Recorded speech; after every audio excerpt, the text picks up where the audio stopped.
right, ladies and gentlemen, welcome in. This is the Tornado and Mish going to be calling the match. We are coming to you live from Rock Hill, South Carolina. It is the 2026 World Championships. And our first match that we're going to be bringing to you here today is going to be a Pro Doubles Challenger match. We're going to feature Elizabeth Tennyson and Quinn Reeves versus Jonathan Klein and Gavin Cook. Players are making their way to the boards.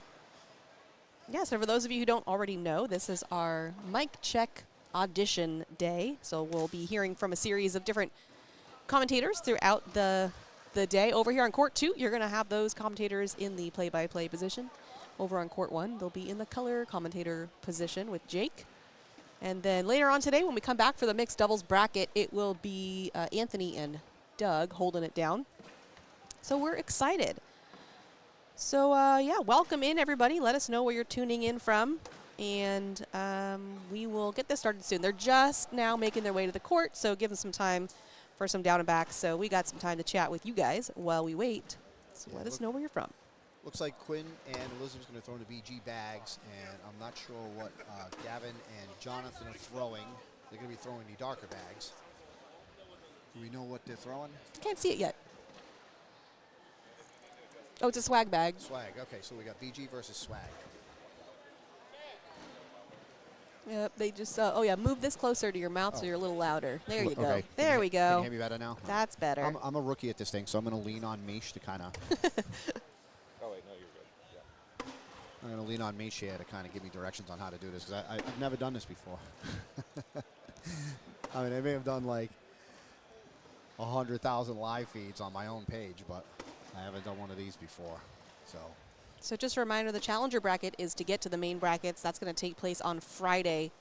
And just a look at what those main brackets are for doubles. The A bracket is going to be led by Tony Smith and Mark Richards. And the second seed in that bracket is Dave Morse and Ethan Walker. Over to B is Wiedenfield and Roybal and Farias and Clausen. C is Powers and Nyberg, Chamberlain and Cano. And D is Burton Jr. and Chamness and Fabianar and Forbes. So everybody competing today, trying to get to those main brackets happening on Friday. If you don't, you're not in it. Players running bags down and back one more time. We're going to have one more warm-up round coming back the other way. And then we are going to get started here. Don't forget to share the stream. There's, 348 of you. We could do better than that. Let everybody know what we're doing here today. There is, of course, Court 1 going at the same time, so I know it can be a little bit confusing having the two YouTube streams, so let people know we're here so that they can tune in to us as well. And let's see those dual screens if you're going to listen to both. We want that. So looking at the challenger brackets, I picked McKinney and Fleischer for A, Reynolds and Householder for B, Brunson and Moore for C, and Cassidy and Wilson for D. Those are my picks. We will see if they can make it through. We are in bracket C. And we just got started about 1:45, so about 25 minutes ago. So we're just in the second games of the bracket. All right. Looks like they're going to get started here. They've spun for first shot. All right, we got live bags. We are live. First bag is in.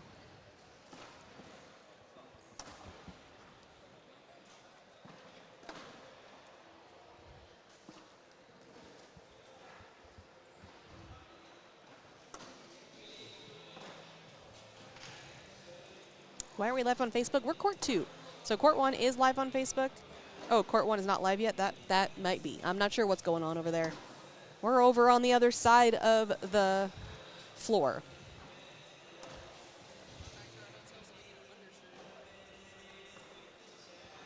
Quinn looks like he was trying to roll that bag, that last bag over, and it just kind of bunched up. Ooh. We're going to score that round right there, 8-on-7.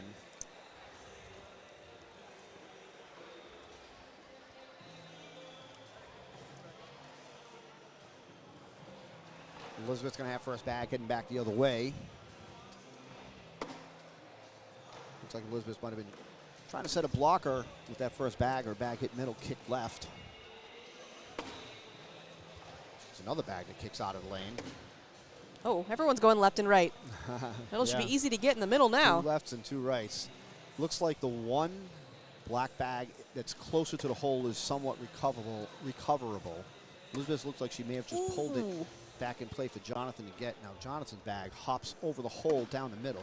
Elizabeth goes in with her last bag, gets to 8. Jonathan going to try to collect, and he does. Make it a wash. Is Cash still in? Is that a joke? That's like the thing, I know. Well, Cash is not playing today because he's already in. So he is actually in the 1 seed of bracket D in the main bracket on Friday. We'll play doubles in the morning and then singles in the afternoon on Friday. So that'll be a jam-packed day of amazing cornhole. All right, Mish, what kind of game do you like? You like dirty board games or you like clean boards? Clean boards takes too long. Yeah, I like dirty boards because there's a lot more strategy that can certainly go into any match. I like that Quinn started off this round with a block. Then he executed a roll bag. Now Gavin with 2 bags on the board in the lane, both collectible. Airmail, nice shot over the pile. That's lined up right in front of the hole. Yeah, Reeves had kind of a tough season so far. We knew how well he was doing in the previous season, so love to see him show up here. Back-to-back airmail shots. Great round right there out of Quinn. Gavin is behind the 8 ball here. He's got 3 bags that are bunched up right in front of the hole, and I'm not sure he's going to be able to get all of them. That would be some shot if he could get all of it. Well, he's staying stick side, so I think he's going around. Yeah, cut shot. All right, cut right around the pile and goes in. Going to minimize the damage to 4 that time. Scored a 10 on 6. Going to be 4 more for Elizabeth and Quinn. Does Cash play every day? When does Cash play? What is all these questions about Cash? We're not the Cash keepers. Okay. Cash is playing today in mixed doubles. He made it to the final 16. That'll be later tonight. It's supposed to be, I think, at 5 or 6, but I think these doubles brackets might go a little bit long. But that'll be on the live stream after this. We'll get to the final teams to go on ESPN on Sunday. Elizabeth's going to go for a second airmail in a row here. She goes up. She's off the board. Yeah, way left on that one. Jonathan trying to cut around the pile. His bags just seem to be sticking. Him and Gavin, their bags are sticking on the boards. Another airmail shot coming up here for Elizabeth. I don't like a push, even though you could ricochet it off the bag. That's, if you're looking at the screens to the right, it's actually to our left. Elizabeth goes to the roll bag. I like that.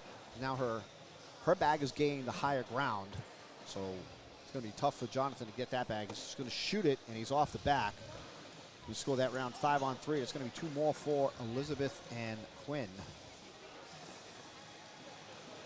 So here on court 2, you see we have all the stats there on the screen at all times, so we don't have to do PPR checks. You can see them, and obviously there's been some struggle from everybody but Quinn. I know we're early in, just 5 rounds in, so lots of time to turn that around. We know what Elizabeth's potential is. On the other side, these are new players to me. I've never seen Cook or Klein. Obviously, we know Cook's got an amazing cut around. This way he gave Quinn commentator's curse right there. He said he's been on point with all of them, and then his first bag that he throws off to the left. I'm not sure if he's going to be able to get that. In fairness, he's throwing a 9, so they're not all going in, but he's got the highest one from everybody else. It's another stick and kick. Yeah, I think this is the first time these two have been on this kind of court, so I got to have some nerves kind of shake off as you kind of settle into the live stream court. I like that shot right there. That's a roll bag right there. Gavin's going to have a chance to wash it out. He's going to have to sit his slick side shot down the middle. Oh, good cleanup right there. Leaves Elizabeth bag on the left. Need to start getting some points, though. We are to 21, though, not round limited. That collect washed out the round at 10. Score remains 7-0.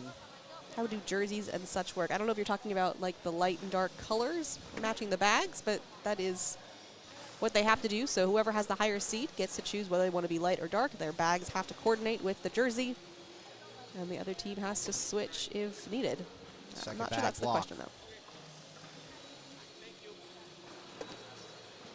I think Elizabeth was trying to roll over there, and she rolled on top of Jonathan's bag. Jonathan coming down the lane. I don't think that was what he was trying to do. Yeah, I think he was trying to clean up there, and then the bag just hit and rolled over. The boards down here are definitely sticky. The boards just here or the whole building? No, the whole building. Okay. Jonathan tried to go for the airmail right there, and he ends up dragging Elizabeth's bag in to wash the round out at 10. Yeah, the boards are really, really tacky. So if you like dirty boards and you like blocks, these are the boards for you. If you like running bags. Not your day. Yeah, it's not your day. Or week, I don't know. Yeah, come back another time. Well, it was storming like crazy. The lightning was nuts last night. I think it's storms are coming back later, but not today. Well-placed block right there by Quinn. Good cut around by Gavin. Yeah, he's got that cut so good over there on the right side of the hole. Yeah, at this point, I'm expecting a 12-on-12 wash here. I think they're hoping for that, honestly. Well, as Get long those as the last PPRs bag up. doesn't stick with a fourth bag blocker. That's we painful. We should have a social, right? Isn't that what Wally used to call them? Oh, yeah. Oh, no! That was I your cursed him. jinx. I That was your fault. I did. I cost him that. Oh, man. Matt says, I want to participate in ACL events, but I'm not a great, consistent player. This is all new to me. Well, that's where we all started, Matt. Don't worry. Yeah, and guess what? Not everyone's consistent even now. Yeah, everybody started in the backyard, and then you just work your way up. We all started trying to put bags on the board. Yeah, just take on the competition one step at a time. Build your game up from the bottom up. You know, a lot of new players say things like, you know, where do I start? How do I start? Just learn to get bags on the board. Try to keep them in the middle as you can. Try to execute open board slide shots consistently before you start getting into all the cut rolls and airmails and all the crazy stuff. That stuff will come in time, but just work on open board slides. Be consistent with that. Keep all the bags down the middle. Try to work on maybe blocks, pushes, and open board slides. Start there and just build up your consistency and work your way up. Last bag airmail by Elizabeth. Looks like she gets to 6. I think Jonathan had one bag off here. He does, yeah. He's going to go Oh, up. my And he's goodness. gonna airmail Again. drag one of Elizabeth's bags again, and that's going to score around 8 on 7. It's going to be one more for Elizabeth and Quinn. We've got our next game Oh, I missed ready. that. Was it 3? It must have been 3. Because it was just 7-0, so it's 10. I must have missed something. That must have been 3. Yep. All right, 10-0. 10-0. Our next game is going to be Jack McKinney and Jace Fleischer versus Justin Stranger and Kyle Petering. That'll be on deck. Gavin, one bag to the left. That looks like it's going to be a very difficult bag to try to collect. The only shot you would have at it really is an airmail, but it's a very low percentage shot. At that point, I wouldn't chase that bag. I think Gavin's best to just go in and just try to not let it be more than 2. But, you know, there again in the pro division, pros take shots that you're not expecting them to. Well, it depends on your comfortability. Like I said, this is their first time on the live stream court, Yeah. so I don't know if that changes some of the strategy there. Yeah. Fun fact for you, Michelle, about myself. The first time that I was on a live stream, and I didn't even know I was on a live stream, like Trey Ryder was sitting here, and I forget who was sitting with him at the time. I threw a perfect game, my first perfect game. You didn't know it was live? I did you not just know thought it was you were live. just on the court? I just walked You up to the didn't board. see the headsets? And I had no idea. Like, these people are sitting over here at this table, and I had no idea what was going That's on. funny. And Trey says to me, he goes, after the game, he goes, you realize you didn't miss a bag, right? And I said, wait, what? He's like, really? That's I when you know had you're no in. idea. That's when you know you're in the zone. I had no idea. I was just excited to be there. That's a good attitude to have. Just 2 bags to the right now for Jonathan.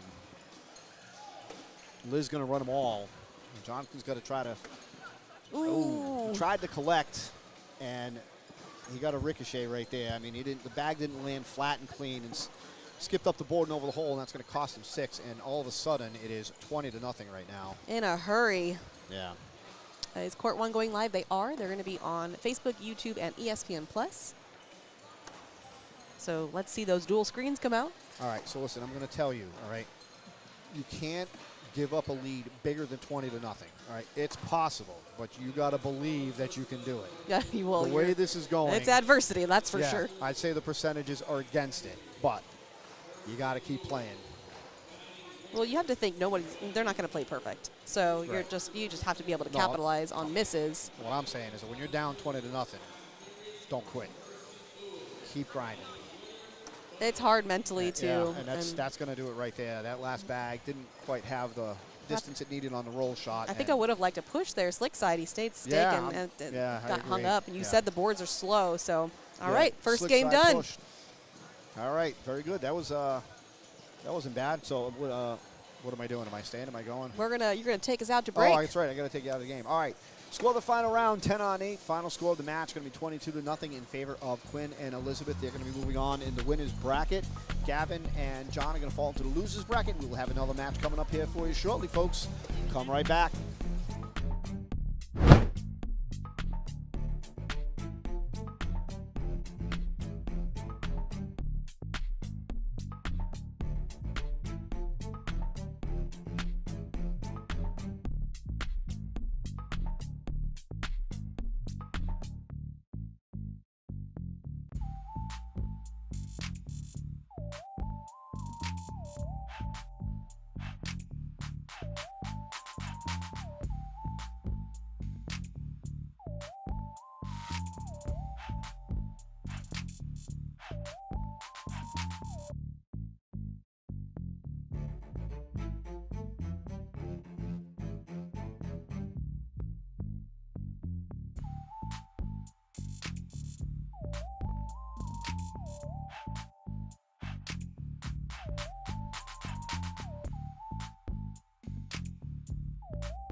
All right, ladies and gentlemen, welcome back. We have another match here for you. We had a slight delay there as we had to coordinate with shirts in bag colors. So dark shirts throw dark bags, light shirts throw light bags. This match we're going to have Justin Stranger and Kyle Petering, and they're going to be squaring off against Jace Fleischer. Mm-hmm. And Jack McKinney. Jack McKinney. All right. Looks like Jack and Jace are going to be throwing the BG bags, while Kyle and Justin are going to be throwing the Dragon bags. And I'm not sure if we're going down and back again or not, but while we have a second before they get going, I'd like to point out that anytime you ever come up to the boards and you see kids on the other side, you're in trouble. Yeah, well, this is the 1 seed in bracket A. This is my pick to win for this bracket, talking about McKinney and Fleischer. And they're pretty good. Jace Fleischer already has an open singles title from earlier. So fortunately, there's enough boards here for the kids to throw, warm up, what have you. But usually, it's not uncommon when you have a bye and you're playing against a team that's already played a game. A team that's played certainly has an advantage, especially early on. But once you get in the flow of the game, then the team that had the bye usually finds it along the way. Sometimes they just find themselves behind early, but I expect that there's going to be a lot in this game. I expect there's going to be blocks, roll bags, airmails, collects, replaces, bullies, you name it. I'll have to agree with that. The kids are always a challenge to play against because they play a completely different style of game. Like, I'll tell you, that roll bag can really be devastating, especially if it's on point. All right, we're getting an official down, and I don't know if it's a down and back or just a down, but no, I think they're just going to throw them back one more time, and then I think Jason and Justin are going to get started on that end. Boy, I tell you, when I see Justin Stranger, that brings me back a lot of years. Oh, yeah. Because he's been around for a long time.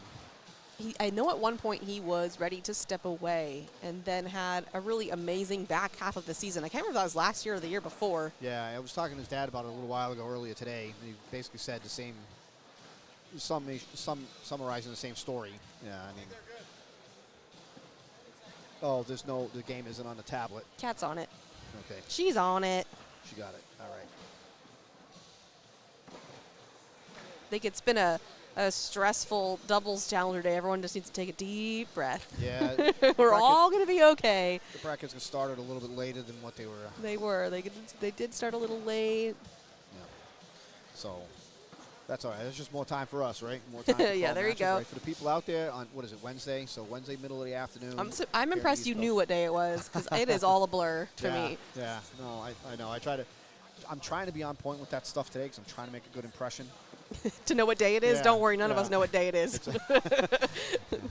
It's easier when it's a normal event because, it's always Friday is a certain event, Saturday and Sunday. Yes. And then when we get to Worlds, it's all a blur. I have no idea what day it is. All right. We're going to get started here. Justin's going to have first bag. He's going to go in. I am expecting that Jace is going to get a block down with his first bag. No, maybe not. Maybe tried to in the bag. Just drifted up the board. I don't anticipate we're going to have a running bags game here, but Jace can. He definitely can. I think it's good to do that sort of style where you're running bags, but should there be some traffic, they know how to deal with it better than anybody. Yeah, so to compete in the pro division, you got to be able to have all aspects of your game, which includes running bags, and sometimes you have to be able to run bags on demand. So if you get into a game, you could start out, or your opponent could start out throwing 20, 30, 40 in a row, and you better be ready for it. Oh, yeah. So that happened yesterday. Tanner Halbert threw 45 in a row. Yeah, I was watching from home yesterday. I seen, was it not Jeb, but Householder. Householder threw 43 in a row. Then went cold. Then went cold for a while. I watched that game. I wouldn't say they went cold. I think what Jeb did is he sort of started getting blockers in the lane, and he started getting Householder to miss and kick a little bit here and there. It looks like Petering in this round has got some bags spread all over the board here. Yeah, and that was his last. 6. There should be a cleanup. That was his last bag too. So yeah, he is going to have to give up a 6, unfortunately, early on here. Yeah, so that goes against everything that I said off the top, which was the team that just ignore played, everything. Yeah, is usually the hotter team coming to the board, but apparently that didn't apply here. There we go. That's what I'm expecting. That block is a little bit off to the left. Justin, plenty of room to get by it. I think Jace, yeah, good shot right there. He pulled his bag closer into the hole where it's still in the way. Justin just pushed through. Jace is in. Another 12-on-12 round coming up here.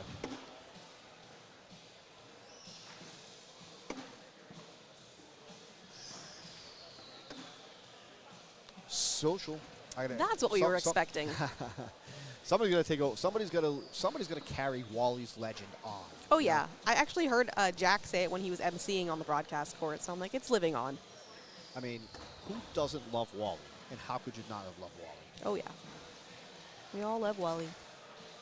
The Wally, we're actually bringing it back. The Wally and Me show. Where All right. we do it once a month. Here we go. So Kyle sets the blocker. Jack tried to roll over. His back rolled and kicked a little bit. Our left. If you're looking at the screen instead of right, but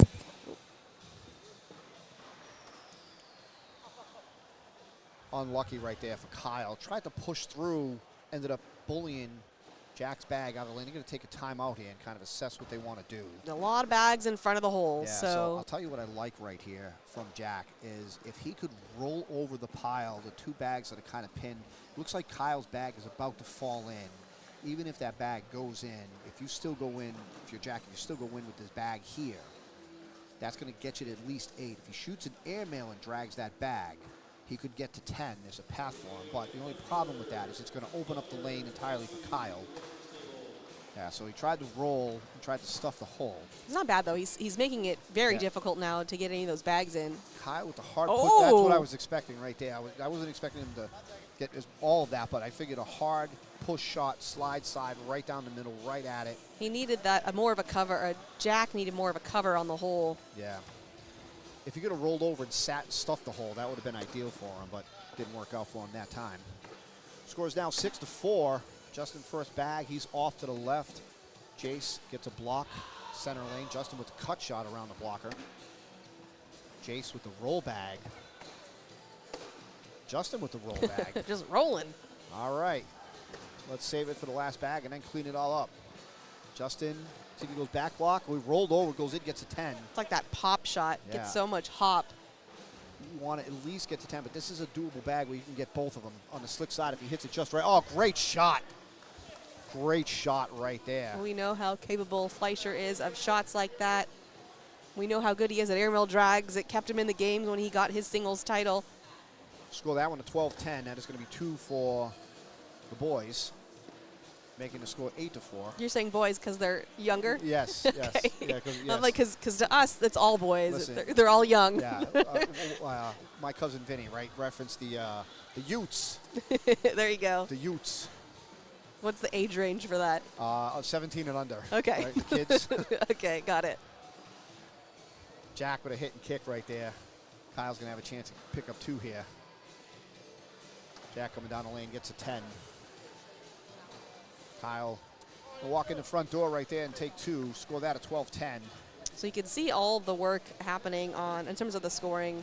If you look at the PPRs down there. Well, I'm not going to talk about Fleischer's. We're going to leave that one alone. But Justin Stranger hanging in there with an 11.33 on the other side in the low 9s. Yeah, I think Justin was trying to get a block down. His bag hit middle and drifted across the board to the left. It's out of play. He's not going to be able to collect that bag.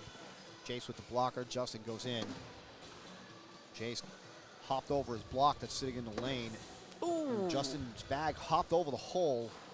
Too much on it. Jace on the slick side, come down and collect. He's looking for 4 here. Justin's going to go in and get to 8. Jace on the slick side, walks in the front door again. He's going to keep the streak. Yeah, you see, he hasn't missed a bag yet. 3 rounds No, you in. can't say it. What's that? Oh, you No, can't say it? You can't say it? oh, I'm sorry. All no. right, take that back. Hey, Jace, if you miss the next one, that is not on me. All right, score that round 12-8. 12-6 is a score here. The Utes with the lead. Jack goes in. Kyle sets the block, which is interesting. Well, it works. Jack, yeah, it does work. A replace bag would be ideal. That's what Kyle tried to do. Pushed up into his bag. He's got a bag hanging in the hole. It's ready to fall in. Ooh. Jack with the cut shot tried to cut around. I love where it's sitting. Kyle gets a hit and kick. Looks like we're going to wash out at 10 here. He stayed stick side with that bag. He could have gone slick. And one? Yeah, that's aggressive. No, yeah, it would be. It would be. I mean, I'd love to see it. Yeah. Not the right call. So if the situation was reversed, I feel like the Utes would have. I don't know. Shot the air mill? They're Oh. pretty conservative Oh, are they? compared, unless Yeah. they have to. I mean, we So- saw Jace have to go rescue bags to stay in it, but I don't know if they'll Yeah. risk. In general, when you're playing the Yes. kids out and about, I mean, 90% of the time they're going for that bag. And Agreed. that bag means more to them than the points they lost. Good 3-bag flush right there by Jace. Justin off to the left. Jace runs them all in the hole again. Jace on a heater. Yeah, if you're McKinney, you're like, all right, I'll Yeah. be over here when you're ready. Justin just shaking his head right now. He's like, what do I got to do, man? So you get into this situation where you're playing people sometimes and they just run every single bag in the hole. And I'll tell you what I do is I try to get a block down. Because, listen, if I'm going to get beat and you're going to beat me, okay. At least I'm going to try. Right. Just you're going to do something other than just run bags. Like Yeah. you're going to push a shot. You're going to cut a bag. You're going to throw an airmail. You're going to collect. You're going to do something. You got to make it harder. Yeah, right. You got to challenge your The problem opponent. is how difficult the block bag can be. Right. I mean, it really depends on how It's not like placed. that's an easy shot. Right. Oh, right. If you can get a block down consistently. Your money. Right. So one of the models that I go by is if you own the lane, you own the game. So if you can get a block down, you get a proper block set, you can work around it.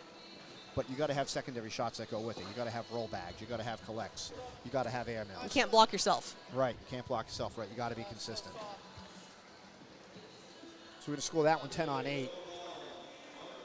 It's going to be 2 more for Jace and Jack. I'm looking at the names here. The names are all mixed up. I would thought it was going to be one on one side. No. In any case, all right, 16-6, picking up the action. Jace starts with a first bag block. Justin with the cut shot. So now he is going to have to do some more work if he wants to keep his streak alive. Good roll. Yeah, I mean, he can still get it. If both bags are down the center, I mean, he doesn't have to get both of them one shot, but if he can get one of them in now and one on the next one, well, it's not going to happen. I mean, it looks like he's going to lose points this round at least. Justin probably in position to get one, at least one. Justin with 3 bags in, Jace with 2 bags in front of the hole. Going for a cleanup down the middle. And Jace, Oh, it's going to be. knocked one in, kicked one to the right. Justin on the slick side. Oh my! Wow. It was like a little baby bar soap almost. Yeah, it was a bully bag. It repositioned the bag. It was sitting in the hole, pushed it up the board in the hole. Not in the hole, but he like further up the board, sitting in the hole. Score that one, what is it, 12 on 5? And that's a 7 spot right there. Justin Stranger needs to be doing a happy dance because That's finally got points and, Yeah. and messed up the streak. Yeah, that's a big round. I mean, you know, if you're ever down when you hit the big rounds, I mean, it really changes the complexion of the game. Because, I mean, looking at the scoreboard now, I mean, only being down 3. You know, that's a big difference than had that round turn into a 1 or a 2 or something, you know. Kyle can still get to 10 here. That's going to be a tough, tough collect. Right-handed shooter shooting inside. He's going to have to pull that bag across the lane and in. And that's going to be a tough shot. And he manages to get to 8. Jack going to run them all in the hole that time. He scored a 12-8, and that's going to be 4 more for the Utes. Dangerous spot. Yeah, that puts them on 20. They're out of mistakes now. So Justin and Kyle have to be perfect. No Well- more mistakes, no more missed bags, no more hitting kicks, no more sticks. The good news is it's double elimination. So Yeah, they're yeah. not out. They're Right. just going to drop down. Yep, this is winners. Jace with the first bag block. Justin goes far side. Jace with the collect. Justin with a second bag block. Jace with roll bag. Hopped over the block like it wasn't even there. It's almost pointless to even put one there. I think you still got to try, though. You got to make him do something. He's trying. Yeah, so now Justin's in a tough spot. Let's he's see gotta something collect. crazy. Yeah, he's got to get 2 bags in and stay on at the least. If he could follow it in or take all of it in and wash out the round and keep the game alive. Oh! All of it bunched up. His nod. sat. in the hole. He's like, of course that would happen. Why wouldn't that happen? I mean, that's so rough. I like the shot selection. Just he got a bad result. It all bunched up in the hole, and that's going to be the game. All Score the right. final round, 10-on-6. The boys, the Utes are going to win this one, 24-13. Jack and Jace moving on in the winners. Justin and Kyle are going to fall into the losers, and that's all we're going to have for you now, folks. So now you get to say goodbye to the lovely people. We're going to bring someone else in. Perfect. Thank you so much for having me. I hope you guys enjoyed this portion of the programming. I'm going to hand it over to the next person, and you can catch me later on in the day working with the Baltimore Ravens fan, Jake Brandon. Had to bring it up. Yeah, we may talk some Patriots and Ravens later. Who knows? We'll see. Thanks.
Ladies and gentlemen, welcome back to Rock Hill, South Carolina. My name is Jared Carter. I'm joined by Mish. We got Jeff Reynolds and Lucas Householder up here. We got Justin Rule, and we got the man, the myth, the legend, Cody Henderson. The white sunglasses? Oh, yeah. Always. Oh, Cody, he's a character. He was our last game in the singles challenger bracket. Oh, yeah. Oh, Standing boy. there like the Undertaker, It's so taking weird. it all in. That is what everybody kept saying. It's the Undertaker. Now he's dialed all the way in with the glasses. Well, it's early. It's early in the day. Oh, yeah. So he might be calmed down a little bit. He's ready to go. These aren't live bags yet, are they? Oh, Just, no. He just looked like he was taking it serious. Getting his warm-up in. Well, tell the people a little about yourself. Well, my name is Jared Carter from the Lansing, Michigan area. Okay. Run my own league up there on Mondays. I got a local pro up in my area, Jace Fleischer. Shout out to him. Oh, you just Yeah, too bad you just couldn't missed have his game. Yep. Yeah, he that kid is He's so good. He's got the bag on a string. He's ridiculous. But yeah, no, I play. Been playing for about 2 years. I love the game, and running my own stuff, commentating is just almost more fun than playing. So it's a good time. Just so you know, the more you commentate, the worse you get at cornhole. Yeah. It's directly I don't know if you responsible. can get much worse. I mean, I'm not terrible. I'm like near 8 PPR. But Okay, like I said, come I on. play against him every week. It's, Okay, well, compared to that, yeah, throwing 11s to like an 8.5 is just, it's not going to do the job. but that is accurate. All right, looks like, are we ready to get started? Not yet? Maybe. They want another one? Oh, no, we got the spin going Oh, perfect. here. Going the way of the Reynolds bag, boys. All right. All righty. You ready to do this thing? Yes, ma'am. Let's Ready do to it. roll. Lucas going up in the hole. Lucas was on a 43 bag streak. We were talking about it earlier in the singles challenger bracket, and then didn't get a point for I don't know how many rounds, and then Yep. finally does, and the big celebration. Oh, I can score. Yeah, sometimes you get hot, and sometimes the opponent gets there, and you just got to hold them off, and it's kind of taking the storm. Cody here looking dialed as always. Man, He's got a lot of bags to clean up over there. yeah. You know he likes to shoot the airmail, though. Roll back here, Oh. little side rail. Yeah, too far to the right. At least get that out of the way early. Oh, yeah. Oh, he's shooting it. Gets the drag. Looks like 8 on 7 first round. There's Cody for you. Looking good out there.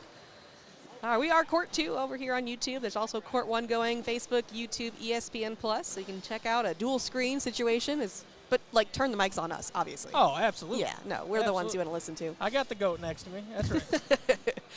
So that is your other option. I don't know what game they got over there. I can see what they're playing over on Court 1. They've got Madden Franco, Jay Swepp, and Braden Berry and Riley Wolf. Well, BG against some Underworld. Yeah, that's zeros on the scoreboard, so it hasn't started yet. Yep. Got Justin. Oh, he gets a little side rail himself there.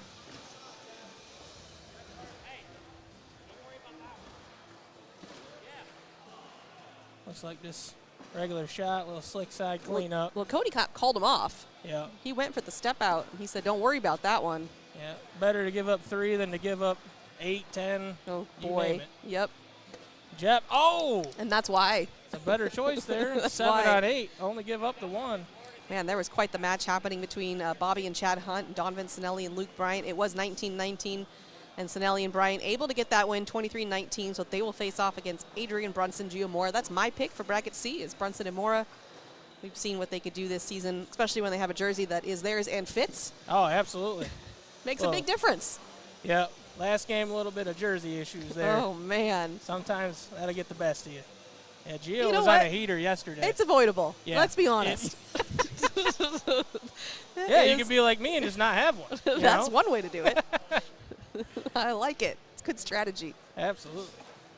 If you haven't yet liked and shared the stream, please do so. Subscribe to the channel. Let people know what you're watching here on a Wednesday afternoon. Had to make sure it's afternoon everywhere. Ooh. Cody misses the back block. Lucas got a nice, easy, slick side cleanup. Guarantee himself 2 points here. He's down. Gets them all. Cody to go in to only limit it to 2. He's up in the hole. Cody, he can get dialed, though. Don't worry. Oh, boy. He can, he'll take a step back and just kind of stare at the floor, and you know that's when he's just feeling it. I want to know what's happening in his head at that moment.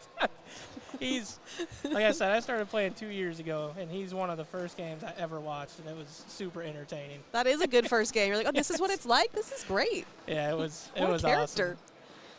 awesome. Yeah, he's definitely something. Good guy, though. He is, and that's what people were, he's very polarizing, and we Yeah. were seeing that in the chat, and I was letting people know he's a really good guy, nice Yeah. guy. Very surprised with Madden yesterday, being able to kind of hold his composure with that. Impressive. That was almost a double scoop attempt there. That was a long 2 games. He hung in there. He didn't get mad. Yep. At least he didn't show it. Jeff going, getting them both. Justin to go in here to wash the round out. He does. Got a social on court, too. What you sipping on? Little red Powerade. Got some Vita Coco coconut water. Keeping it clean. Keeping electrolytes and hydration very Hey. important for long days. Absolutely. Yeah, we just flew out this morning from Lansing, so it's been a long day. Been up since 3 a.m. Whoa. Yep. At least you're doing this, and there's probably a little adrenaline Oh, for you yeah. because it's new. Yep. That'll help keep you awake. Absolutely. And I love cornhole. I could call these games all day long. Got Lucas a little bit to the left, though, with the push bag. Cody stepping way out. Gets them to go side by side. Who's he talking to? It could be one of us, but I think it's himself or his alter ego. He's I'm like not looking sure. to the side. I'm like, who's he talking to? He's just ready to roll. It's almost just like you don't question it. Leaves it there, though. Wow. I mean, he said you deal with it. That's right. And he Takes did. him in. Cody to go into wash at 12s. He does. Going into round 6 here. It's 3-1. Got Cody shooting a 9.33. Justin's at a 9.5. Luke is shooting a 9.67, and Jeff sitting up at the top at a 10. They're coming up. They're Yep. definitely coming up. They were a little lower as we were getting into the rounds. Yeah. Well, he knows a thing or two. He does make some bags. He does make some bags. Yeah. He can throw. I remember when I very first started, I was throwing fast bags. Yeah. And then and so if somebody had the super slow, whether like the Pro X or something, one of the first like Reynolds super Yep. sticky carpet bags, I'm like, if they came up, I'm like, I can't throw this. And then now, that's all I want. So it's funny how you evolve. Yeah. Like some of the first Titan bags I ever got, like suede backside. Oh, yeah. Yeah, you throw them on the board, they're dead stop. Mm-hmm. Got Jeff off the back. Nothing really happening here. We got Jeff sitting in the hole. Justin's got 2 on the backside. Might see Jeff shoot it here. I mean, does he want that bag? He How might. bad does he want that bag, I should say? He Jeff, wants it. He's going up. Oh, almost gets a double and one. Yeah, but one of those might have been his. Yeah. Sitting 5 on 3 at the moment. Justin might be able to go in and sneak in and get one here. Get a little roll in the hole. Hey, take your ones when you can get them. Absolutely. Round 7, 2-3. Yeah, dropped the PPR there a little bit. Dropped it by almost PPR 2 killer. there. Yeah, that'll hurt. They'll get it back. Got the chat pulled up there. People tuning in. Oh, yeah. Gotta love it. This beats being at work, I'll tell you that. What's work? I drive box truck up in Michigan. Oh, okay, so, yeah. Yeah. Yeah. So if you were driving right now, you'd be listening in. Oh, every time. Every time. I got it loaded up in the truck. Getting a roll bag here. Ooh, I almost Beautiful thought he was going to shot. go in without it. Yeah. Got Cody slick side down. Trying to get both of them. Misses to the left. That's the second time he's done that this game. We were discussing whether or not Cody Henderson has a bag sponsor. Yeah, I'm not sure. I Because don't know if he does. when he's throwing the pro teams, I know that their sponsor, that's BG, That's BG, right? so he's going to throw BG. But Yeah. what's he throwing in normal? I'm not sure. I would guess. I think Justin's with. I think he's with swag bags this year. I think Justin rules with swag bags. Okay. So I'm thinking that they're throwing some swag bags, and then you got the Reynolds, of course. Well, that's a given. Yeah. Be kind of weird if he wasn't. That would be throwing his own bags. extremely weird. Can you imagine partnering up in a blind draw and you're like, can we throw BG? He's like, excuse me. Yeah. I cannot do that. No. Yeah, it's understandable. Man's been making bags for a long time. Oh, yeah. Might get a social this round. Well, now they won't. Yeah, announcer jinx. It's okay. You just Might be beginner's you just luck, though. reversed it. You reversed it. Right. See, in the hole, finish it out here. Get a double 4-bagger wash.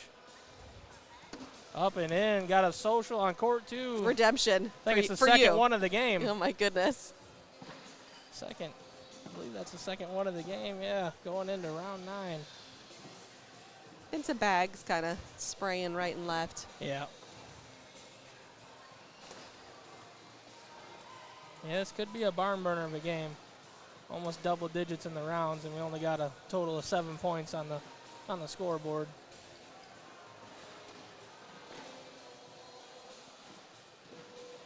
Yo, Aaron, how's it going, buddy? See you guys in the chat.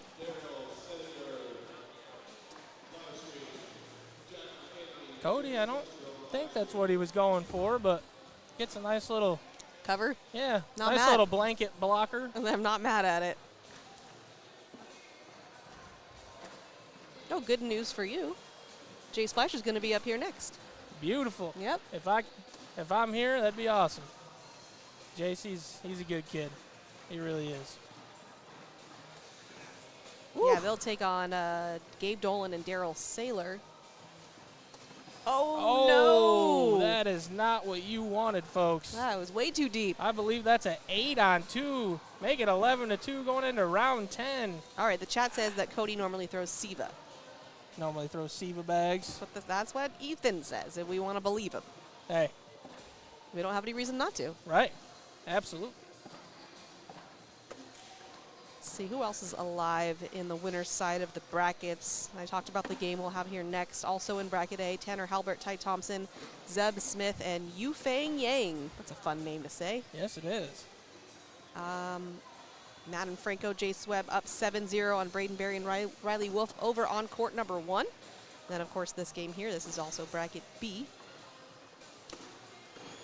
Oh, wow. I couldn't. Okay, so Kara McKay and Landon Hunt were up big on Jeremiah Stewart and Jacob Harrison. And I thought, oh, they're going to come back. They did not. Kara McKay and Landon Hunt defeat Stewart and Harrison 21-8. Ooh. And they are now up 8-0 on Tennyson and Reeves. Yeah, that'll hurt. Just Making like a this run. round, folks. Oof. Get it, oh and my one goodness. slide shot. Got a 12-on-5. Give him 7 right back. That was like a Ooh. discreet and one. Absolute little sneaky, slithery snake just bumps the bag off the back. It's like, of the oh, board. you? I don't want you here. Oh. Cody's loving it. You can tell he's feeling it right now. Well, he'll give it all to you, all that energy. Jimmy Humans, Riker Wills still alive over in bracket C on the winner's side. And let's see who else we got. Sarah Cassidy, Matt Wilson, Connor Heiser, and Owen Crick will be up on court 1 after the game they have now. This is bracket D. And Ron Kugel, Lee Tibbs, Anthony Eastridge, and Clayton Kennedy still alive on the winner's side. Yeah. Sarah was throwing really good yesterday. I believe that she made it in. Yeah, to the she did. Singles. Her and Cameron, the only females to make it into the final brackets for pro singles. Yeah. Cameron Belvin, she's been on a heater this year. She's been has. throwing really, really good. Very impressive. I love what her and Ryan Windsor are doing. Surprised everybody. Right. Both of them. Yep. Cleveland Signature I was at, and she was throwing really good. One of those that'll kind of surprise you. She can run bags all day long. She was keeping up with Mark Richards. That's not an easy thing to do. Yeah, Mark is probably go down as one of the goats of cornhole, so running bags with him for a long time, that's a challenge. Absolutely. Got them getting 4 more back here. It's 15-9. Jeff's up and in. There's some low PPRs up there. Yeah. Think they might mistake me out there on the boards. Oh, no. I would be thrilled if I had those. I agree.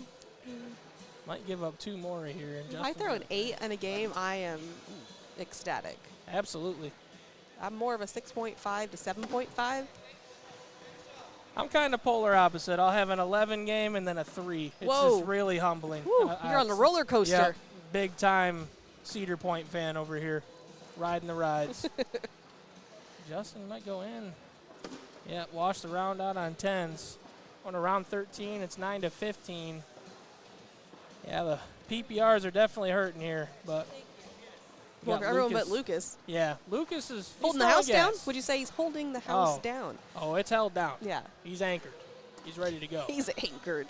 And I did it right there once again, ladies and gentlemen. I technically said it first, so you're off the hook. Yeah. Thank you. Appreciate that. Yep. Got Cody.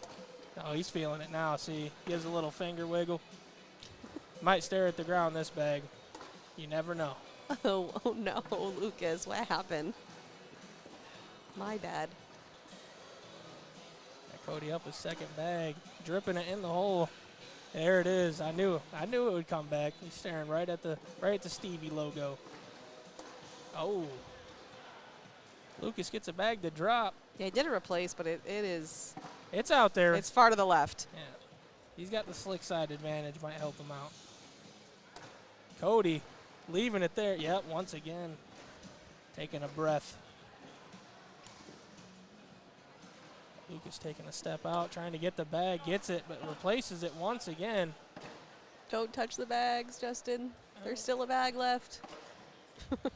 Almost pulled the rookie mistake I know. There. Got Cody going up. Oh, the bag sits there. Doesn't get the drip. He does a rake, but yeah, no, it's not hanging on anything. Gets 2 back, though. Round 14, got 11 to 15. Bumped his PPR up there just a hair. Throwing an 8.29 instead of an 8 now. Lucas dropped down below a 10 to a 9.86. Justin's a 9.83, and Jeff, ooh, he was at a 10 PPR earlier, down to an 8.67. What happened? Cody looking for his first warbagger. Yeah, he's searching. Sideboards out there are playing a little slow earlier. I'm not sure how the boards over here are playing. Apparently the consensus is slow, yeah. Slow. Good for people that like the shot shape. Yeah. Roll happy. That's kind of what we were discussing, is if you are a bag runner and you like slick boards, this is going to be hard. Yeah. It's freezing in here. They have the AC pumping, but it is sticky outside. Yeah. Yeah, the humidity down here is no joke. Got Justin in with a 12. Jeff only give up 2. He does. Cody's taking a step back, fixing the hair. Ethan said, Jared, who's winning pro singles and pro doubles this weekend? Singles, I'm not sure. I'd probably have to take either Jamie Graham or Colin Hodette. No, Logan. No, Logan, he's up there. I think Colin, kind of mid-season there, he was throwing really good, and I think he might find that form again. Okay. Last signature, he was kind of rushing himself a little bit. Oh yeah, he was in interesting form. Yeah, and then not what we are used to. Doubles, I gotta go with. I mean, Mark Richards is probably one of the best ever to play the game, and Tony Smith. When you get him on a heater, they're insanely hard to beat. So that'd be my picks there. But yeah, I'd say Colin Hodette, then Jamie Graham, and probably Logan Chamberlain right after that. But Chamberlain might make me eat my words there, because he's been throwing real good this season. Oh yeah. Another dirty board here. Cody might shoot it. Oh, he's up, way up, gets the drag. Might give up 2, but my oh my, he looks good doing it. Lucas here, finish up. 12 on 10, boosting the PPR up once again. 13 to 17, going into round 16. Got Justin and Lucas opposite ends, but both sitting there at 10-1-4 and a 10-1-3. And then opposite ends again, we got Cody at an 8.5 and Jeff at an 8.86. Jeff, straight off the back.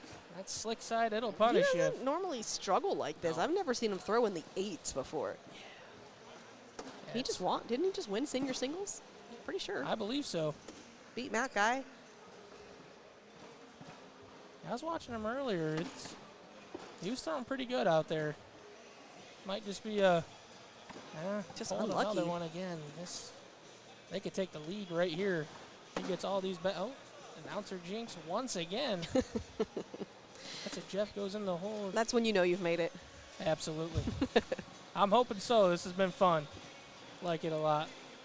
Used to be like Jake, could be a big sports fan watching football and everything else, but cornhole is probably my top now.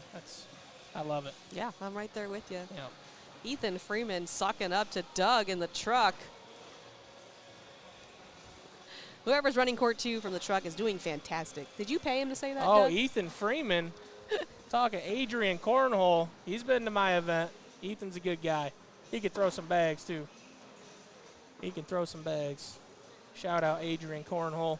Going back to that team of Kara McKay and Landon Hunt, they're up 19-2 on Elizabeth Tennyson and Quinn Reeves. So dominating. Is that loser's bracket? This is winner's side. Winner's side? Ooh. Well, at least they might have a chance after that, but yeah, that's a big gap there. Got Cody spitting 2 to the left. Cody has to get this bag in. He's sitting there, sits right behind it. This is a roll in for the win right here. At least get one bag in the hole. This could do it. Oh, it was way left. Once again, announcer jinx, ladies and gentlemen. Doing it again, 8 on 6. They get 19 to 16 going into round 18. Only got one person above a 10 PPR, and he's on this end. Might get some scoring going out of Justin. Got Jeff Oh my goodness, what is missing going another on? one, Yeah, too. what is? Did you switch the stick side, or you just stay steady? I'm not sure. That's the only thing bad about using that slick. It's got a lot of extra drip, but you miss it left be- or right. gotta That be bag's accurate. gone. He's lucky it's staying on the board. Well, I think that's a testament to how slow the boards are. Right. Absolutely. Justin's feeling it. Trying to get his team back within a point here. Jeff, this could do it. No. This could do the game if he's in right here. 4-bagger wins it. Oh, and it hangs up on the hole. Did you see he was grabbing his Zuka? He's like, Oh. I'm out of here. They're never going to want me to call a game Oh, my again. goodness. This was like 9 jinxes in a row.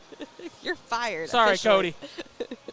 They will raise My goodness. They're going to petition to not ever have HE me double do this hockey again. sticks to make sure you're never calling their games again. Oh, No, we Manny. cannot take responsibility for what happens out there. absolutely not. Got Cody up and in. Lucas kind of taking his time. Now, if I'm Lucas, I'm thinking I need to end it here because Oh, my absolutely. partner is struggling, and Yeah. I don't know if I can get the bags back to him. And he might do it here. Cody's got a foot in the water, but I think if you get it Lucas back has to the other got side, control. it's going the other way. oh, yeah. Yeah, Justin's on. He's on a heater. Cody, that might do it right here, ladies and gentlemen. Lucas to really put pressure on, sets it there with a block bag. Well, Cody might take a famous timeout to really see what he's got working you're here. right. He hasn't taken one yet, huh? No, he's not. Shocking. He's stepping way out here. Got stick side down, but it jumps the hole. That's painful. All Lucas has to do is at least get one in, but the boards are super sticky. He's got slick side down, which I like. Slick side down, There gets it them is. both. 12 on 8, what a game. Round 19. Lucas and Jeff get the W. Beautiful game, guys. Thanks for watching the stream. Michelle, thanks for having me No, up you're not here. out yet, dude. Oh, You got another game. woo. Just take us to commercial. Well, we'll be right back.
Ladies and gentlemen, welcome back to Rock Hill, South Carolina. Jared again here with Michelle. Got Jack McKinney and Jace Fleischer. And I am not sure who they are up against right here. Oh, that's a good question. I guess I could look up here, but let's see. What bracket are we in? We're in bracket A. Bracket A. So we got Gabe Dolan and Daryl Saylor.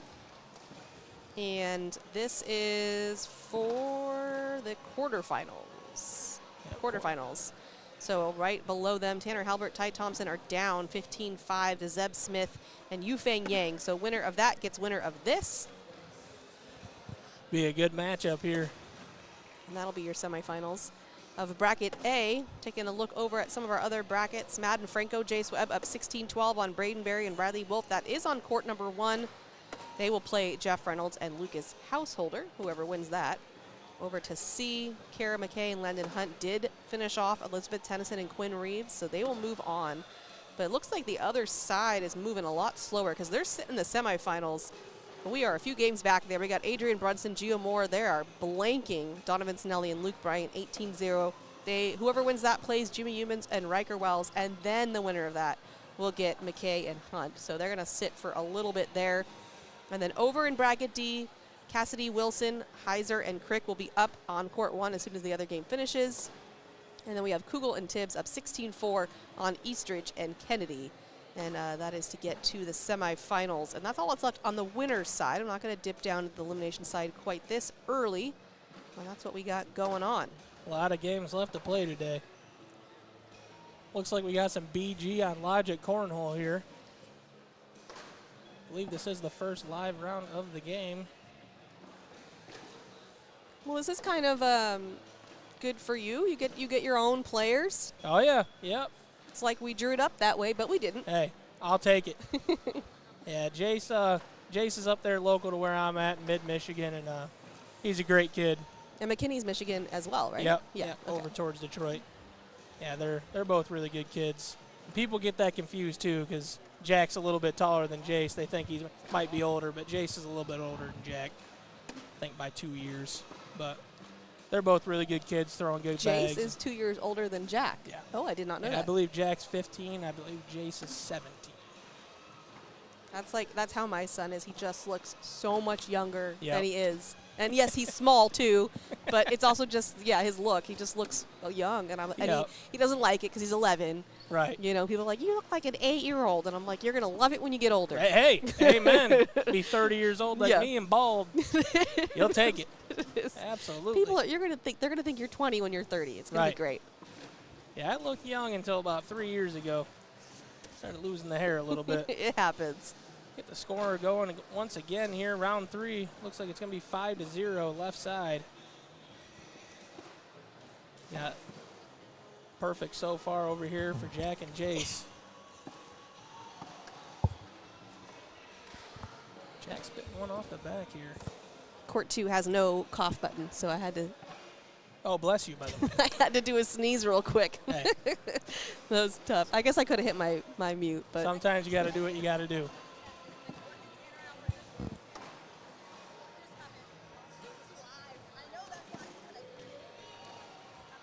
Jack, he might leave it or he might shoot it. It's early in the game. They got a 5-0 lead. is he that aggressive? Nope, No. he's going in. That's what we were talking about when they were up here last. I said, I know they're kids, but I wouldn't say they're necessarily aggressive. Now, we know Jace, when he has to hit those shots, Oh, yeah. does, but I Oh, don't yeah. think he's seeking them out when there's a more conservative option. Oh, absolutely. Yeah, he's got probably one of the best airmails in the game. If you guys didn't watch the Wisconsin Open, go back to the YouTube page Yeah. and watch some of those highlights. On display. Absolutely. Kids hitting drag bags that most people wish they could hit. It's And pretty- hitting them under the most amount of pressure. Has Absolutely. to hit them. to get his first singles title, too. It's a big feat for him. Real big weekend. Jace going for a roll up in the hole. You don't want to leave a block on him. He just hopscotch right over the bag and in the hole. But then at the same time, if you leave an open board, then it's, Yeah. got to try to do something. Maybe pull a Cody Henderson and take a couple the timeouts. Undertaker. Yep. Stand there, make him a little nervous. Oh, he's laying up on Jace again. Jace could rodeo this here. Well, he is on top of that blue bag. It's He a little bit is. harder. He's shooting it. Gets it. Oh, there's that airmail on display. Only gets the one, though. Sitting here 7-on-2 going into round 5. Drop. Jace and Jack only missed one bag shooting 11s. You got Gabe shooting a 10.5 and Daryl down there against Jace shooting a 9. Can we get Gio and Brunson next? I actually don't have control over the games. I don't know if they've given us the next game yet. Well, their game's still going. Yeah. You're just did they? assuming they're going to win, which I like. Oh, they did win. You're right. See? 21-1. And Jimmy Humans, Riker Wells, that is a good game. All right, let me see what I can do. Absolutely. Pull some strings, get them up in here. Be a good game for you guys to call. Got Gabe another bag off to the left here. Which guaranteed 2 points. Gives them 4 instead. Make it 11-2 going into round 6.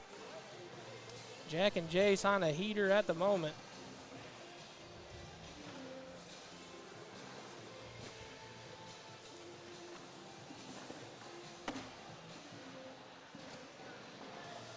Yeah, Jack does play a little fast there, AP. He's fast, but he's young and he's confident in his shot. He's improved a lot over the last year or so, and his game's getting real good.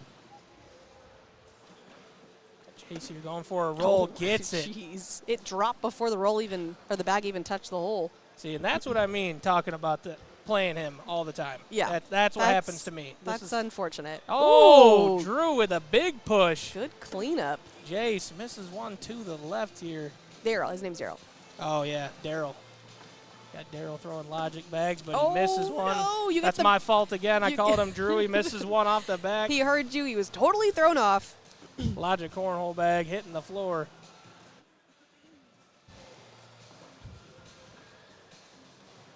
Jack here, bag number 1. So I did request that game, but they did give it to us. I'm like, but that's the one where it's kind of running slower, so I wasn't sure if they were going to give it to us, but that will be up next. Brunson, Mora, Humans, and Wells. Yeah, that'll be a very, very good game. Yeah, that bracket's just a little behind. Oh, Franco, Webb finish off Barry and Wolf. So they'll move on to play Reynolds and Householder. And I wonder if Jeff Reynolds will, be his normal self in that game. Yeah, last game he was missing a little bit to his right there on the slick side. Had a lot of 7 rounds, but absolutely. Hey, they pulled it out. What, Wally? What you doing in my chat? Oh, we got a bunch situation here. Might just get a layup. Lays the bag up. I believe he's got one in the hole, too. I think that's 6 a on 6 4. on 4. Mm-hmm. Little PPR killer, but get the scoring going. Make it 4-12. Going into round number 8. Wally, aren't you at work? What are you doing? It's Wednesday. Doing what we all do. Love cornhole. You always got to have it on. Jace, bag kind of knuckleballs, but it's got slick side. Got a foot in the water, too, there with that bag. Arrow kind of pushes up into it. Jace going roll. Ooh. It stops. Gabe's telling him might be going slick side hard right up the gut. They might get a bunch, though. Slick side down here. They do. They bunch up. Jace might be able to get a relaxed shot. You just do that because Wally's here? He's going. Absolutely. Absolutely.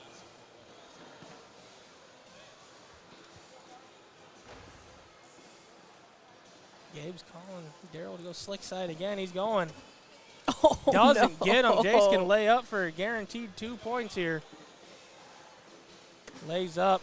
Make it 8 on 6. 14-4. Going into round number 9. Wally said he's just waiting to clock out and go golfing.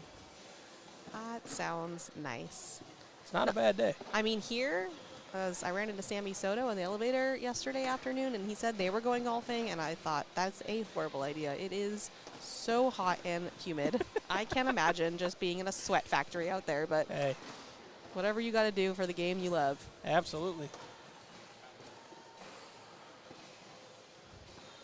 Yeah, golf's kind of like cornhole. It's a fun game to play, but you're not hitting them right. You get a little irritating. Yeah, I can imagine. It's a tough game. Absolutely. Especially in these conditions. It's 90 degrees and a lot of humidity. Yep. Not for me. Going in, I believe I think that's the first social of the game, first or second one. My goodness. Round 10 delivers.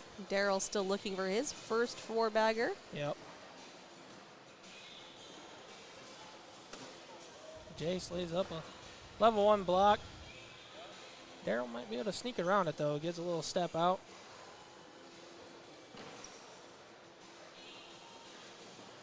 Staying sticky side down here. Huh. Interesting. Misses it to his right.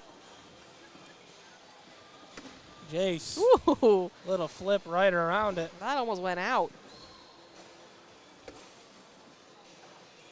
Zeb Smith, Yufeng Yang up 20-12 on Tanner Halbert and Ty Thompson. Winner of that gets the winner of this.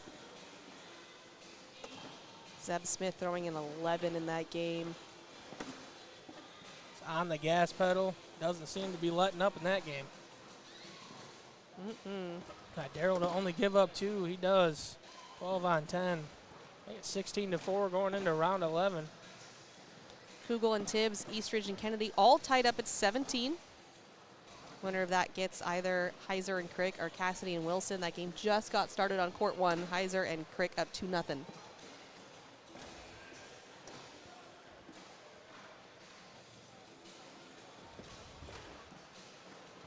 Got a level 1 blocker here. Jack's rolling right around Yeah, it. it's not a problem. No, young kids. If anything, they prefer it. Oh, absolutely. Super flexible, just getting the roll bags. But Gabe pushing right through it.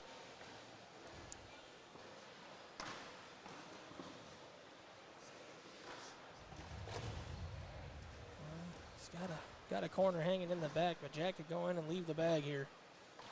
He does just that. Tempting his opponent. Goes and gives him 2 more. The bag's not dripping. I can't believe it didn't fall. I mean, it was on stick side, but it was, what, 50% in the hole? Yeah, it was hanging. It was hanging. We want to see Gio Mora. All right, you will. He'll be next. Oh, you're getting it. You're getting it. Ask and you shall receive. That's what I do. Hey, I deliver to the people. right. That's right. If they move that game, I will look so bad. Don't move the game. No, it'll be next. Don't worry. No, that'd be a good game. He's throwing gas right now. He is. Secured his spot into the top 100 yesterday, so Yes, he congratulations to him. It's from my neck of the woods. Out there in Cali. Yep. Jace up and over it. Just 0 hesitation. Sitting 5 on 4. Daryl spits one off the back here. Jace goes in. He might pretty much seal the deal. Oh, He no. goes off. That's Another your fault. announcer jinx. Yeah. That's your fault. He ain't coming back for at least a month. Got Daryl. He's one off the back, though. What was Looks like that? you got 5 on 4. Okay, it's 1. 19-4 going into round 13. That's a PPR killer. That it is. Jace was near, I think he was like 10.5. Now he's down to 9.5.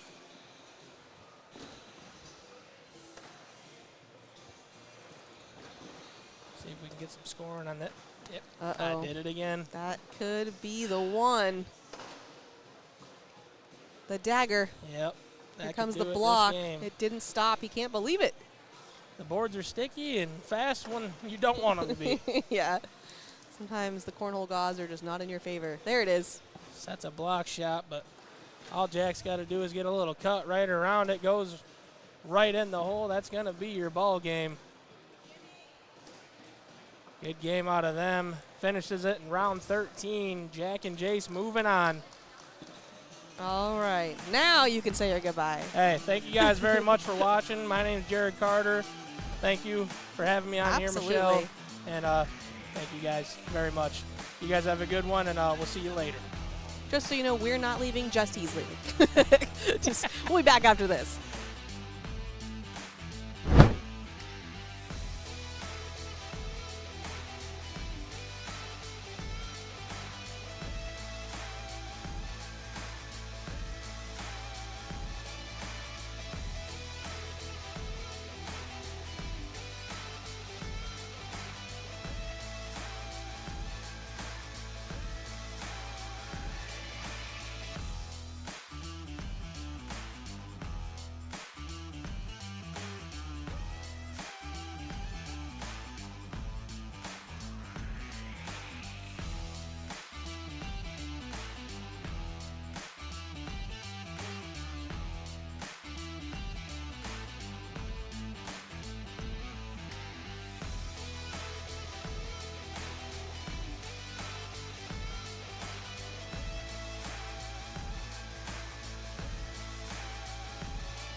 Welcome back into the Rock Hill Sports and Events Center. We got the doubles challenger bracket semifinal match getting kicked away here. We got Gio Mora and Adrian Brunson taking on Riker Wells and Jimmy Humans. This is a good one. Riker and Jimmy's first time playing together, so not a lot of team chemistry, but they found their way into the winner's bracket this far. So who was Riker? Actually, first of all, tell everyone who you are. Okay, so I'm Landon Crabtree, joined by Mish. So I actually know the full story to Riker and Jimmy's partnership. Okay, tell us the here. story. Yeah, so Riker's partner is Noah Almanza for the season, and he Okay. was unable to attend for, I don't know the reasons, but he wasn't able to make it. And then Jimmy was playing with Ian Cripps, That who part I knew. decided to Yep, step away. Step away. So I actually played with Jimmy Humans at the last signature. So I told Riker when he let me know that, I said, well, Jimmy's always available because he doesn't have a set partner.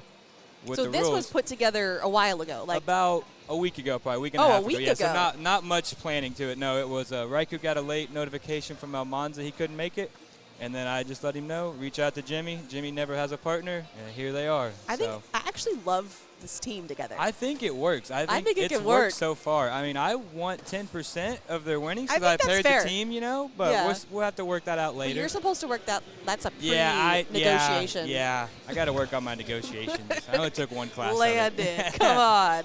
But I have seen Gio and Adrian have been throwing very good to this point. Last game I looked, I believe Gio was at an 11-3 and Adrian was at like a 10-5, so this should be a good match. There's a caveat. They're not wearing their own jerseys. I would not be able to wear a jersey too tight for me. That would be a problem. Okay, it's a step up, though. So Adrian, when he had to wear Emaxes, that was an extra small. Adrian's a medium. This is Donovan's, and it's a small. So only one so size. he's getting better. So if we see him make the It broadcast shouldn't court be for a as- doubles bracket, he'll have a jersey that fits. Is that what we're Can saying? he not find a medium in the whole building that's dark and gray? Riker brought 4 pro jerseys, and he still doesn't have one to wear today. What is that about? What is the excuse for that? No, I don't know. What was wrong with his jerseys? I figured So out if I many just avoid the questions. court, I don't got to wear a pro jersey, you see? That is something he would say.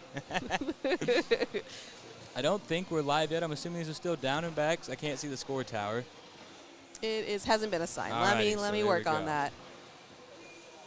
I believe we got Alien Bag Quantums for Jimmy and Riker, and then I'm assuming those are Guardians for the... Is Riker alien? Riker's an alien, yep. Oh, Him and Monzer. he's an alien? He's an alien, yes. That actually explains so much. Aliens wear pajamas.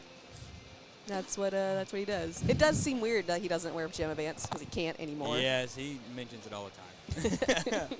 It is so hot and sticky outside. I can't even imagine walking from your car to the door So in he pajama hasn't pants. worn them in probably 2 months now because it's been so hot in Missouri. Okay. Pajamas are on layaway till the fall. I'm happy to hear that. All right, let's give you a quick update on what's going on with the brackets. You just saw Jack McKinney and Jace Fleischer defeat Gabe Dolan and Daryl Saylor. They will face off on court 1 against Zeb Smith and Yufeng Yang after the game finishes there. We also have Madden Franco and Jace Webb in the semifinals against Jeff Reynolds and Lucas Householder. Obviously, you've got the game here in front of you. That is to get to Kara McKay and Landon Hunt, so we're a little farther behind in this bracket C.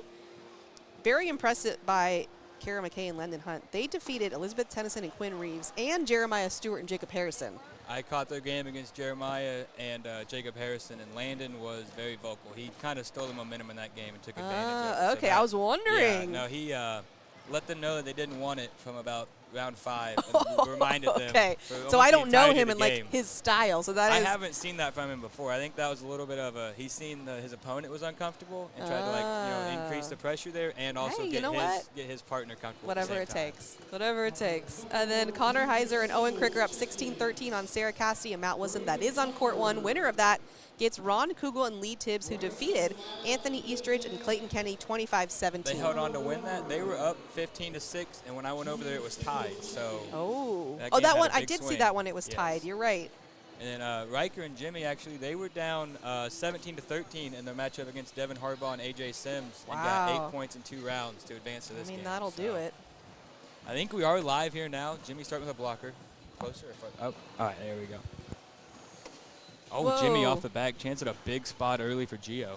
Big asp in the chat. What's up, guys? Just was on their podcast, I think, last Oh, week you it just was. were. That's Yeah, right. yeah. I saw Those are that. some great guys. They are. They're the I best. think Jimmy going slick side now, went off the back sticky last time. Ooh. Brings it closer, but that one's out of play. Is this Jimmy's first time with these bags, you think? I think they threw him their first game, but I think they've switched bags twice now. Oh, so I don't think they're quite comfortable. That's not a good They had sign. to switch once for color of jerseys as obviously the low seed with no points. Yep. So I think they've had to go back and forth, which is very. And I've heard this board stickier from what the players have. The way This the players have specific lane? reacted. Yeah. Oh. It sounds like they've said this is stickier than what they've been going on the courts off Okay. the broadcast. So that's something to keep an eye on. But that will be 3 for Gio to start. Also, Jimmy and Riker said they've got off to a slow start in every game, so this is part of the course for them. They're like, So, let's keep it going. yeah, this is just, at least they're comfortable being down early, I guess. We have an important update from the chat. Wally said, fun fact, Riker's wearing my boxers for good luck. It's an inside source right there. I think Riker has one out of play now. Oh, nice collect by Adrian. Hold on a second. They said Jimmy's PPR is 11.06. Why would he switch bags then? I don't think Riker was throwing so great with the Okay. ones, and then, yeah. Like that bad when your partner's throwing at 11, don't you just keep that and try to... I would just hope I figure it out. Yeah. But, you know, I think they probably came to a decision together. Jimmy, so I played with Jimmy in Mesa, and he's a really good, I was very surprised at how nice of a partner he was. Oh, no, he is. He's Yeah, such a good guy. He's a great partner. Riker brought that closer on the slick side with his third bag. Such a good bag. Adrian blocks. He's going to make Riker do something. Does he go for the rolls? He shoot it for 2. He's going up. Hits it clean, though. It's going to be a 10-on-10 wash. It was too clean. Nice job from Riker there to recover. It looked like he was going to give up 2 in that round. So it is top 2 in the bracket. Yep. Make it to the World's bracket, right? But whoever wins the bracket earns their top 100 card for next That's season. how it was in singles. I'm assuming it's the Okay, same in that's doubles. what I thought so. Well, I wasn't in this bracket, so I wasn't quite as in tune with what the results meant as I was yesterday for singles. Yeah, I was watching you. You were in which? Wait, there's so many freaking brackets. H, I think I was Oh, in. you were in the bracket last H. one, Yeah, okay. it was, yeah. Decent, not as good as obviously you want. Anything outside of top 2 is disappointing when it comes to these, but there's a lot of pressure in these challenger brackets. I feel like there's more pressure in this than any signature you've played so far. is that how? Is that like the consensus in the room? I feel like if you lose, your season's done. Like your pro season is finished if you don't get But at you least top can't 2 you in this play bracket. in You can a play tier tier 1 one? this year. Yeah, that is a nice update. Okay. Last year we were unable to, so it was like a lot of dead time for you All in those- Rock Hill if you didn't make it through. All those tier 1 players are like, get these pros out of here. Yeah. My friend Jalen Jones was not too pleased when I let him know that, hey, I'll see you in tier 1 See this you there. weekend, pal. See you there. That's where I'll be. Jimmy gets 2 back there, makes a score 3-2 now. So if this works out for you, wouldn't you have to make a decision between playing and calling? Yeah, so if it works out, the decision for me would definitely be this. I Okay. would prefer to do the commentary. I've kind of wanted to do this since I was like a little kid, so this is pretty cool that this opportunity kind of opened I up. love that. So yeah, I'm excited. This has been awesome. The whole experience of trying to get like the auditions and all that, and everyone coming up wishing me luck. It's really been pretty cool. So That makes me happy to hear. Adrian got a bag a little bit off to the right there. Riker going to go for the bully. Nope, just goes around it. You can see from his expression he was wanting to move that bag out. He's very good at moving that out from personal experiences. This Happened to actually- you before? This is kind of an advantage for Riker playing a lefty, as I throw the bag with a left-handed spin, so Yep. when we practice, he's very familiar with how Adrian's bag is going to work. Oh, and he knocks those 2 in. I might have jinxed him on his 4th one. Except you're not a lefty. I'm a lefty-ish, we call it. Adrian, chance to go in. Oh, And it keep going. sits. Oh, no, it goes. Give him 2, 5-2 now. So, yes, I am a righty, but with my left hand, with reverse spin. I know you have a yeah, reverse spin. yeah, It's so unique. I remember in the college championships learning all about it. So it's treated like a lefty, so for him, the blocks will work in a very similar fashion in terms Okay. of the rotation of the bag. That makes sense. Stephen Bernadette's saying hello in the chat. Bernadette, yes, he told me he would join in. Hello, Bernadette. Actually was on the PlayStation with them earlier today, letting him know how it was going to go. Aaron says, kinda. You've been talking about doing this since you were 6. That is my mom. That is my mom, so she would know. She's calling you out. Gio, a You're little trying to short left. Play it off. Oh, nice roll there from Jimmy.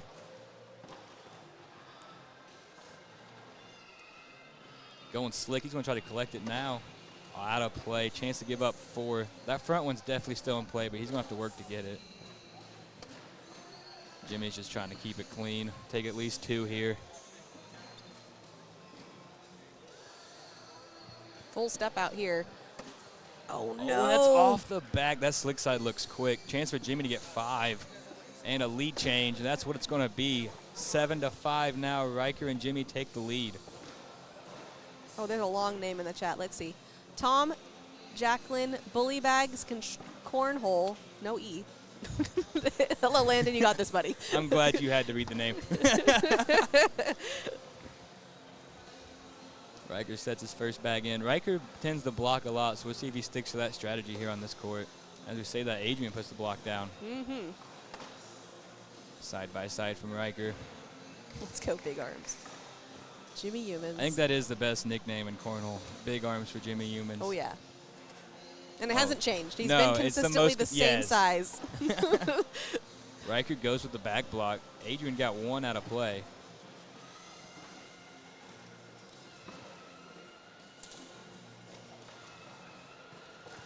Oh, he's going up. Way deep. Barely hit the board on that one. Riker going to go with the roll. Surprised himself. He's guaranteed 5 here. Adrian's got a limit. I don't see Riker get fired up like this. Like, he seems more serious than normal. It's tough for me. I've played so many doubles tournaments with him. I've probably seen like 7. Oh, he goes short, knocks it off. 8. That's an 8 spot for Riker Wells. That's a big Painful. swing. Painful. 10-point lead now. Jimmy and Riker are only 3 misses away. This has been a quick game. We're only in round 8. Well, the thing is now, look, it happens, right, to everybody. However, I'm always looking at what's the bounce back, what's the reset. You're going to make mistakes, especially something like that is painful. So what do? Yes, Can exactly. you lock right back in and forget it? I'm a big believer in timeouts. Just reset, stop. If you can't do it quickly, you have to. Yeah, you have to. Can't You throw have to, with you have to that. change something. If you don't, Yep. nothing changes if you just keep trying to plug away at it. Speaking of that, this is a big spot for 2. Gio's got to switch momentum back into their favor. Give Adrian lead bag. You can see him sitting down here just staring at the board. He's upset with himself over that round. They've been cooking all day. They're just kind of letting this one slip away from him really quickly here. So how fast can Adrian let go of that round? You see Gio doing well, and he's picking his partner up on his Yes. side. I think the 2 here go a big way into helping Adrian try to settle back in, make that first bag and get comfortable again. Oh, as we say that, chance at 4 now for Gio. Put it 15-9.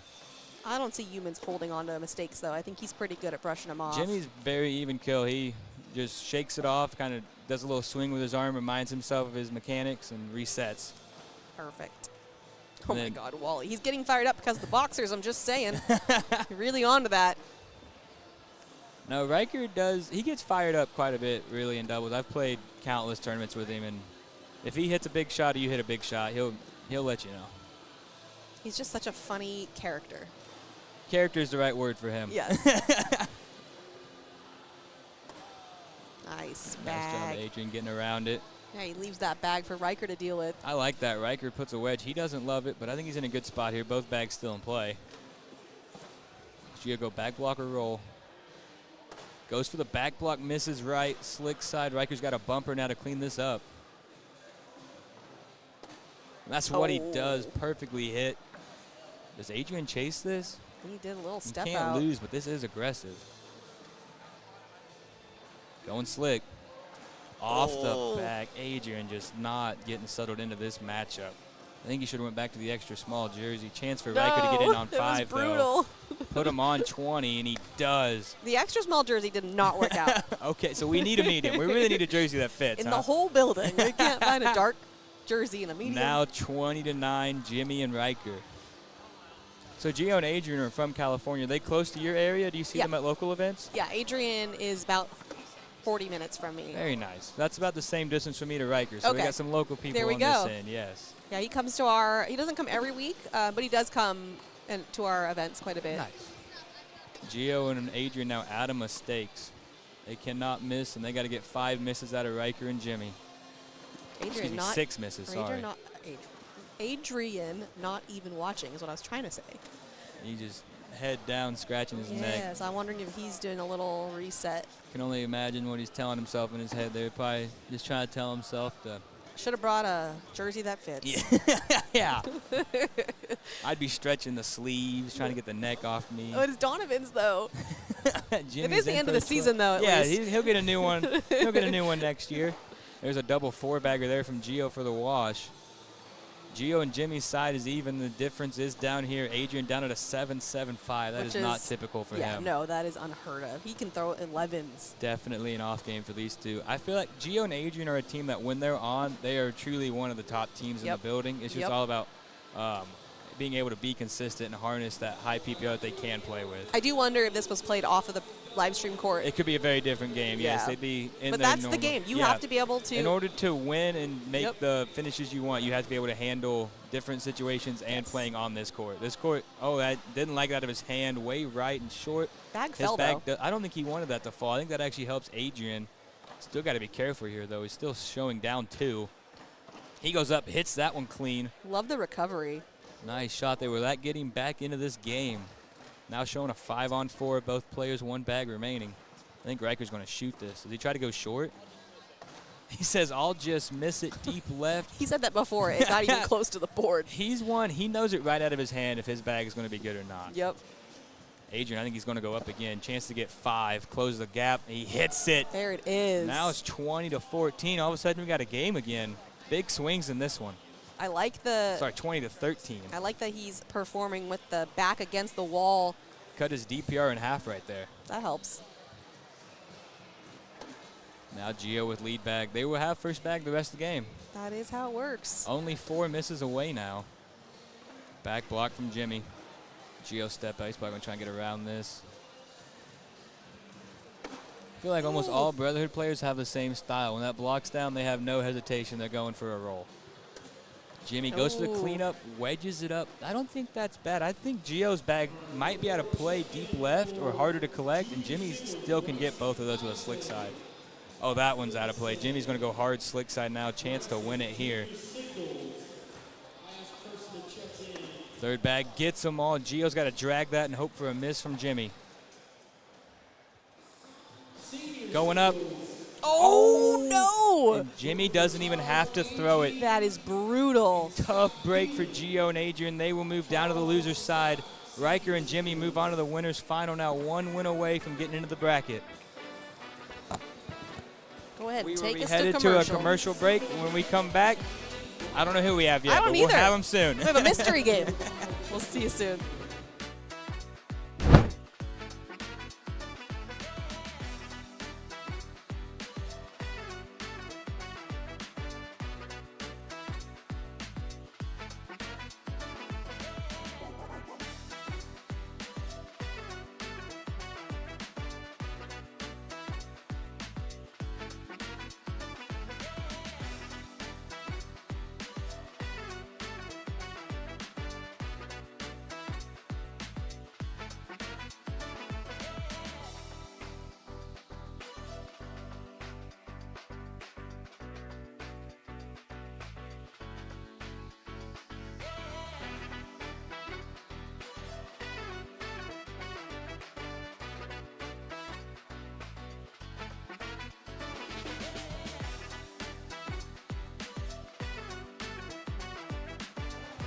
Hello, everybody. Welcome back into the Rock Hill Sports and Event Center in Rock Hill, South Carolina. We've got a king seat match coming up for you here. Madden Franco and Jace Webb will be taking on Lucas Householder and Jeff Reynolds. I'm Landon Crabtree, joined by Cornhole Mish. We watched Lucas Householder and Jeff Reynolds earlier, and Jeff Reynolds struggled, like throwing like an 8. All slick side, too, so that's not All a good slick 8. side. Yes, yes. There's different 8s in this game. Well, and that yes, is- yes, but not that is not typical No. for him. I said, there's no way that's going to happen again. And I said that Lucas had to end it on his side because I didn't think if it went back the other way, because it was 1919, Yes. that it was going to go in their favor. And he did. So let's see if we get the normal Reynolds Yeah, here. that doubles matchup was fascinating to me because you had two both teams had very different play styles from their partners, and they were on opposite ends. Yep. So you had Lucas, who was okay blocking and rolling, taking on a slick side airmail guy. Yep. And on the opposite end, you had Justin Rule, who's willing to block an airmail, taking on Jeff Reynolds, a slick side airmail guy. Yeah. So it was contrasting styles, and it matched up to be a great game, 21-19. But Lucas is having a great weekend. He made it in through the challenger bracket. Yep. I don't know if he finished first or second in that, but I know he made the finals for it, so he's He qualified. Finish. Where is he? Householder. Nope, Jackson Gore. Jackson Gore won that Finished bracket. first, Okay, yep. so Householder finished second to make it in the bracket, and Jeff Reynolds won the seniors title at the last signature we were at. Yes, so he did this against is Matt Guy. team heading in the right direction. So And if you get normal Reynolds, I mean, it's a tough matchup. this should be a good game. I believe Madden and Jace were pretty close to qualifying to that top 24. I could be mistaken. I have to check the seating Ooh, of the well, we bracket. can look that up. But I do think they were one of the teams that was near that cutoff line. Madden Franco had to do that game against Cody Henderson yesterday. That he was so good at composing himself against all the chaos. It is always interesting when Cody plays a junior how they handle everything that comes with playing Cody Henderson. And there's a lot. There is a lot. Let's see. All right. Madden, where'd you guys finish? Got down 25. Here. 20, tied for 25th. Mm-hmm. So one spot out of the bracket. So this is a top seed here trying to get themselves into the world's bracket. We've seen Jack McKinney and Jace Fletcher a top seed. They've really shown why they are the top seed in their challenger bracket. They've been rolling through. Yep, so they're going to now, wait a second, that game already ended? How many rounds was that? It went 7 rounds. Jason Jack moved on. Oh, yeah, Wow, Jason so they are Jack. not messing around. 21-0 against Zeb Smith and Yufeng Yang. Already locked their spot into the bracket Fleischer with a 12, McKinney with a 10.67. Just pure dominance. So yeah. If the juniors, I know we have, because we have limits with the juniors for the top 100 division. They so can't if get it. They can't. Okay, that was my question for that. They cannot. So I believe we have Wizard L's for Madden and Jace, and then I'm not sure. For sure Reynolds bags, obviously, with Jeff on the we court. got that going. But I don't know which ones it is they're throwing. It looks like a hybrid material bag. We, oh, wait, let me get Are that. those the same bags they threw in their last matchup? I feel like it's a different color than what they were throwing. Don't remember. Those are Pro X's, though. So one of Reynolds' oldest sets of bags there, the Pro X.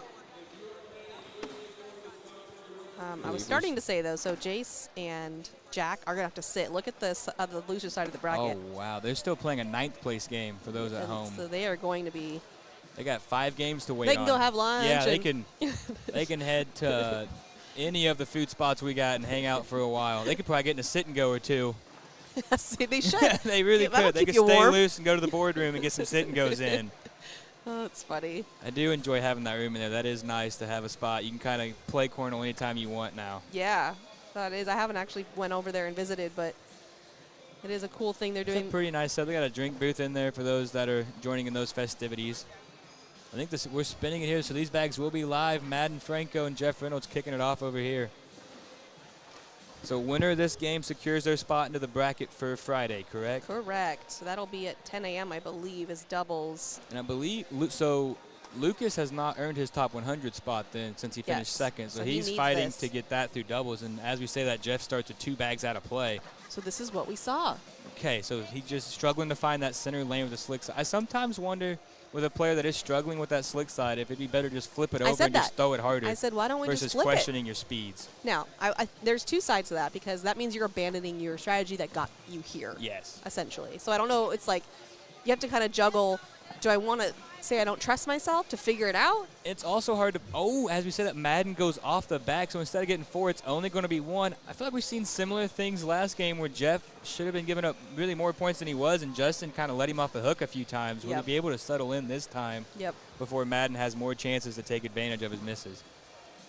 It is scary flipping the bag, because if he goes sticky and that doesn't work, then when he goes back to the slick, he's questioning it even more because now he's changed his entire speed of his bag. Well, I don't like abandoning a strategy, but I always say you look for patterns. Before you adjust, you look for patterns. And so it's just a matter of... Which is tough on that one because he missed one way left and overcorrected way right. So there's maybe something the next one is center. So that's what I try to tell myself. And you just kind of got to quit thinking and start. I don't want to say you just rely on hope, but in the mind you're kind of like it's easier to reset your next bag saying, well, I hope it goes middle than trying to fix every mechanical thing that's going on with it. I completely agree with that. You don't control it at that point. You're in the performance of it. Yes. Steve Bernstedt said, never flip it over. Always stay slick side. You would say Bernstedt, you try to hit the ceiling on every throw, so that is why you stick it on the fast side. 100%. He has one of the highest throws I've ever seen.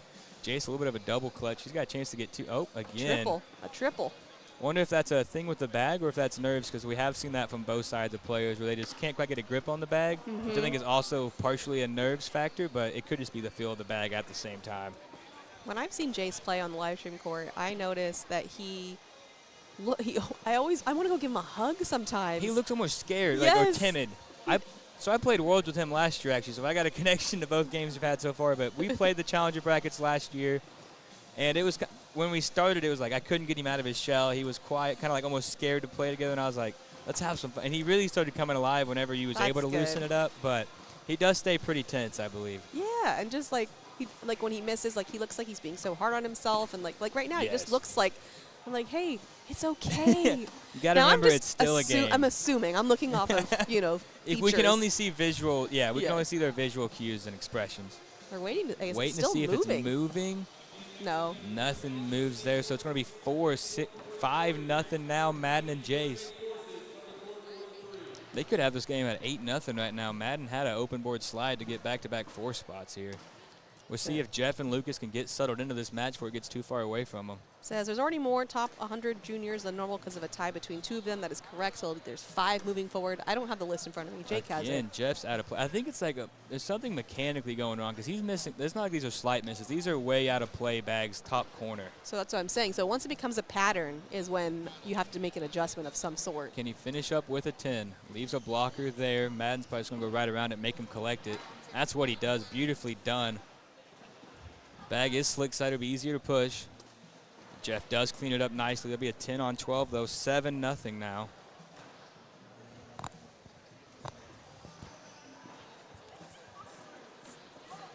We're only in round 4 here.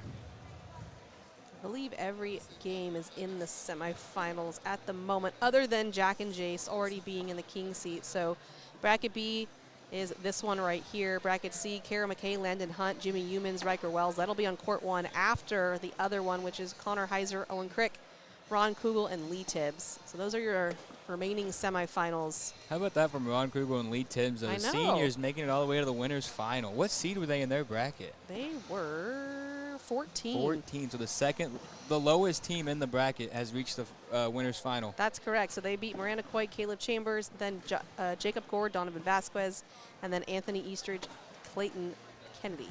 Nice shot there from Jace just to go right on top of that. Wonder if there's added pressure to Lucas now. He sees his partner struggling. Yeah. He knows if you win this game, you make the bracket, and you're 1 win away from getting your top 100 spot. So there's a lot of pressure and nerves into this game for them that Madden and Jace don't have because they can't get that top 100 spot. So they're just playing to get into the bracket. I did wonder about that with like Jackson Gore, for example, or like Cameron Belvin. Like they already have, or Jackson can't have a spot, and then Cameron already had a spot. Like, does that change the way you play in that final game? I spoke to Jackson yesterday before he played the final, and he seemed as loose as could be. He's like, I don't even know if I need to win this game. I said, I think it's for money. He said, I should probably try to win then. Yes, it was. Like, oh, there is nice. money on the line. 4th bag for Jace. Flipped it over to Slick. Doesn't look too confident at the moment, but can he get the cleanup here? Trying to get a grip on that bag again.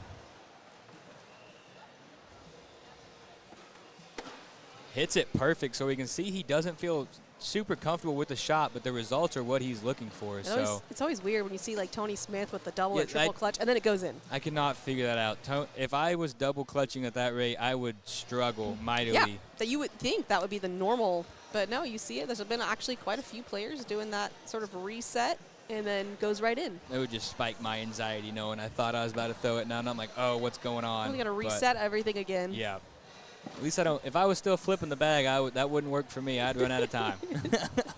Jeff finally gets that first bag in for the round here. Maybe he has found his center lane.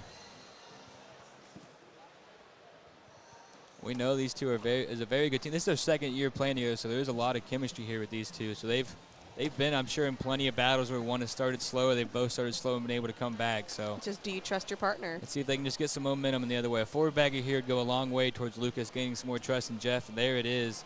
Jeff That's able gotta to get feel center. good. First 4-bagger I've seen from Jeff on the live stream court. Yeah, I can't really remember the game if he ever got one, but if he did, it wasn't a lot. Yeah, so good to see Jeff able to figure it out there, keep all 4 bags center.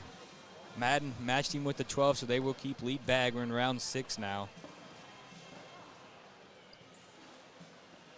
I mean, those are pretty – it's early, but those are tough numbers to beat. I thought Jeff and Lucas were throwing much worse than they are. They're both at a 10 flat. Just when you face that to a 12 and an 11, doesn't get it done.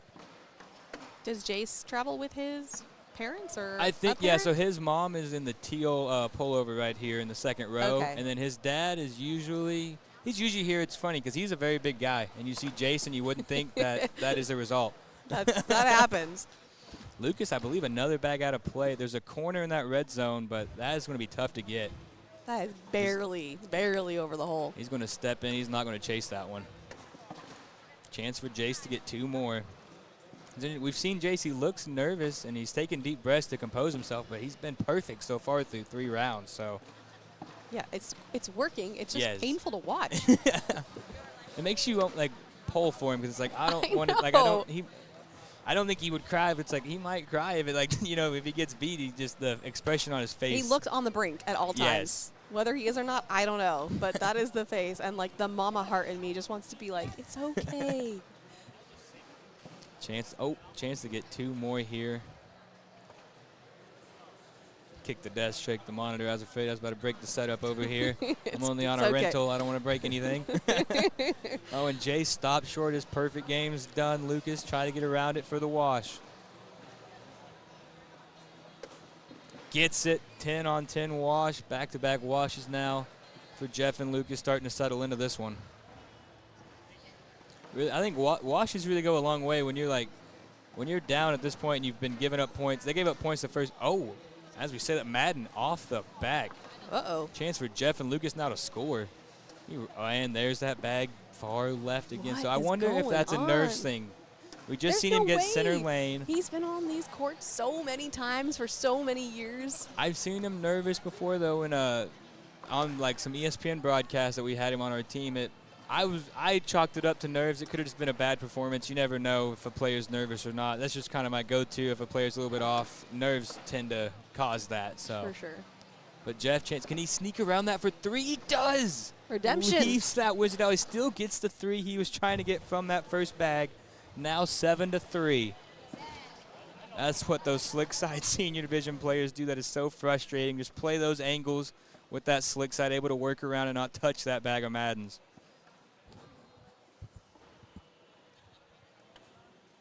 Oh, first bag for Lucas. I believe that is out of play. Now his rental jersey is tight on the shoulders, which is hard when you're throwing a bag and you could feel that pull. I hate when the sleeves are touching me. That is one of my pet peeves for sure when I'm throwing. But then if you go bigger, then it's like loose where your arm is going back and forward. Yes. So it's like all about player preference for that for sure. I know like the more I play, the more I see why Adam Hister and Chris Kingsbury wear their cutoffs, because then they don't have to worry about anything being on their shoulders. That's true. It's got its advantages.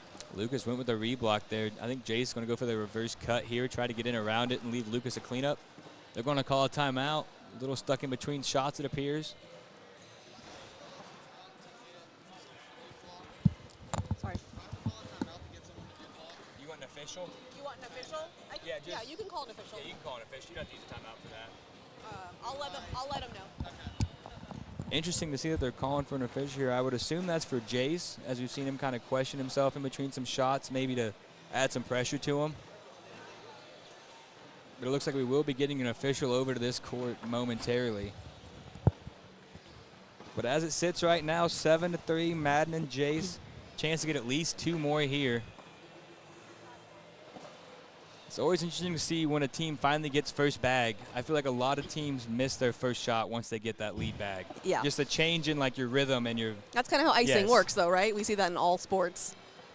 Yeah, I mean, the most important thing, at least from my experience in my games, was being able to hold first bag in these pro games is so important to control the pacing and control the style of the round.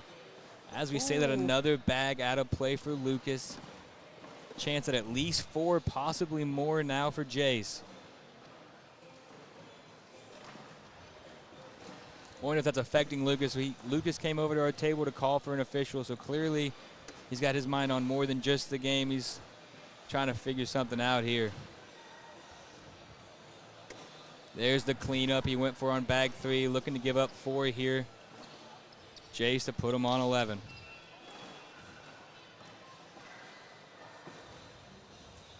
As a player that tends to take most of the shot clock in their past, I will say I don't believe Jace is even close to that shot clock threshold. Yeah, he's not, but I sometimes when Just having the official there Yes. takes it off your mind. You don't have to worry about it. But 15 seconds is a very long time it is a when very you long sit there time. and just wait for it to happen. We saw that with Cody Anderson. We were counting. It was within. It was right up to sometimes, Yes. but it was within. Well, and I think people often forget there's a different rule on your first bag. So in doubles, you get 45 Yes. seconds on that first one. So you can really take plenty of time to get the round started. Brendan said, the 2 things I fear most when stepping up to a board to play, kids and seniors with slick bags. I'll take the senior with the slick side before these kids 100%. Jeff, another bag left. That tends to be the spot he's missing at. A chance for 2 again for Madden.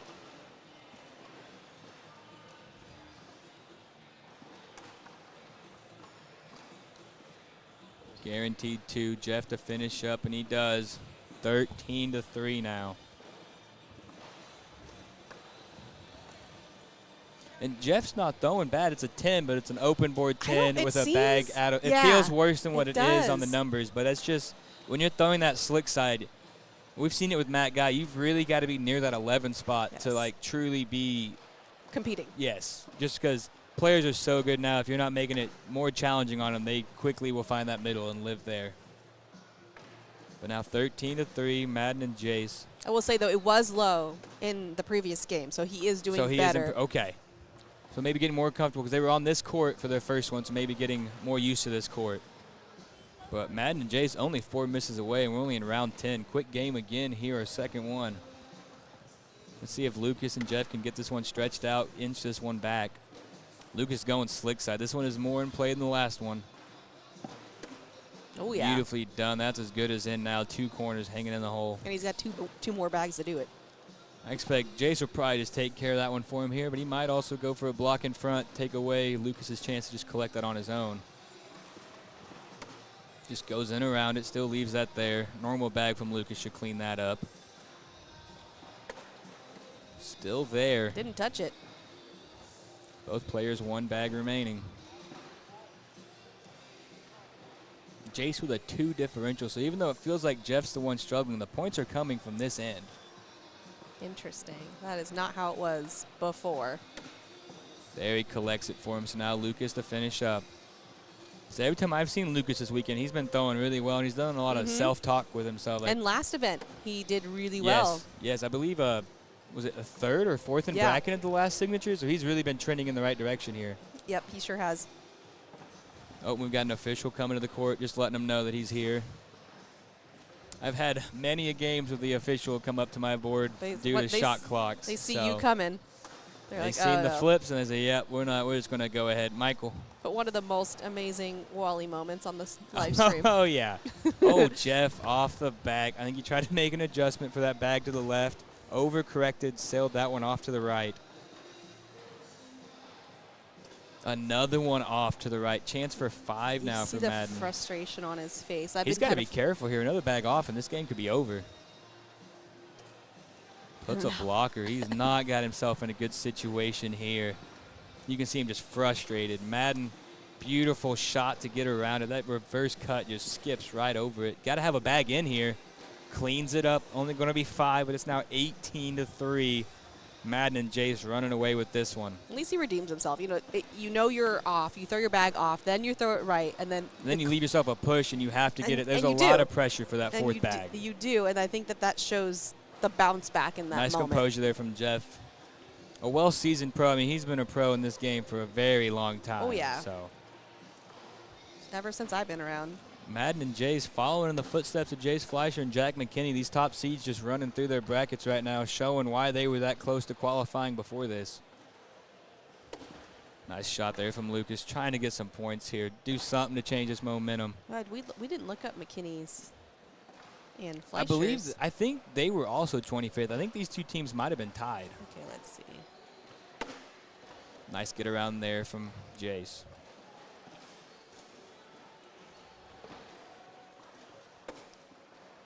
Lucas goes with the back block. They were. Tied for 25th, yeah. So both teams that were 1 spot out really showing why they were that close here so far through these challenger brackets. Flying through.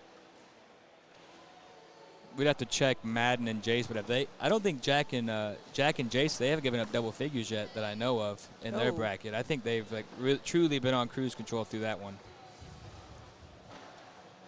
Nope, first game. I was wrong. 21-13. Yeah, 24-13, then 21-4, then 21-0. So they haven't given up 21 points through the bracket, though. They haven't there you go. That's lose. one way of saying it. Now, these guys, though, 21-7, 26-14 in this game. Okay. So both teams have had 1 game, and they beat a good team right before this in Braden Berry and Riley Wolf, another good juniors team. And Jace didn't throw well. Oh, 8-8 to an 8-8 on his end. Oh, they all just, they probably must have been dirty boards. From what I was able to catch a little bit of that game, and it looked like Riley Wolf had some nerves towards the end of that game, just some shots that you wouldn't typically see out of him. Okay, that explains it. Now Lucas here, I think he's going to go with the roll. Airmail's a dangerous shot at 18. Yep, goes for the roll. Hits it perfect. Jace adding Madden if he should roll or push. Madden kind of gave him a look of, I don't know. Says it all. I think he's going to go step out, so I would say that's going to be a slick side, try to collect it here. That's what he's going for. Oh, kind of knocks it over, but nothing goes in. Still a roll for Lucas here. He did like a jumping jack afterwards. I do the same. If I don't throw enough on it, I for some reason jump. Oh, Lucas almost gets into that back corner. Now he's jumping up and down. He wanted that one in for 4. We're just getting our exercise in today. Going to be 2, 18 to 5. Got a compliment from Stephen Bernadette. Crabtree doing a great job. Appreciate that, Bernadette. We need to get you back out here, man. Agree. We miss you. We know there's something left in the tank. Well, I mean, actually, I'm leaving, so I guess I don't know how I'd see you, but hopefully I can pop into an event as a player in the next season. Excited for you and your new role that you got. Yeah, I'm very excited. It's cool to see you and Trey kind of, you guys have been in this for a long time, getting new opportunities and new roles. It's always good to have something refreshing, you know. I'm excited. Here, 18 to 5. Jeff throwing that slick side really can't afford to miss a bag too far out of the center lane, as it can easily go off the back for He him. found it now. So right there's a 4-bagger. Oh, there's 2. Okay, can they get the momentum going now? Back-to-back rounds with 2, 18 to 7. You can see Lucas trying to give him a little bit of a pep talk there. He said, you never know.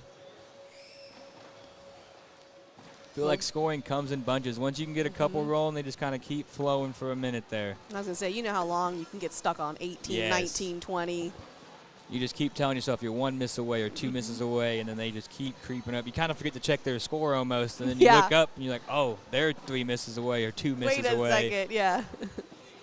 Well, that's always how I've thought of this game. I try to treat it like 11 misses, try to compartmentalize it as much as you can, and just I feel like if you think about your opponent missing, you're less likely to miss because you're not worried about what all you're doing and what you're worried about. I like that strategy. Both players, Madden and Jace, over a 10-5 in this one.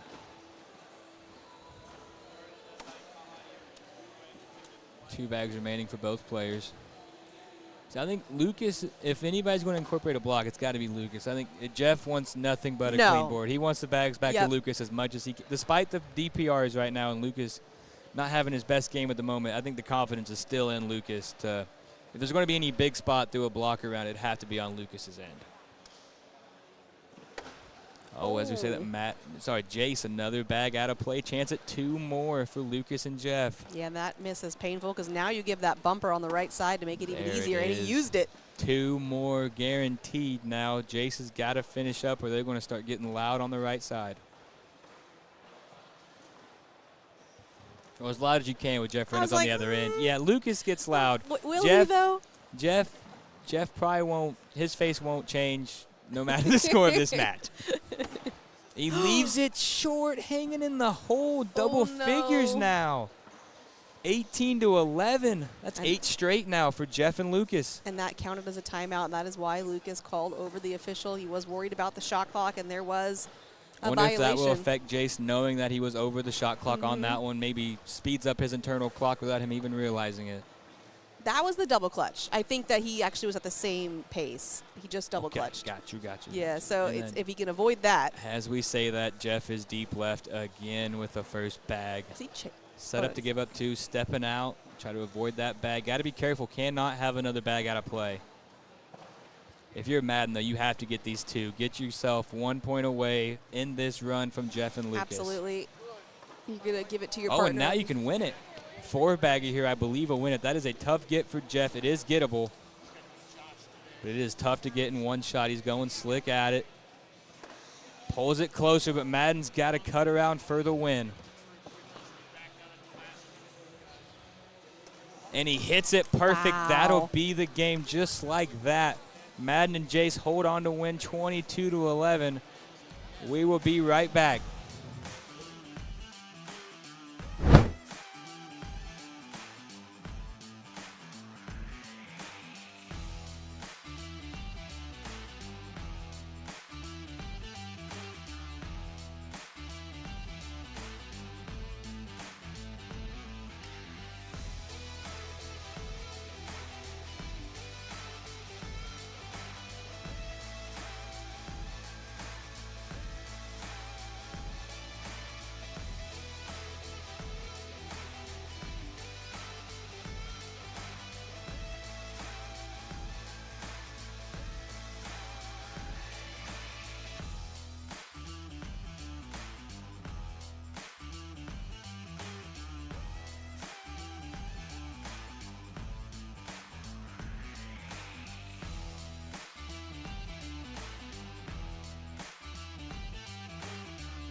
And welcome back, everybody, to Rock Hill, South Carolina.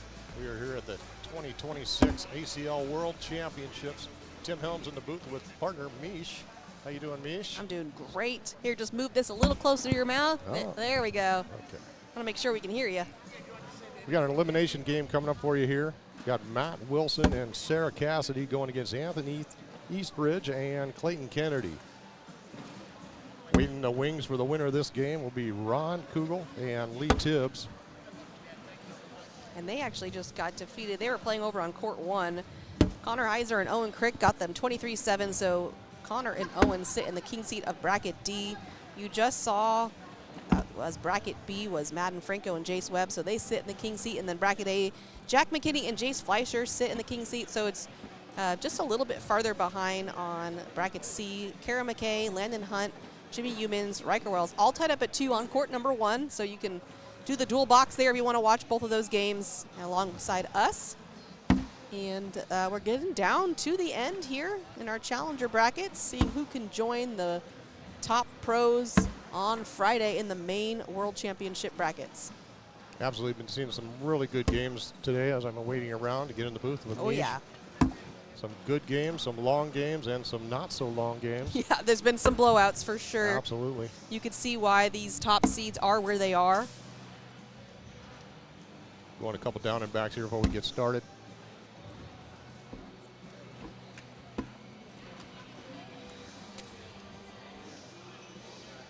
Stephen Burdison, I saw your question earlier. I don't know if you're still here, but I got a job in teaching, so teaching psychology at the college level and then teaching in a K-8 school, social emotional learning. So that's where I'm heading off to. I get started actually next week.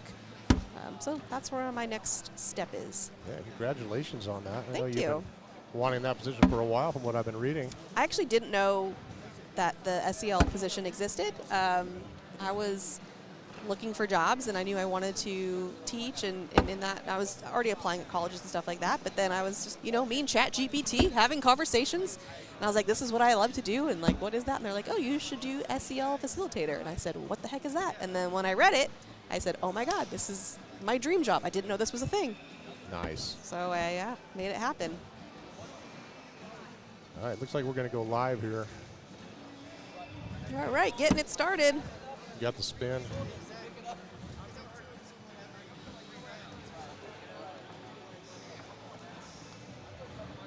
Okay, Anthony's going to get us started here, right down Broadway to start this game.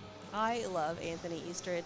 Not that I'm like, but no, I love Matt Wilson too. I'm just saying, like, he's always so sweet. Always comes and says hi, and he's such a good guy. That Thanks. is true for a lot of players in this game. I'll Yes, tell you, man. You that's get so true. some great people in this game.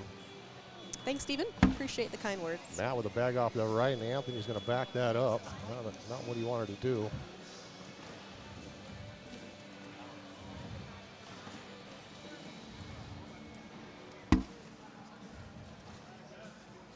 Got to step out. I believe that Anthony is going to try to split these bags slick side down. And he side rails. Not happy with that last bag. Got a slick side down. I believe he's coming around through 6 o'clock. He does not. Accidental roll. That's a roll. He said, I'll Yeah. take it. It's not what I was trying to do, but I'll take it. He waves it off, but he'll take 2. Actually, he'll give up 2. I'm sorry. No. I got my math wrong there. He grabbed 1. That's right, the side rail. Sarah starts us off down the middle.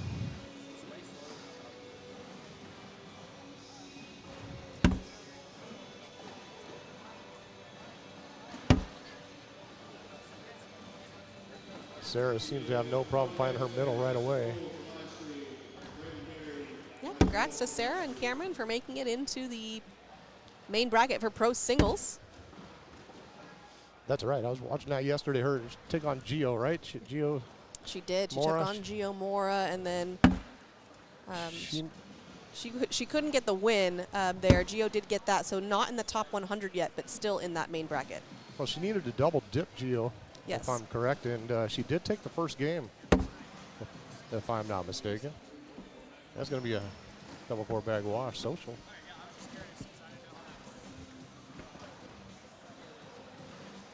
Remain 1-0. Matt and Sarah up. Matt first bag board control. Update on court one, Humans and Wells up 6-2 on McKay and Hunt. That is the semifinal game to get into the king seed of bracket C.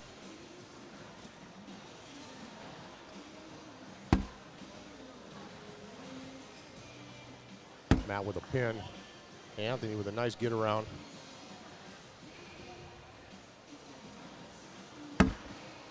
Attempted right, left, cut, a little deep. And he's going to back that up.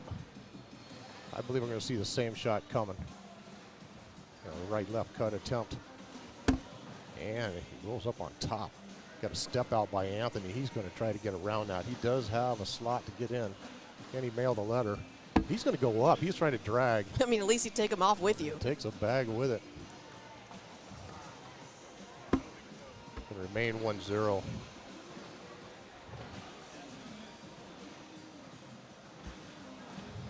Our next game after this will be Cody Henderson, Justin Rule, Braden Berry, and Riley Wolf.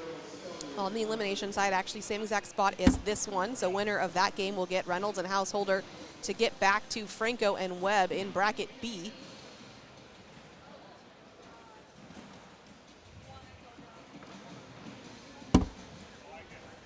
Yeah, I was watching Matt and Franco last night, and man, what a game with him and Cody Henderson. I know. That was a long game, and I'll tell you what, Cody Henderson, he puts a lot of personality into the game, and crowd favorite. He had the crowd really into the game. And Madden handled it wonderfully. Sarah is stepping out. I think she's going to try to grab at least half of this bag, get half of it now. She doesn't want to lose her streak. No, there she goes. That bag is dead.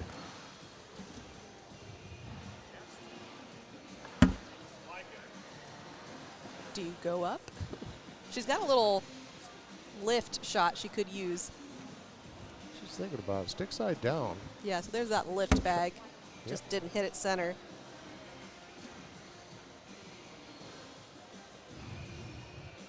Clayton with the cleanup attempt. And that's the risk of going slick side there. If you're off, you're off. And he was. It is a scary side of the bag for me as well. Well, the boards are pretty sticky. Yeah, that's what everyone's been saying. Anytime you go slick side, if you do have a very fast slick side, you are in a dangerous spot to going off the back of the board. Nice visual laid out by Anthony.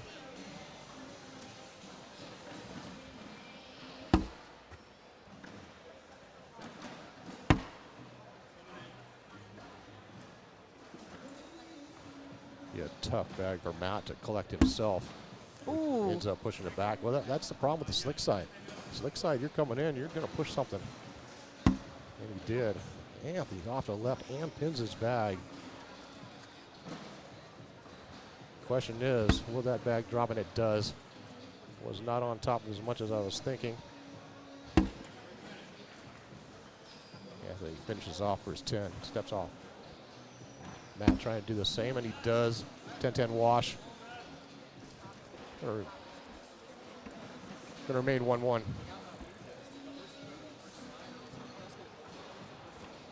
Yeah, I got in a little late last night and made it over. Where are you coming from? All the way from California. Oh, so same as me. Okay. yeah, a little jet lag. Where are you at in California? I'm Bay Area, kind of halfway between San Francisco and Sacramento. Oh. I'm in Brentwood, California. Yeah, okay. So not too far from me. Not too far. Where are you at? I'm just about an hour north of Sac. Oh, okay. Clayton with the bag off to the left. Sarah hunting at least two here.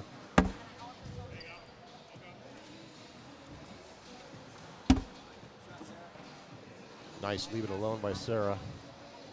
Let Clayton do the work himself. And he does. That slick side. That goes now. If not, now. Oh, and now. If not, then now. Sarah staying down the middle with no traffic in front of her. And another errant bag. Looking for maybe a little no step out at all. Sarah says, I'm down the middle. I don't need to step out. And she's going to grab a 4 spot in this round. Just like that. They're up 5-1. More pressure on this game as the loser is out. Yes, again, this is an elimination game. Over on court 1, Humans and Wells up 13-4 on McKay and Hunt. McKay and Hunt had an impressive run so far today. Not familiar with either one. First game, 22-0. Next game, 21-8. And by the way, that was Jeremiah Stewart, Jacob Harrison, and then Elizabeth Tennyson, Quinn Reeves, 21-5. So they're sailing through.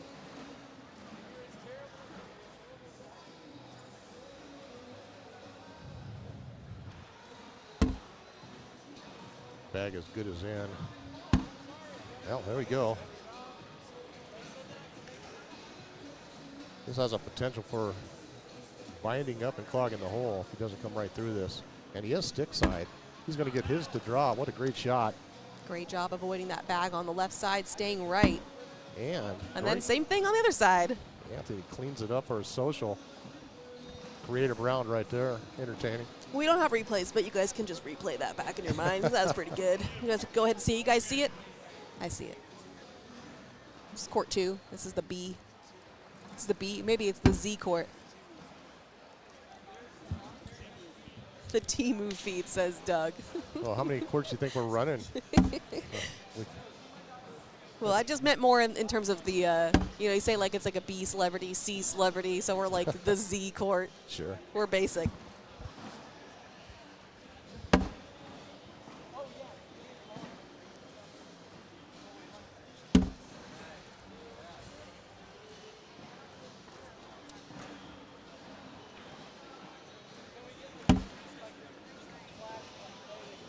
Two bags to go. More likely he's going to drop. And he does not. It's moving. Yeah, No, it's vibration will take that bag. And there it goes. Another social. 12-12 wash. Remain 5-1. Wilson and Cassidy up. Matt, first bag in board control. Not seeing many blocks in this game. And there you go. I knew I could talk him into one. He must have heard you. It's like, what? Block? Is that what you want? Yeah, he is the closest player to my mic, so maybe he did. They can't. They can't Yeah. hear you. It's actually I know. shocking. I always think, oh, they're going to be able to hear. And then we did the Commentators Cup a few years back, so the pros were commentating and we were playing. And I was surprised I couldn't hear a word they were saying. Right to left, get around by Matt. That's actually a good bag. Anthony helps him out, takes it home. Got one bag left. I see the same shot coming. And he's off to the left with that shot. And, well, he needed a friend over there. What if a friend's if you're for. going to go off, take him with you. 7-7, wash, remain 5-1. Appreciate the comment, Steven.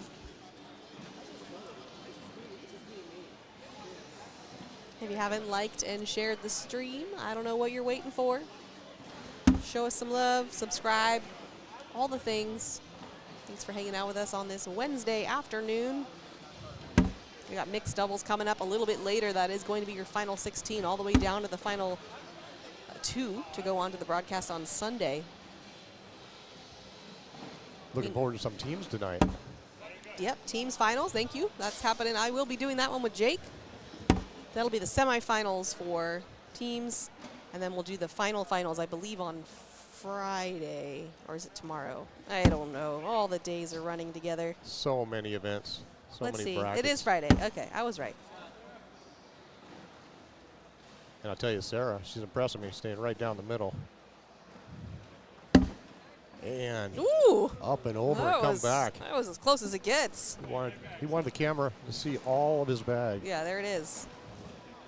Humans and Wells up 17-5 on McKay and Hunt. Got to be careful there on court number 1. That is still on the winner's side, though, so if you lose that game, you're not out. You just drop down.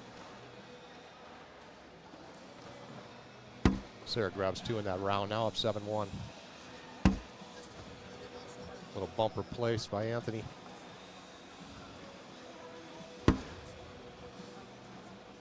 No step out, staying down the middle, and there you go. That's what you call a replacement bag right there.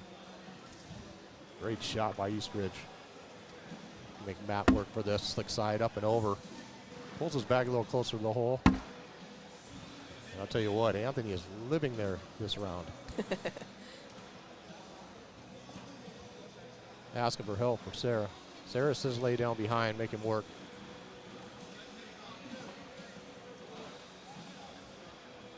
Stick side backup coming. And he gets it, not bad. Actually increases the lane. And he's gonna have to try to get around. He does, well, what are you gonna do? You go up, short one, go off the board, but you're still gonna grab a penny.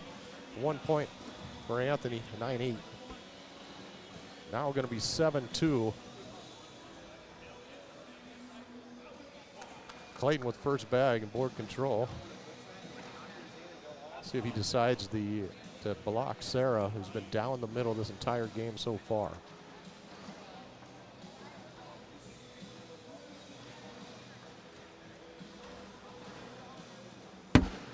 Well, there you go. Gonna make Sarah do a little work here.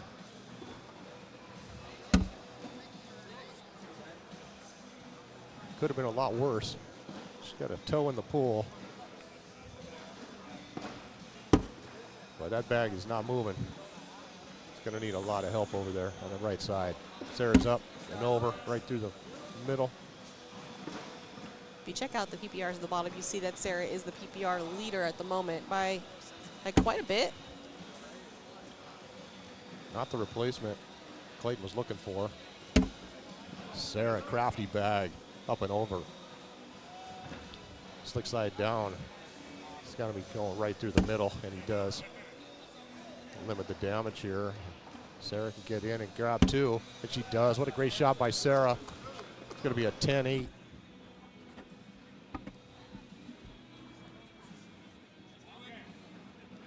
Now 9-2. Wilson and Cassidy up over Eastridge and Kennedy.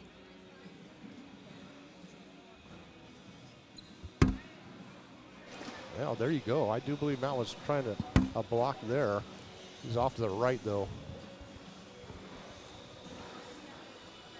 And Anthony shows him how it's done. And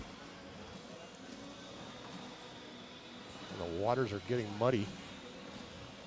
Up and over. Ooh. Bang, he hits it. Love nice the no. shot. Yeah, love the no hesitation there.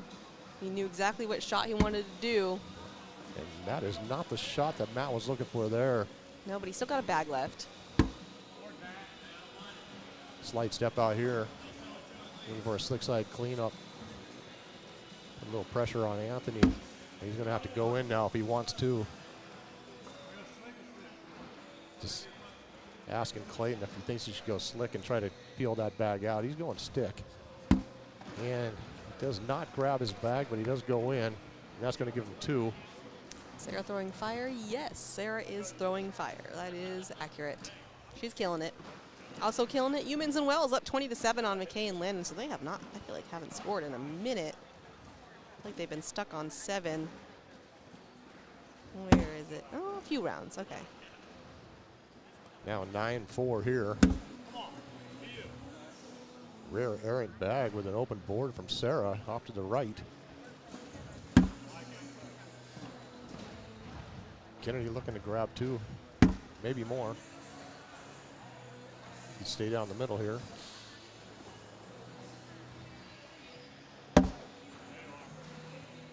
So far, so good.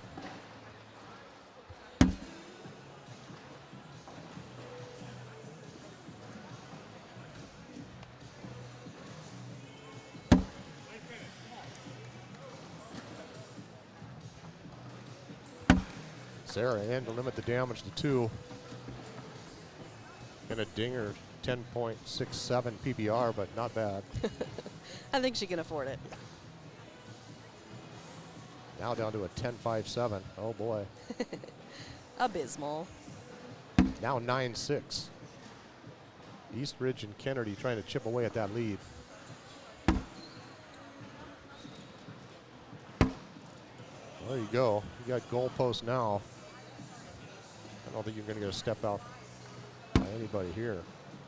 So this is the 1 and 2 seed. So Cassidy and Wilson were the 1 seed of this bracket, and then Eastridge and Kennedy were the 2 seed.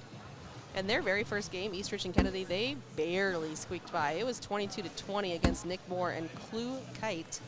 Then they lost to Ron Kugel and Lee Tibbs 21-17. So they have had all close games on the winner's side. Then another close game, Braden Tucker, Aiden White, they defeat them 24-17. So they've had to work really, really hard to stay alive in all the games they've played in. Whereas Sarah Cassidy, Matt Wilson, their first game 22-13 against Donald Cupp and Steve Gray. And then they lost their second game to Connor Heiser and Owen Crick 22-14. Dropped down, they had an easy game 21-2 against Miranda Coy and Caleb Chambers to find their way here. A little bit of a road.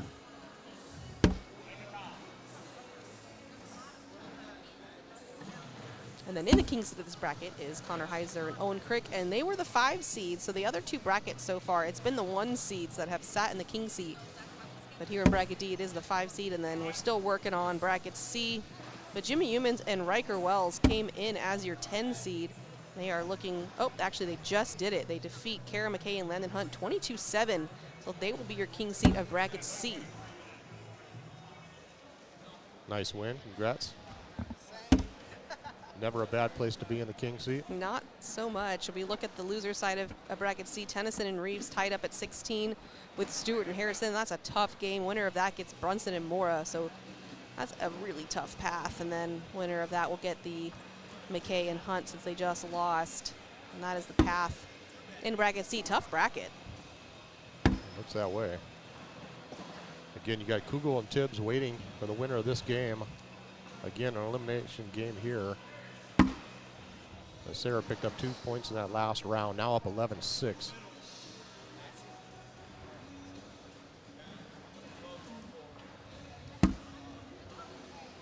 Glancing bag off. That's going to be a tough. Up next on this court is going to be Henderson and Rule, Barry and Wolf.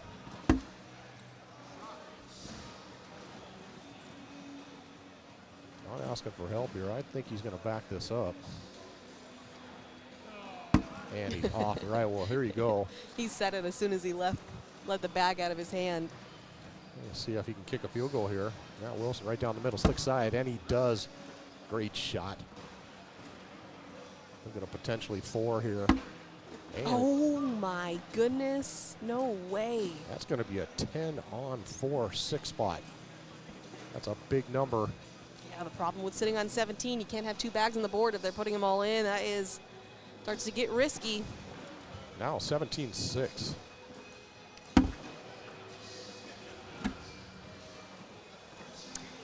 He's going to take advantage of that miss from Sarah Cassidy. Obviously rare for her, throwing a 10.75. He's going to take a timeout. He's going to sit on his Zuka. You guys can't see, it's off the screen, but he's going to take a sip of his beverage, sit on his Zuka. He's going to make her sit in that miss. We'll let that marinate. A little recalibration here. Hopefully get back on track and chip away at this big lead. Oh, now he's going to walk over to his partner.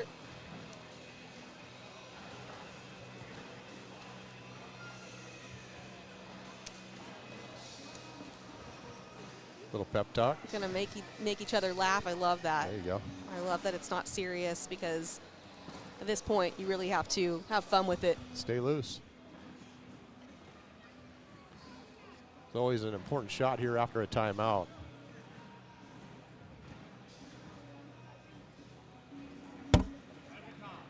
And that's a great bag right there. Let's see if we're going to see Sarah's hop shot. She ends up backing that up. Now you're asking Anthony. He says go into it. I see slick side coming. And there it is. Well, he went stick side. He backed it up. Anthony called for right into it, but apparently that didn't mean clean it up. And now Sarah's going to call a timeout, go down and take a look. See what she's got going on here.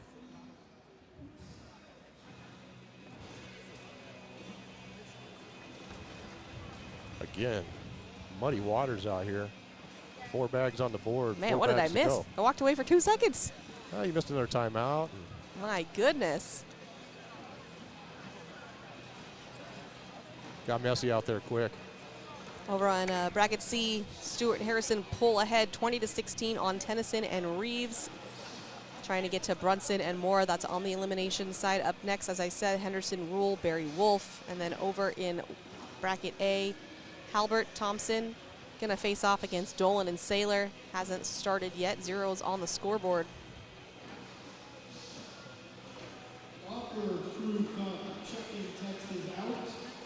I was hoping to get Brunson in a Gio Mora game. I missed it by 2 games. I think we actually made it worse having them here because then they had to wear jerseys that weren't theirs.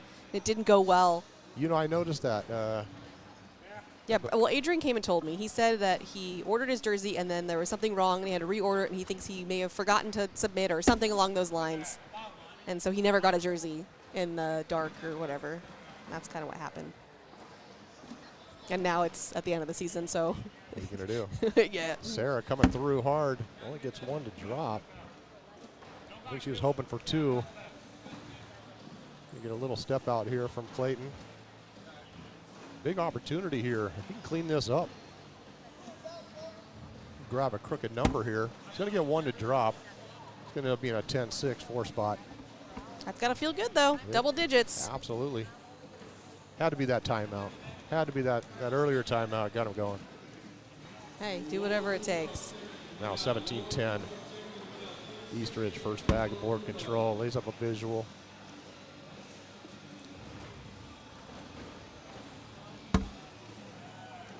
Nice excuse me shot from Matt Wilson. Loves it, he says. He does love that shot. And that's why. Yeah, he's like having good communication. Oh, I don't think you can walk down there and place those bags better than that shot. 2 in, Leah B. Matt's going to clean it up. Anthony in. Matt needs to go in here just to limit the damage to 2. And he comes up short. No way. That was a very short bag right there. That is crazy. Open hole. That's not going to be a 4 spot. Well, Mish, there you go. That's 17. What was it? 17-5? I told you that this team has been facing tough matches their whole way. I could see what it was before. Maybe they only like the tough games. Yeah, they wanted to be. You get a big lead to say, hey, maybe that's what she said during that timeout. It was 17-6 in round 17, then 17-10, and now 17-14. Yeah, a little bit of a bully here and in wouldn't be a bad shot for Sarah. And Uh-oh. she's off to the left.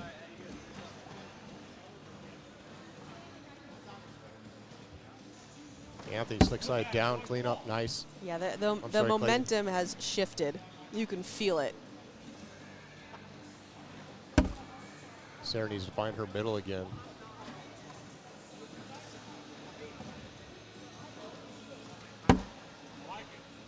Clayton with 1 bag left. It's not a bad bag.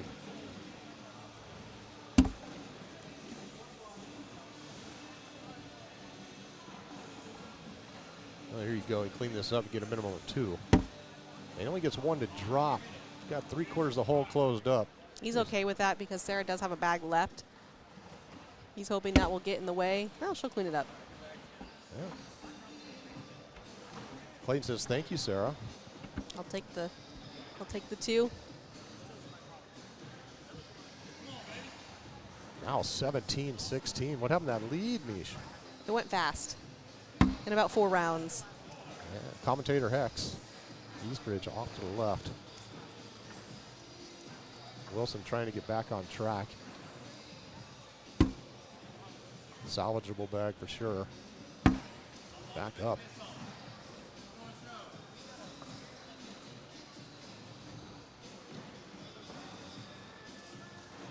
Little right to left. Nice, nice roll. Oh my Another goodness. You do all that work to come back, and now here it could be on this 1 round. He's going up. He is. He's going not. cut. He's going to try to cut. Goes off, so still some life here for Eastridge. You're going to get a timeout. Well, we'll see him getting any of his own bags unless he takes Matt in, obviously. It's tough. They're all on the left side.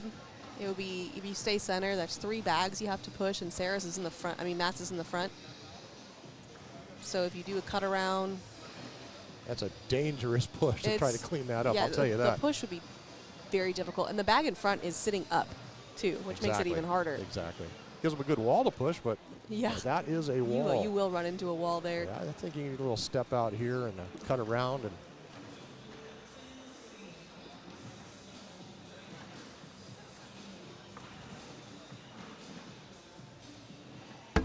oh, what a great shot right there. That's, yeah, beautifully done. So it's going to be 6 points on Anthony's side, and then we'll see what Matt can do. He's got one in the hole, one on the board, one off.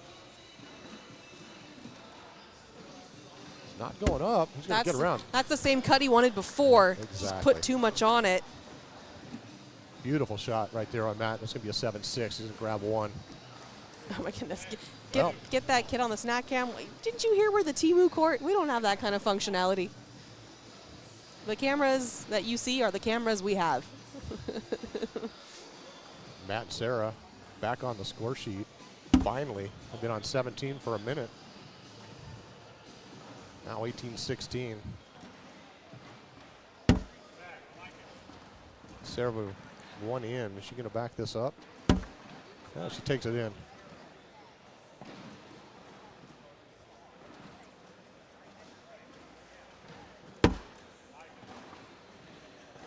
All right, court 79, looking for Jared Bobbins. 79, Jerry Bobbins.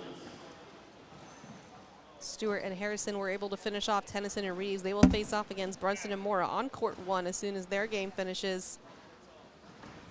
The game they have now is Dolan and Saylor. They're up 3-2 on Halbert and Thompson. These are all on the elimination side now. That bag needed to stay on the board. It does. That's going to be 2 more for Sarah. Now knocking on the door at 2016.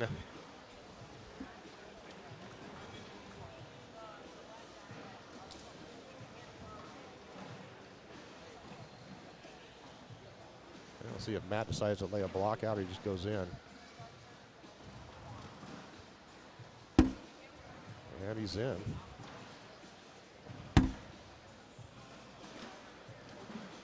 That bag is too far off to the right, and I think it's no problem for Matt to go in. He can even bully it out to the right if he wants. Not bad. Spun it a little bit.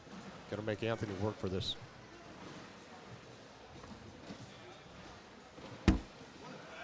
Great bag right there. Yeah, pulled that bag back into play.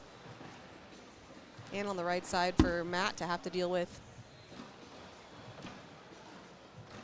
I like this shot right here from Anthony if he could stay in.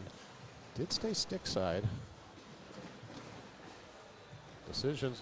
We got a timeout. Matt's going to go down here, do a little math, take a little look. Talk to Sarah, talk it over.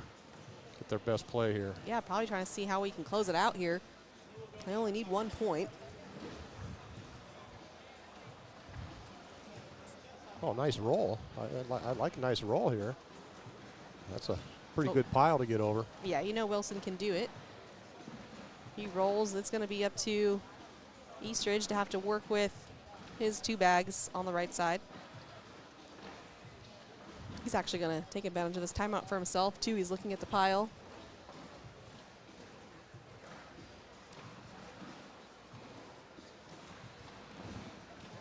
That back bag is in quite a bit, looking at the monitor. Mm-hmm.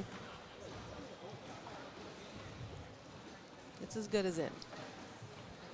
Roll shot, probably take it with it anyway. Still a few more crew cup teams, upper and lower, that need to check in. Crew cup check-ins. Make sure you check your phones, get checked in.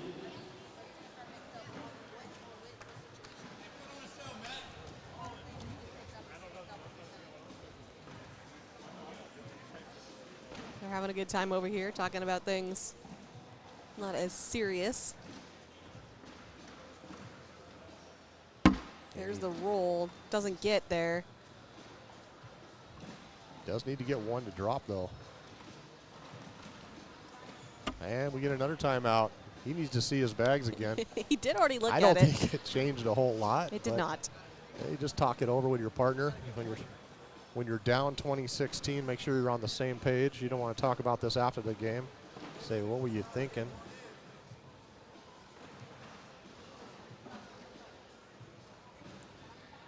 I think you just stay up on the right side, even if you just clip one. I think that front one will go.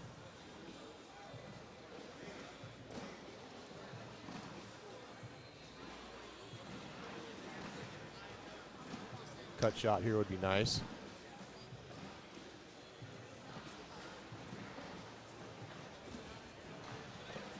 He's going slick side. Okay, well, let's see it. He wants all of them. And, well, One, that's going to do that's it. going to do it. That's the 1 point he could not give up. That's an interesting shot selection. I mean, I like it. I don't mind it. Obviously, if he hit it, that would have been big for them. They would have had 4, but it cost them the game. So I see stick side there. Just a nice little clip. Knock one in, stay on the board, but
We're in an elimination game here that's just getting underway.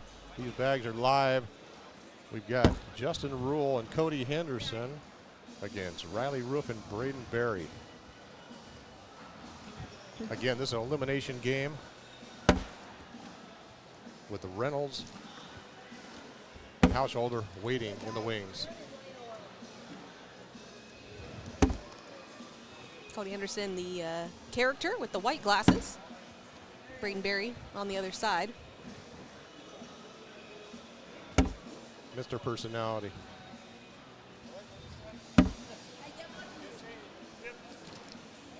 Cody, opportunity to start this out with 2, and he does. Slick side down, no doubter.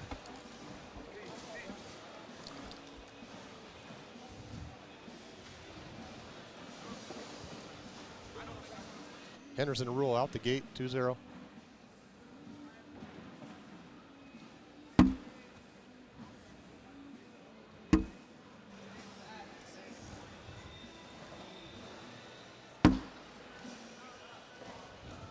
Some bracket updates over on court 1. Halbert and Thompson up 15-7 on Dolan and Saylor. That is an elimination game to get to Zeb Smith and Yufeng Yang. This game here you see, as Tim said, to get to Reynolds and Householder. Up next on court 1 will be Brunson and Mora and Stewart and Harrison. That is to get to McKay and Landon Hunt. And then Ron Kugel and Lee Tibbs and Sarah Cassidy and Matt Wilson are getting started on court 10 to get to the finals of bracket D. Nice cleanup there by Roll. Grab 2 in that round. 12-10. Now up 4-0. Henderson first bag and board control. And I'll tell you, watching that game last night between him and Madden, he really likes to control the tempo of the game. So I'm taking used all his timeouts to slow that game down. Didn't quite work out. He used the timeout and then he went and sat in the bleachers. Yes. Bag off the left, not happy with that, as you can see. But he gets an answer from Barry.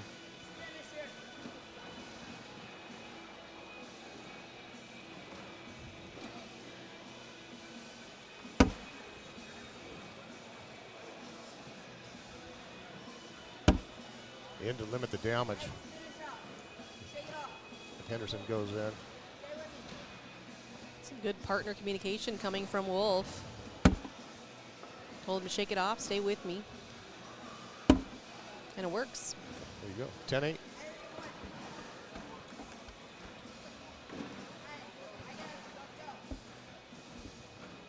Number 2 spot for Cody.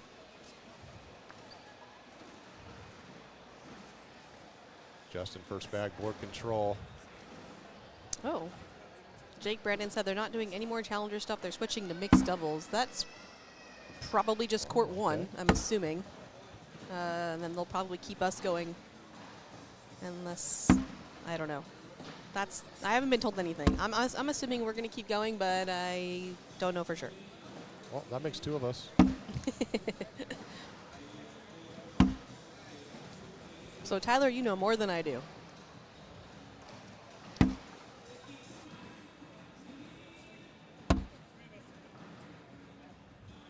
To a wash. It remains 6-0.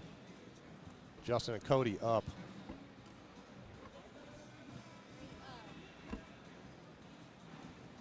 Cody first bag, taking his time.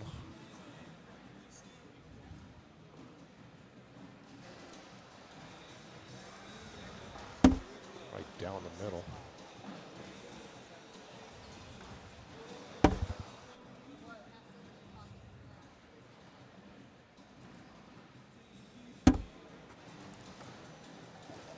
Braden up, follows. Great bag by Cody.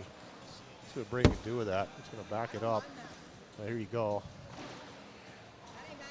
Last bag. What's Cody going to do here? He's going up.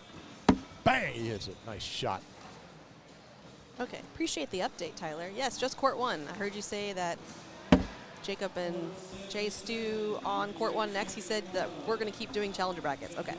Appreciate letting us know. we haven't heard otherwise, but Cody going to pick up another 2, now 8-0.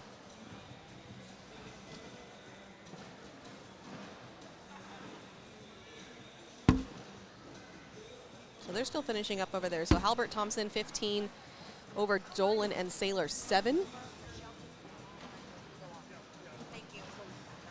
Get a little right-left cut. No, he tried to roll straight over. Or the cut roll was a little short, one of the two. There you go. Wolf with a nice shot.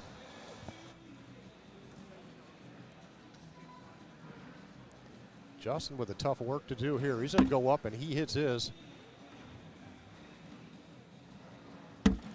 Another nice right to left. By Riley. I think we're going up again. And he is up again. And he hits another one. What a great shot by Justin.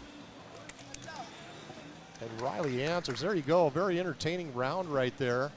Two basically dead bags almost to start that round. And there you go. Nice shots. 10-10 wash. Remain 8-2.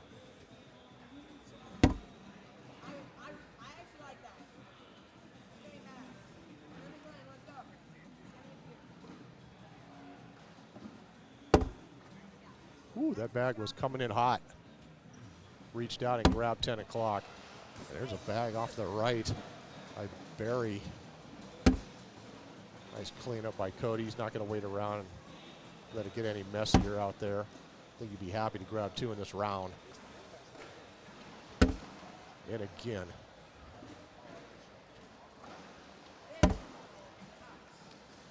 Opportunity. And there it is. Nice shot by Cody Henderson to grab 2 in that round, 12-10. Okay, they did move Brunson Mora over to this court. So Jeremiah Stewart, Jacob Harrison, Adrian Brunson, Gio Mora will be up here next after this game. And then court 1 will switch to mixed doubles. That'll be with Anthony Ione and some more mic check people. I think you'll end up over there at some point too. Yeah, I do have a slot, I do believe. Okay. Yeah. I will be bouncing out, so you'll be bouncing out too. But I will also be leaving to head to get ready for the broadcast. But Doug will be here with the next mic check person. So. Awesome. It's been fun so far. Awesome. Got Justin with a bag deep, and it's sitting stick side. I don't think it comes back, even with 4 bags left. But I've lied before on accident. Yeah, we all have. It wouldn't hurt if he climbed up on top and grabbed it too. Great shot right there by Justin. Oh my goodness. There you go. He can't believe it. Riley Wolf gives you a bouquet of flowers. He's going stick side. I think he's going to try to hit that right side. No, he just lays up behind. It's a little left. I'll tell you what, this is going to be a tough shot. I don't know if it'll go. It's pretty clogged, but we'll find out. He seems to think it will. Well, to get this bag also, yeah. Oh, it's a wash. Not bad. That's a great salvage of a round right there. Riley Wolf with a good shot. Gets 2 for 1 for an 8-8 wash. It remain 10-2. Rule and Henderson up. I don't know why I like Cody having first bag, but for some reason, I see entertainment coming. Not on that one.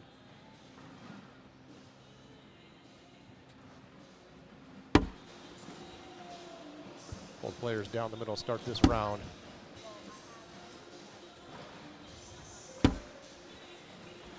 Slight step out by Cody. Slight. That's a Yeah, big step out. I'm going to go. You're absolutely correct. No bully. Content with going in, and there you go. As we discussed earlier, you go slick side, it's dangerous. He's off the back. Got to be accurate. Cody a little bit too far right. Maybe that was too far of a step, Mish. What do you know? There it is. He said, why couldn't I get that the last one? He's still standing out there. And just when Cody was looking at a possibility of maybe a 5, it ends up only being 1. Great shot by Braden Berry to salvage that round and limit the damage to only one. Now 11-2.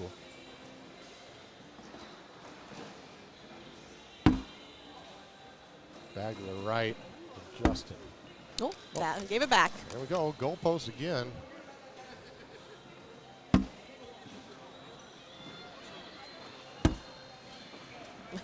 He threw a slick side, but it came to a dead spot. It's like he almost threw it too high. Not a bad bag. Question is roll shot. He's asking. Barry says, come on through, and he does. Oh, What a nicely great done. shot. Just picks Justin's pocket. Let him have to do some work himself. And he does. Great shot. In for a wash. And he grabs it. 10-10 wash. What a great shot right there by Justin. Going to remain 11-2.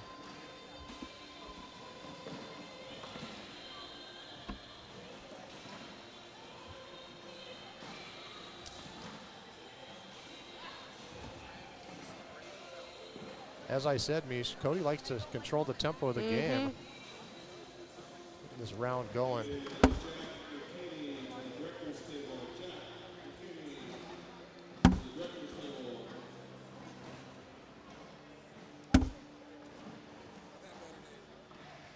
Cody dripping in the pool. A little farther. What do you think, Mish? You gonna do a little cut here, or are you gonna go up? That's Cody. I'm assuming up. That's being a right-hander. Well, he's not sure. Yeah. He doesn't know what he wants. That's why I asked you, Mish, because I knew that was a kind of that was a doubter, not a no-doubter. Meanwhile, over on court one, Halbert Thompson, 15-14 over Dolan and Saylor. So, actually, Dolan and Saylor just take the lead, 16-15. So they must be doing a little better than when they were on our court. Actually, it's all low PPRs. I wonder if it's just dirty over there. All in the 8s and 9s. That will bring your PPRs down, that's for sure. Yeah, I don't know what's going on over there.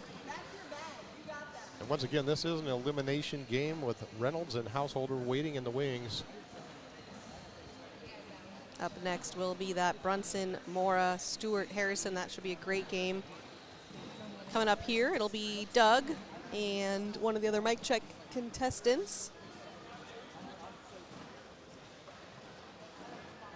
Boy, they're having a long, long talk over. Oh, yeah. Really talking about it. I wouldn't doubt it if Cody goes back, he takes another look.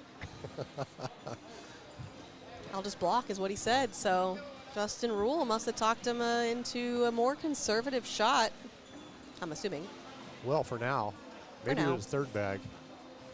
I know he won't be holding back on that fourth bag if it's looking the same. Yeah, well, Aaron bag to the right.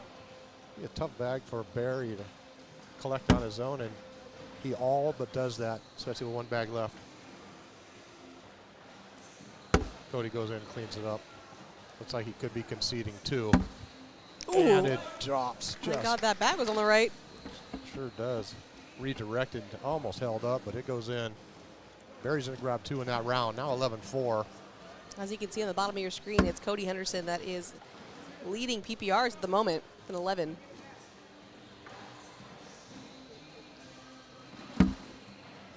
Wolf with a bag off to the left. And now a bag off to the right. Take a little work to bring that back with two bags left. Justin pushes it out even further. That bag is all but dead. Justin's found his middle. Looking like a great round. Well, here you go, Mish. What do you think? You lay up, play it safe? He's going stick. He's trying to roll for the roll. Oh, he wanted to cut around the left side. Just hangs Over, on. over in court, or in, court 10, bracket D. Cassidy and Wilson up 16-5 on Kugel and Tibbs. That is to get to the final, so that is to get to that bracket on Friday. And then they'll play out with Heiser and Crick to see who's going to get that top 100 spot. Justin Cody grabbed 4 in that last round. Now 15-4. Starting to see a little light at the end of the tunnel.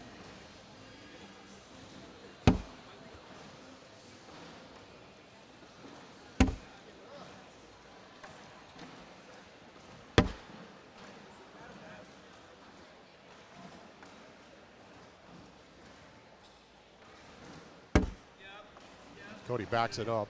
Last bag. Goes on Oh! and bang. What a great shot by Braden Berry. Grabs his bag.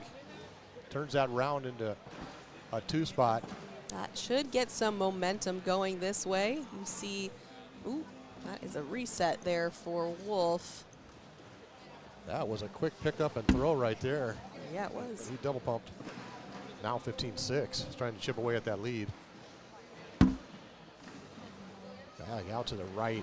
It's usually where you get a little bit of a bully. Nice hole control shot right there by Riley.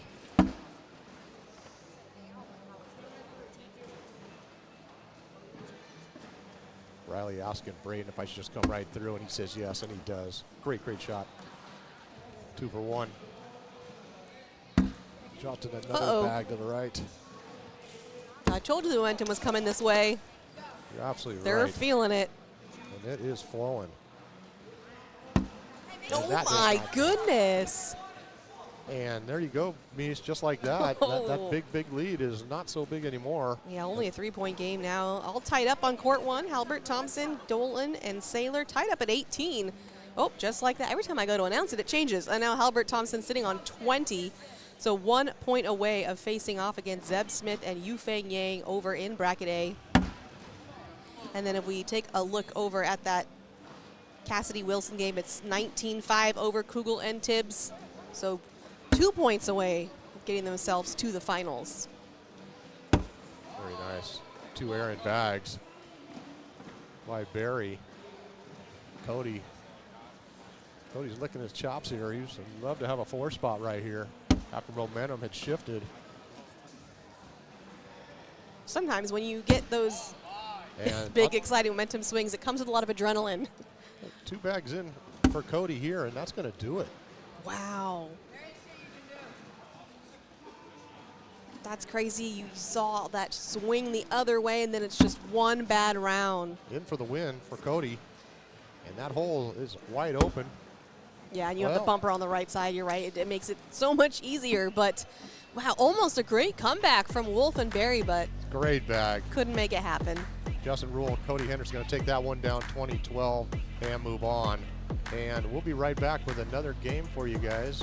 Well, this court will be right back. Oh, this court will be right back. two of us will I'm not. sorry, that's right. my day here is done for the moment, if that makes any sense to you. But thank you, Mish. It's been a pleasure. No worries. I So appreciate it. I'm going to hop out. Tim's going to hop out. You're going to get Doug. We're going to get another mic check contestant. Next up will be Brunson, Mora, Stewart, and Harrison. Awesome.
On court number 2, we have our next matchup coming up here. Trying to remember I know Mish went and said to me what was all coming up here, but we've got Doug Coombs back here. You know me as the Corn Doug from Canada. But we've got Adrian Brunson, Gio Mora up here against Jeremiah Stewart and Jacob Harrison. And I have now sitting in with me Chelsea Schmidt. Chelsea Schmidt here. She's going to be taking over the play-by-play here. I'm not sure. Yeah, we're still doing some down and backs here. Yeah, So Chelsea, you were over in court 1 with Jake. So Yes. now you come into the easier one because you don't have to deal with Jake. But yeah, let the chat here know just kind of a little bit about yourself here. I'm from Kansas. I throw with the 785 baggers. They're the ones who got me here and into the cornhole community. I'm just so excited to be here. It's a bit surreal. It's fun, yeah. Oh yeah, yeah. It can be a little nerve-wracking at times as well. A little bit. But there's definitely a lot of people here and a lot to work through. But yeah, you get a little bit more going on. It can get kind of nerve-wracking. Looks like Adrian's giving me a thumbs up. I was kind of not paying attention to him. We are ready to go here. Maybe just if you can put your mic just a little bit closer there. how's Mine, that? yeah, that's good there. Yeah. So Perfect. we got. Try to get this chat back up. My computer stuff has not been working the best today. Ooh, So blocker for the first throw. On his side of the board, so he should be able to grab that. Good sneak around. I can watch that bag all day long. Going to maybe clean it up. Oh, blocking on the other side. This is when I like to see a nice little roll. Oh, kind of split the difference. He's gone on slick side, so I think he's just trying to clean everything up on his third bag. Oh, and he gets one in, but goes off the backside. We're sitting 4-4. He's got 2 bags left here. This is the third one on the way. He misses as well. He gives it right back. So 4-4, 1 bag left each in hand. yeah, I'd seen Adrian and Gio were up on this court here before, and they kind of struggled up against Riker Wells and Jimmy Humans. So it's could be a kind of a redemption on this court for them. Oh, absolutely. Maybe just laying it on. Yep. I swear one of the hardest bags to do is to just lay it on the board every time. That is, when I play, that is my hardest bag, Right? is to just even just put it around the board. A For trick me. from a fellow cornholer, he said, just pretend you're putting down a blocker and you'll hit it on the board every time. I'm still front boarding that board, that bag. First bag goes to the left side of the board, out of reach. He's not going to be able to grab that. In the hole for his first bag. Yeah, for me, this is my first time seeing Jeremiah Stewart here throw live. To have got to see Jacob Harrison on the that's on the right side throw. I got to see him. He had a really great game against Mark Richards Nice. in Cleveland when I was there. But yeah. Do you remember how he did? Oh, score? Mark still won, but it was Right. but He Jacob put up was a fight. a big fight. Yeah. Oh, I love it. At some point, the scales will tip, and, you know, all these new players are just going to lock in and take out everybody. It looks like he's trying to maybe do I think that was meant to be a little bit of a roll bag. It just stacks on top. Calling a timeout here to see what to do. This could be a push, but with his, is that Stewart? Yeah. With Stewart's bag laying on top of it. Yeah, it's It's gonna be gonna hard. be Yeah, tough. especially he's got the one in the hard Yep. on top and in behind, and And that bottom one is on slick side too. So Yep. I mean, it's just, this is going to be a risky throw because he already has one off the backside, Yep. correct?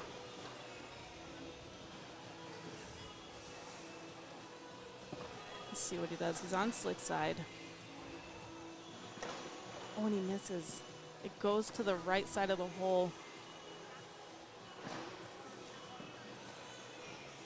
One more point for Harrison and Stewart here.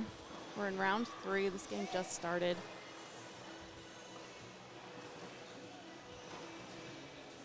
First bag on the way.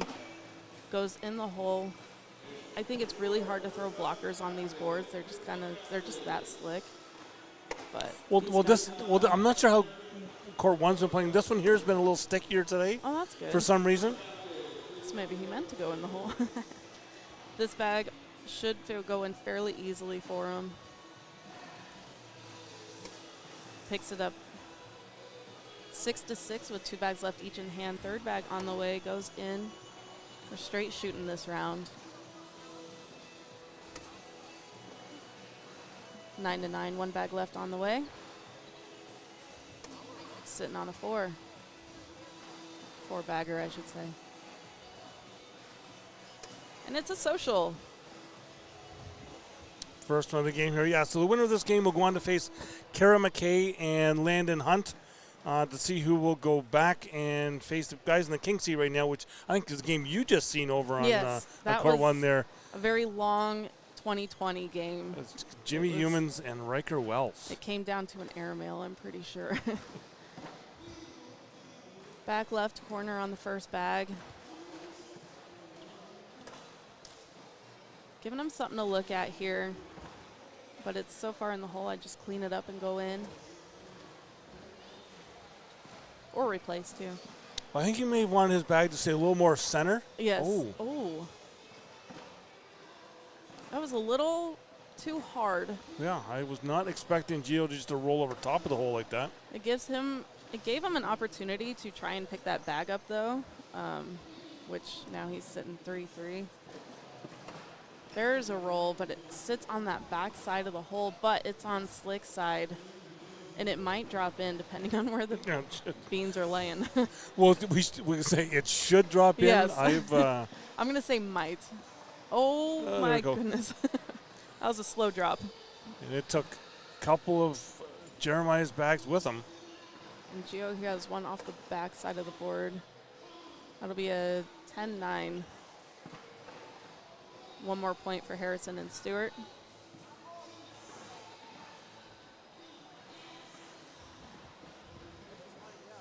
First bag on the way, goes in the hole. This side of the board, they're not really playing dirty. They're just kind of straight shooting. So games like that is just a mistake. That's all it takes. But when you have a partner on the other side of the board dirtying things up, that's where these points are coming from. Well, yeah, and you can see on the bottom there, Jacob Harrison's throwing a 9-5 to Adrian Brunson's 8-5. Yep. Then, of course, on the other side of the boards, Jeremiah Stewart's throwing an 8 to Gio Moore's 7. So Yep. they're both throwing a full 1 above their opponent on their side of the board. Yes. And I was saying with Jake over there, if you're dirtying up the board, you're naturally going to have a lower PPR. Oh, that was almost a social. That was rough. That was that's 2 not more nice points. to Adrian. Seeing Marky in the chat, who I got to spend 5 days with last week at our nationals back with ACL Canada. Yes, I do play. You will get to see me play tomorrow. It won't be good, but you'll get to see me play tomorrow in the Commentators Cup. There we've got an advantage. He has an opportunity here because I think that bag is just too far out of reach to grab. So he's just going to go in here and pull some points. Maybe try and pull it closer with those next 2 bags like he just did. But this gives Gio an opportunity to get some points for his team. Yeah, that bag is just not budging at all. Yeah, There he goes. Jeremiah's going to have to bring back James Baldwin, 2017, 2018. Nope, doesn't go for the airmail drag to pick it. Oh, that almost stopped. 4-bagger for Gio. That makes it 6-2 with Jacob and Jeremiah still in the lead.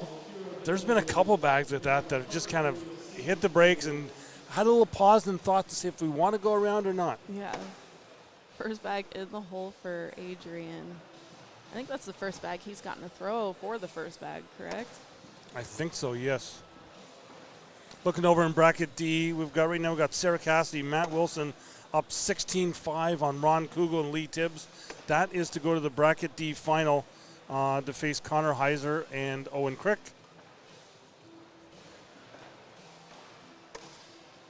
I think he was going for the back block there, but he just missed. But on his side of the board, so he could grab it if needed, but it might give.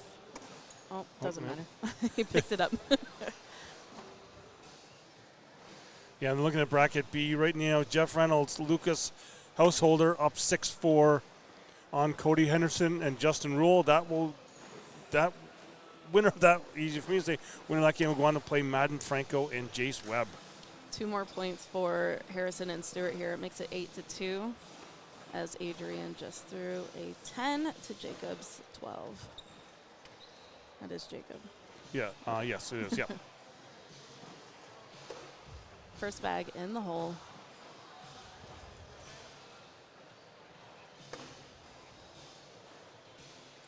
Apologies, I'm great with faces, not with names so much.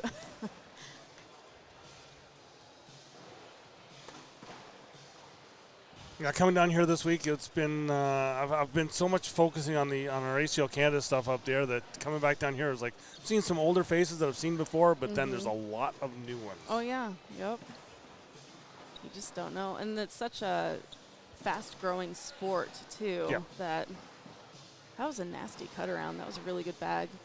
We're sitting 9-7 right now, and he's looking to pick this one up. He's on slick side. Oh, that was not what he wanted at all, but he moved it closer in the hole. He might catch this on accident, but nope, sneaking in. Some more points for Adrian and Gio. That makes it 8-6. We have a game on our hands going into round 9. Yeah, and looking over at bracket A, I had first looked at it. It was 8-0 Tanner, Halbert, and Ty Thompson over Zeb Smith and Yufeng Yang. It's now 8-6. It was like I said, just 8-0 just a minute ago. They have a game as well. First bags are in the hole for these two. We're sitting 6-6 with 2 bags left each in hand. Adrian's third bag on the way.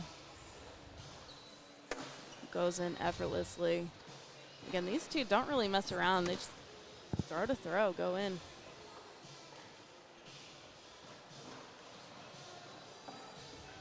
Oh, he misses right. I feel like I jinxed him. Now I feel bad. 2 more points for Jacob and Jeremiah. That makes it 10-6 going into round 10. It happens a lot. It's in the universe. You just have to worry about that there. Also seeing in the chat, yes, Mason Stewart from Canada is here. Talked with him this morning here when him and his mother did show up to the venue. But really looking forward to see how he's going to play up here because he did get the perfect point season up in Canada this year, even though he just turned 16 last week. Good roll bag. It's so frustrating when you put down a perfect block bag and your opponent's just like, nope, I'm going around it.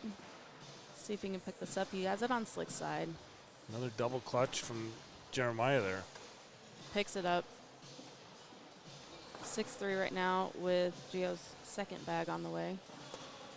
Nice little blocker. That one's out of his reach, but it might work against his opponent. Little back block. He's stepping out to try and cut around it. Maybe roll cut.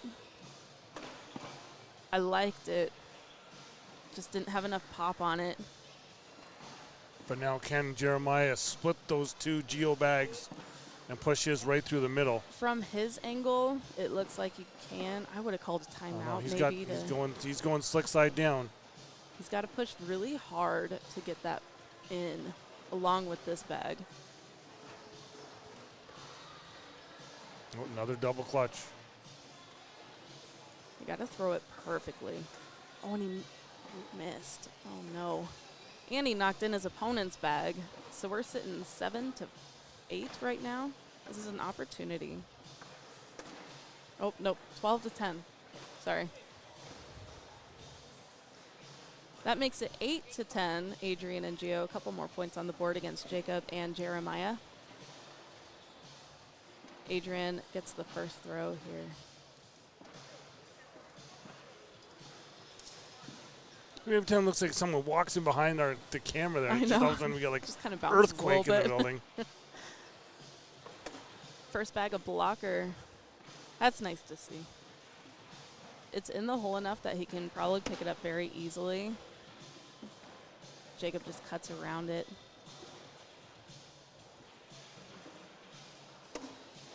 Oh, and he stacks it. That's going to be hard to do. It's on the opposite side of the board of where he's throwing. We're sitting 6-2 with 2 bags left each in hand. He's got to make a decision here.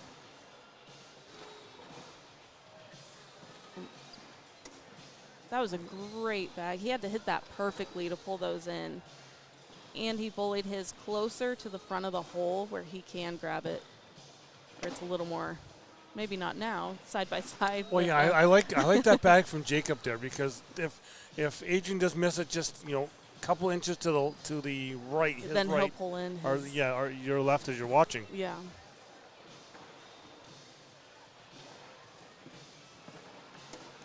Good roll bag. And he bullied those into the hole a little more, so there's a good chance he might just clean all of this up. Yeah, he's going slick side down. Oh, he only cleaned up his. 2 more points for Jacob and Jeremiah. 12-8 going into round 12. That was a very tough bag by Jacob It there, was. because both bags were hanging almost the same amount in the hole. Yeah. You had to cut it perfectly. And I believe it was on the opposite of where he's throwing, too. First bag just misses to the right side. He might be able to grab it, but he might not need to. First bag, a little bouncy. It looked like it hit that dead spot to go in. Yeah. Looks like he's trying to grab this bag. He's on slick side. Stepped out. Another double clutch. Oh, and he missed. Off the backside. When you see a player double clutch like that, you wonder if it's just an overthought. Right. I've only caught myself do it a couple times, but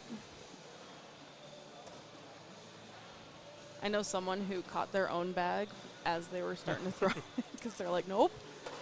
Oh, he tried to roll that, but the wrist didn't. I mean, this is a game of inches. You have to pop your wrist perfectly to get that roll bag. That was great. Good pickup. Jeremiah says that Jacob, I'm trying. I promise I'm trying. I think that was a pretty good bag, because Gio's kind of tucked in behind. Yeah, there's no. Oh. There. I don't really know why he was apologizing. He did really good on that bag. Give them 12-9 now for Jacob and Jeremiah. We're in round 13. First bag from Adrian on the way. Going in the hole for 3. See if Jacob lands a blocker or goes in.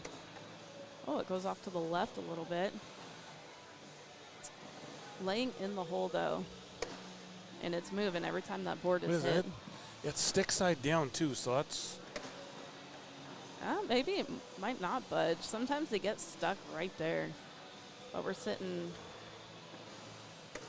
Oh, there it goes. Adrian bullied it in. Yep. In the hole for 3 more. These boys are laser focused. Oh, he missed. Chance for Jacob to pick up 4. Did he grab it?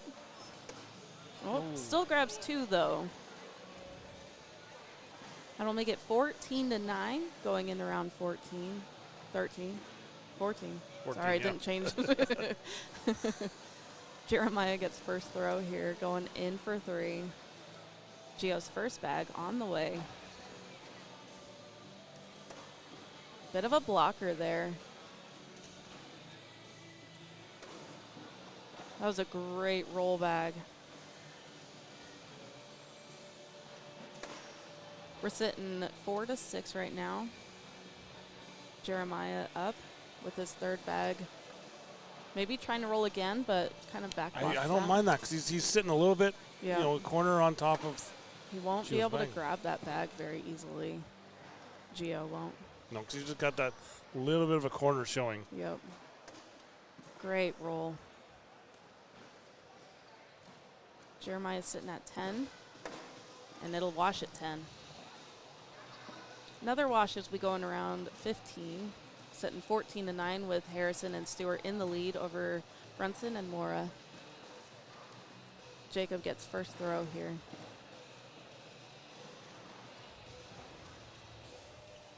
First bag going in. He hasn't missed very much this game.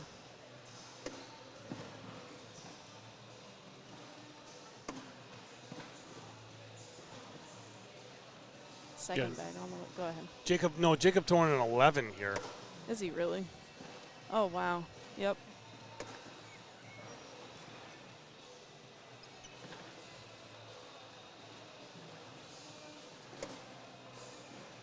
He has one more bag, so he might be able to grab that because Jacob's cuts have been working here.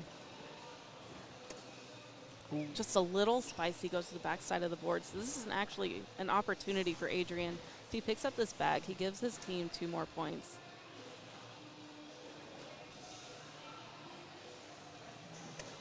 Oh, no. That round will end 10-9. 1 point for Jacob on that. 15-9 going into round 16. Oh, and just on the 10, that drops Jacob from 11 to a 10-8-8. It's amazing how quick that can happen. Yes. But you can just still see, Jeremiah was apologizing before because for his struggles, but he's throwing an 8-7-1. Yeah. So Jacob is really doing a lot of the work here. This is an opportunity, actually, for Gio because you'll see Jeremiah's first bag off to the left back corner, out of reach. So if he throws, an easy 4-bagger here. Yeah. Because all 4-baggers are so easy, right? And even looking down below, it was before where Jeremiah was throwing a full 1 point above Gio in PPR. Yeah. That's now flipped. Gio's the 1 point up on Jeremiah. And he finishes strong. That'll change the PPR a little bit. Yep. He's now throwing a 10. He broke the 10. It makes it 15-11 going in around 17. Adrian's first throw is on the way.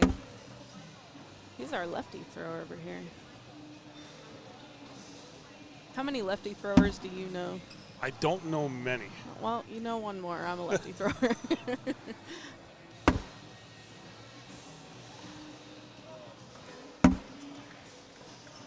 Jacob's taking every opportunity now with that bag on the right side of the board for Adrian.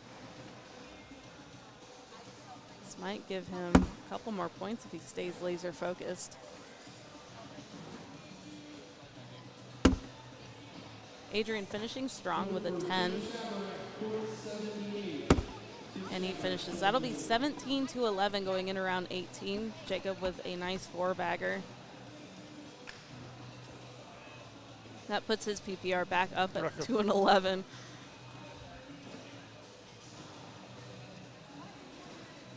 Jeremiah's first throw is on the way. In the hole for 3. See if Gio puts down a block. Nope, going in.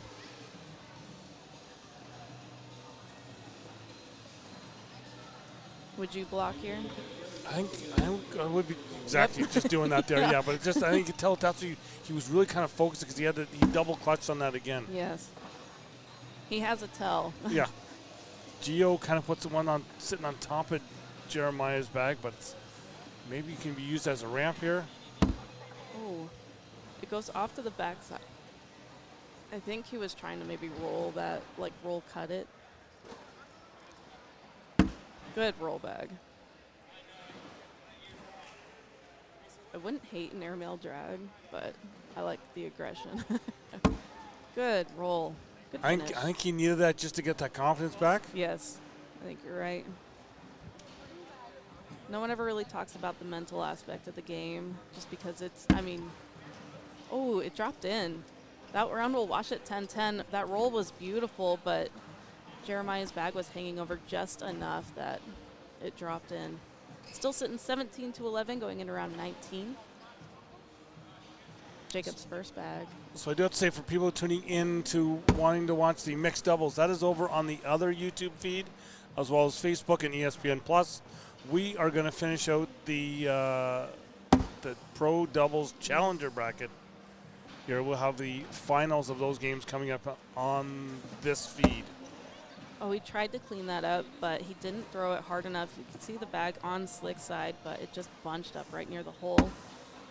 Adrian going for that back block. just misses I think enough. he might be. There is a lane. It's a small lane, but there is a lane. Yeah. He's going to have to throw it really hard, though, to pick those up.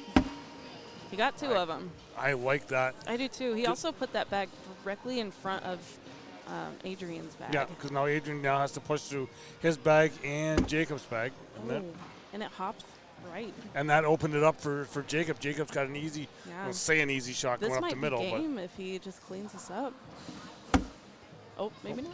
And I don't mind that one either now, No. because now, again, Adrian has to kind of push through Jacob's bag just to kind of drag that one in the back. Yes. Going up. Oh, and he almost grabs That it will just do it. enough right. So Jeremiah Stewart, Jacob Harrison will now go on to face Kara McKay and Landon Hunt.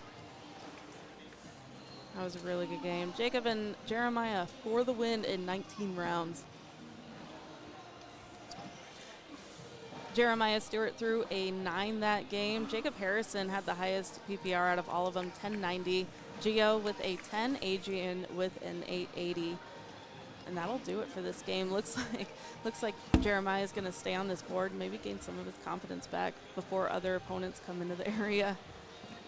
So with that, we're going to take another break, and we'll be back more with the Pro Doubles Challenger Bracket here from the Rock Hill Sports and Entertainment Center. Back in just a minute.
We are back here from the Rock Hill Sports Entertainment Center. As you can see, we have our next game up. We have got Jacob Harrison and Jeremiah Stewart back up against, that's just going to be bad now. Kara McKay and Landon Hunt, and I am now joined alongside, again, he was with Mish before, but he's now back with me, Mr. Landon Crabtree. Landon, What's going on? how's it? It's been like ages since you've been on this court. A couple hours now, I know. Just been walking around, watching a bunch of cornhole. Just got done watching these two play up here, though, Jacob and Jeremiah. So winner of this punches their spot into the world's bracket, correct? This is to make it back to the finals? Yep. Okay. Yeah, and then we got Landon Hunt and Kara coming from the winner's side. They lost the king seat match to drop here. Yep. Jeremiah and Jacob lost earlier in the game, coming through the loser's side. Got a Rookie of the Year candidate, Jacob Harrison, trying to punch himself into his second bracket of Worlds here. Let's go back. I didn't get to see that. I can't remember her now. Jacob throwing a 10-9 last game. He was like back and forth on, I think, 11. Oh, wow. And big, a 10-8-8 the whole big game. Big spot out of Jacob last game to get him here. How did oh, wow. Jeremiah had a -1 DPR. Jacob Harrison still able to overcome it. Had a 2-1 differential. Is that what that says for Jacob last match? Yep. Wow. So let's see if he can keep that train rolling here, get himself and Jeremiah into the World's bracket. Landon Hunt earlier was fired up on court one. Him and Kara. These teams actually played each other in the earlier part in the bracket. Landon and Kara did take the win, and Landon Hunt, basically from the word go, was telling Jeremiah and Jacob that they didn't want it. Yeah. Like he was letting them know every time they missed a chance to score, hey, they don't want it, take it. And they did. So let's see what we get in this game. These two have met earlier in the bracket, Well, though. we'll see. Jeremiah struggled just a bit last game. He's been a little off all day. When they lost to him, it was because I believe Landon was creating points on this sim. But as I say that, he misses that block left. Jeremiah can clean both these up. He's been a little iffy on his slick side collect, but this time he has a bit of a bumper to work with on the left side. A little bit of a double clutch there. And now I'm going to say, just because I'm starting to feel it now, the last, I would say, 20 minutes, the air has gotten a bit thicker in here. Yes. I mean, these are the games that you get tight. They know win this game, you're in the final bracket. And more so for Jeremiah Stewart, win 3 games, hit the double dip, and you get your top 100 pro spot back. Yep. So tensions are high here because he's got one off the back. But I'm saying the air is thick like that, but it's also, I've even felt it like just like trying getting to breathe. stickier in here, it's you think? stickier. Okay, yeah. more people coming in the building. We got co-ed going. I think there's a junior single. More events are starting to kick off. Crew Cups going. So this is the highest amount of people we have in the building for the day. Could be affecting the board speeds. Landon and Kara get one to start, though. Winner is into the main bracket. I don't think any of these Jacob Harrison, I think, is the only one that's qualified for a World's bracket out of these 4 so far. He is already in singles. Have a top 15 finish this year from him. I expect Kara to try to keep the board clean. Jacob will probably try to create some points depending on how his partner's throwing here in the early stage of the match. Yeah, the first time seeing Jeremiah play live here was the last game, but I did have, when I was in Cleveland, Jacob, I had one of his games against Mark Richards, and he was just going bag for bag with Mark Richards for a while. He's about as steady as it gets at that point. I mean, he's nothing too flashy. He's got every shot in the book, though, and he stays very center, very hard to beat. And right there he gets 4, make it 4-1. Jeremiah and Jacob, they started this year really strong. The first couple opens, they were in bracket finals, both of them high 10 PPRs all through the brackets, but Jeremiah's kind of slipped just a hair here as we get later in the season, but Jacob, he's stayed steady all year. As now it's 4-1 here in round 3. I believe those kilos, WTF kilos for Jacob and Jeremiah, and then rippers for Landon and Kara.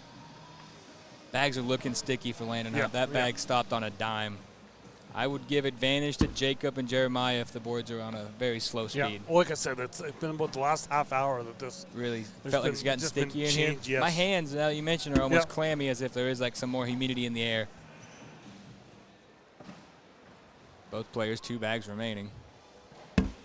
Nice get around. Landon Hunt can grab that, but I think if he grabs it on his third one, that'll leave Jeremiah an opportunity to go get his, which is an aggressive shot, and he hasn't been very sharp with his slick side, as he say, that perfect cleanup. And that's stick side down too, right? Yep. So with the way that the he's staying sticky. building is. Chased it, missed it left, knocked it out, just as we said there. Now a chance to get 4 right back for Landon and take the lead. He does.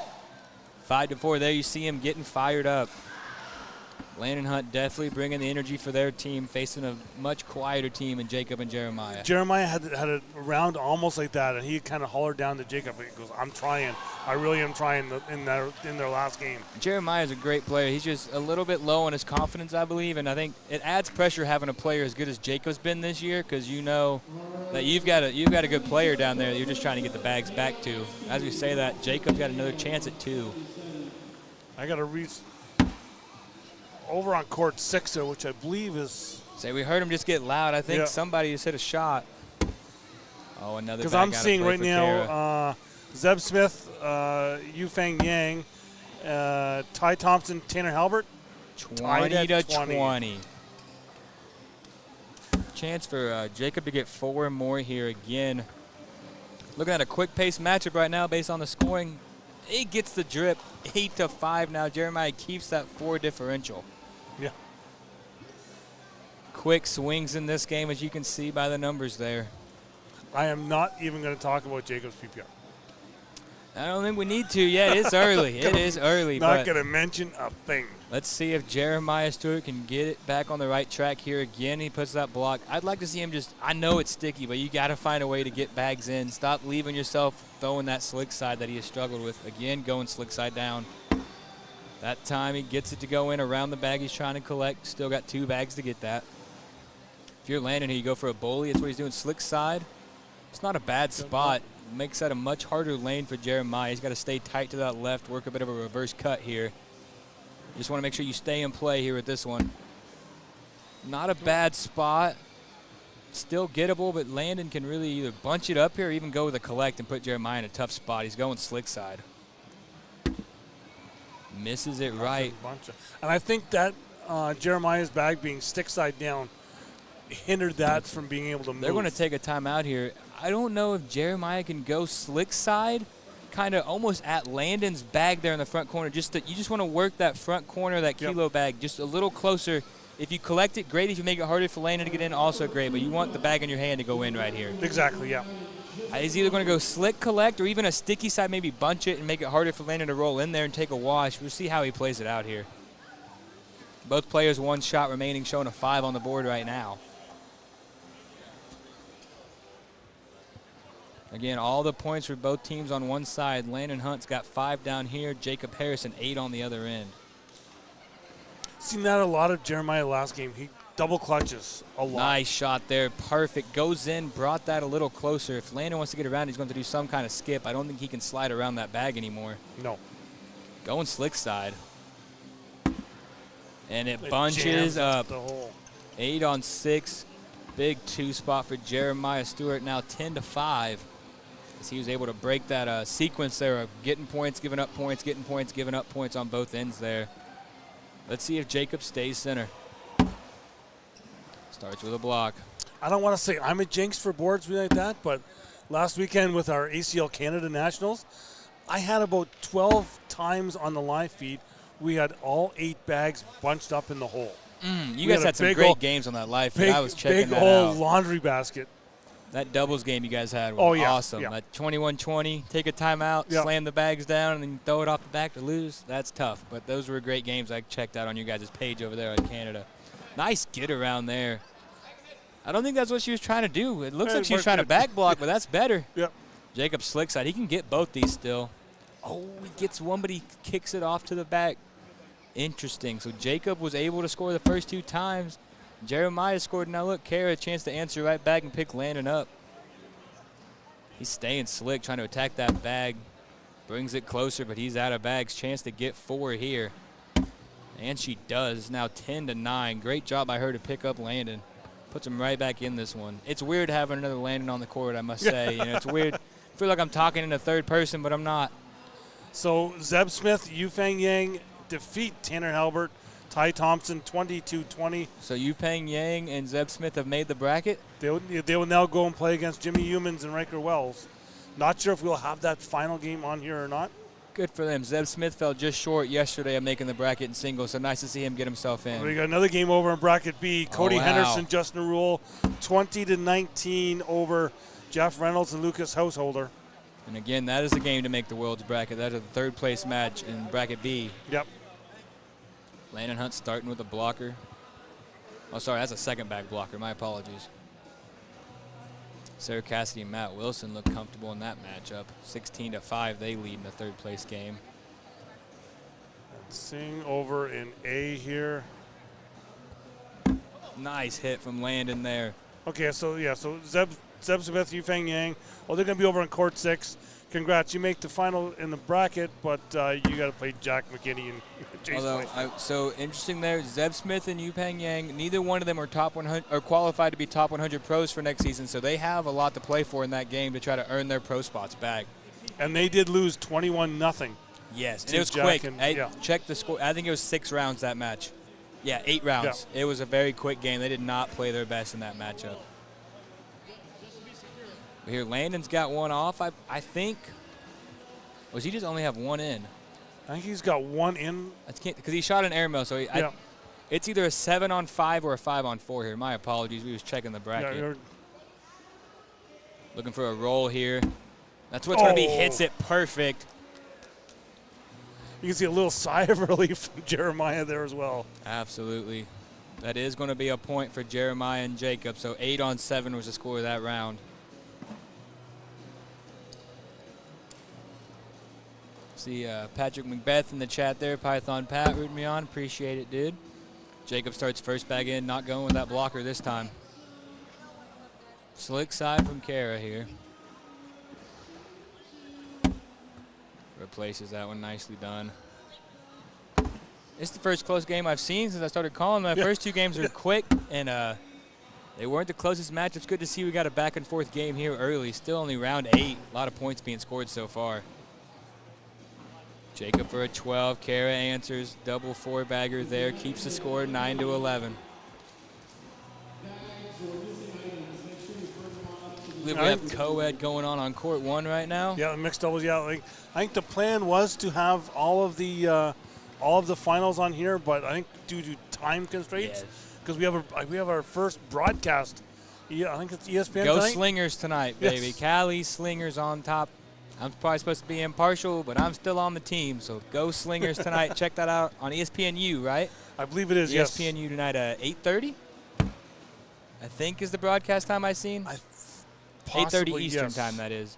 Jacob's got that bag deep left out of play. Put the back block. Landon Hunt's going to shoot this all day. Going up. Hits it clean. Even bullies Jeremiah's bag just a touch. That bag is and oneable on the back. Going with a roll here.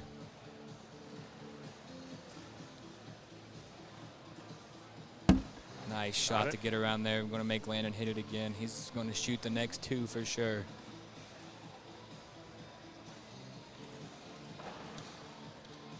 Going up. Hits it backside. Jeremiah looking to finish up and only give up 2 here.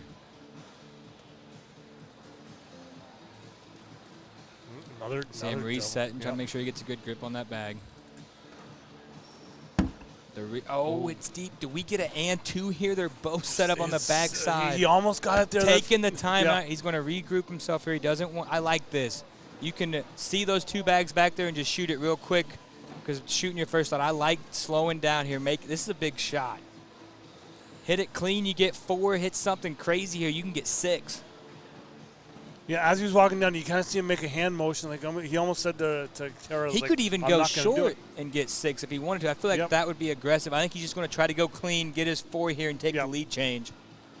But airmail coming from Landon Hunt hit his first 2 of the round already. Going up. Hits it. He knew it out of the hand. You heard him say, come on, before it was halfway down the board. 10-on-6, make it 13-11.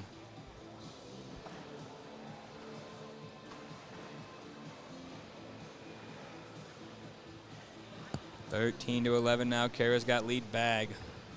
Jacob Harrison at an 11. Jeremiah Stewart at a 7-8. Landon Hunt at a 9 and Kara at a 10. Landon with 1-2 DPR. Kara's got a -1 at the moment. The scoring's been very heavy on both ends here. Nice job driving right through that one.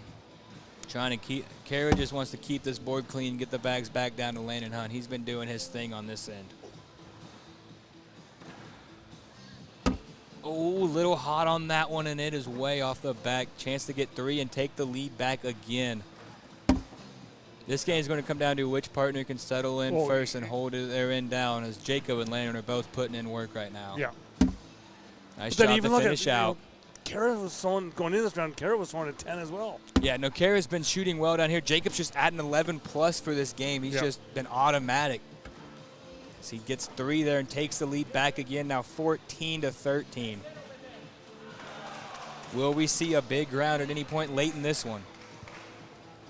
Jeremiah trying to make sure he gets the grip on that bag. And he starts down the middle. It's a big co-ed game we got on court 1 over there. Jamie Graham and Cameron Belvin taking on Gage Landis and is it Joanne Martin? That's her name, correct? Yep. Yes, she's really come on the scene here late, and she's been a very solid player in both the women's and the seniors Northeast? division. Yes, I believe Maine is where she's from. Landon Hunt, misses that one short. He might have used them all up in the last round. Chance for Jeremiah to get some points now. Setting up 4-1 right now. Big shot here. Hits it perfect. All the pressure's on Landon Hunt here. You need this one in the hole. That one is in. Showing a 7-on-4 now. Both players 1 bag remaining. We've seen Jacob. He's had this shot. Jeremiah. He's had this shot a lot in the last 3 rounds. This step-out cut. Yeah. I mean, pressure's high, these challenger brackets. Everyone knows this is your last chance to get in for Worlds. If you don't make it today, you're not making it. So we go a 10-on-7 there? 10-on-7 moves Jeremiah and Jacob 2 misses away from moving on to the bracket final now, 17-13. Does Jacob try to put a block down and create those 4 this round, or do they stay patient? The block's been working for him. I wouldn't change my strategy. As I say that, it's a little left. I would want We've that a little seen more. him give up 4 last time he was in this situation. She goes in, nicely done. Stepping out all the way, 3 foot there, slick side down. Nice shot there, keeps it in play, brings that one closer. She's staying slick. I would like a sticky side block here. She just drives right through it. That one's as good as in. Well, yeah, she's got slick side down. So slick side down, 2 corners hanging. That bag will fall as soon as this one goes in, and it does. Jacob's bag doesn't move. Jacob didn't love that. Didn't pull it much closer. It's that's off the back. In for 1, collect for 3 here. Put the pressure on her last bag. He gets it that time. Give him another 12. Kara's got to be in here. Oh, yeah. She's not in. You see her taking her time. Slick side down, and it No, skips over the hole. That it. is the game. Jeremiah Stewart, Jacob Harrison have punched their ticket into the World's double bracket. Jacob Harrison with an 11-3 to move on. It was like Sarah Cassidy and Matt Wilson move on. They defeat Ron Krubo and Lee Tibbs. Nice run. Lee Tibbs at a 10-8-6 that game, but Sarah Cassidy an 11-2-9. 26 well, in, even 1 Matt, on and Matt 1 Wilson off. doing 11 as well. Over an 11 combined PPR is tough to beat. Just a little. I believe Jeremiah and Jacob are staying here, it looks like. Their bags ain't moved anyways. Are they moving on to the finals, or are we keeping them here? I have not seen what game I'm getting here. It's going to be up to the person to our left which game we're getting here. Oh, Catherine Halbert, huh? Yes. The scariest lady in all the ACL. I'll say it. She scares me. That's why I'm next to her. But yeah, so we're going to take a break here from the Rock Hill Sports Entertainment Center. Back here with a game that I'm not sure of. We'll be coming. Yeah, okay. I was told we're going to get something. I just have to bear with her. So we're going to take a break and be back here with. We're going to have some sort of bracket final coming up here in just a few minutes. Don't go away. Stay with us.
We are back here from the Rock Hill Sports and Entertainment Center.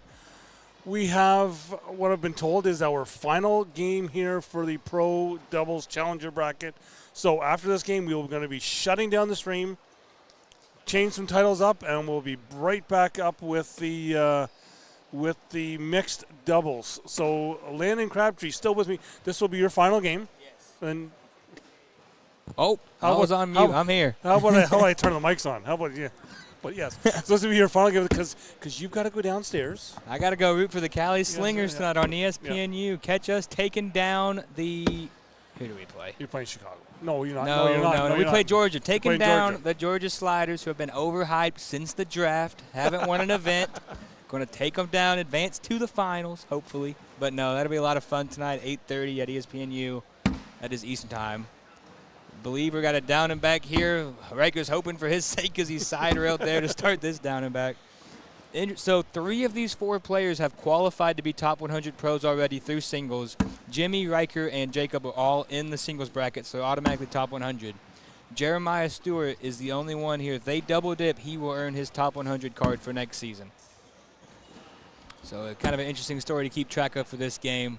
Both teams already in the bracket. This is Jimmy and Riker's first time ever playing together. I was just going to say, when you were on the stream there earlier, you kind of mentioned that they're very fresh new. Yes, just kind of organized this less than a week ago. Riker got the news that his partner couldn't make it, and I told him, because I played with Jimmy and Mesa for the final one, because Ian Cripps took a break from cornhole, so Jimmy just really hadn't played doubles, had just been playing singles.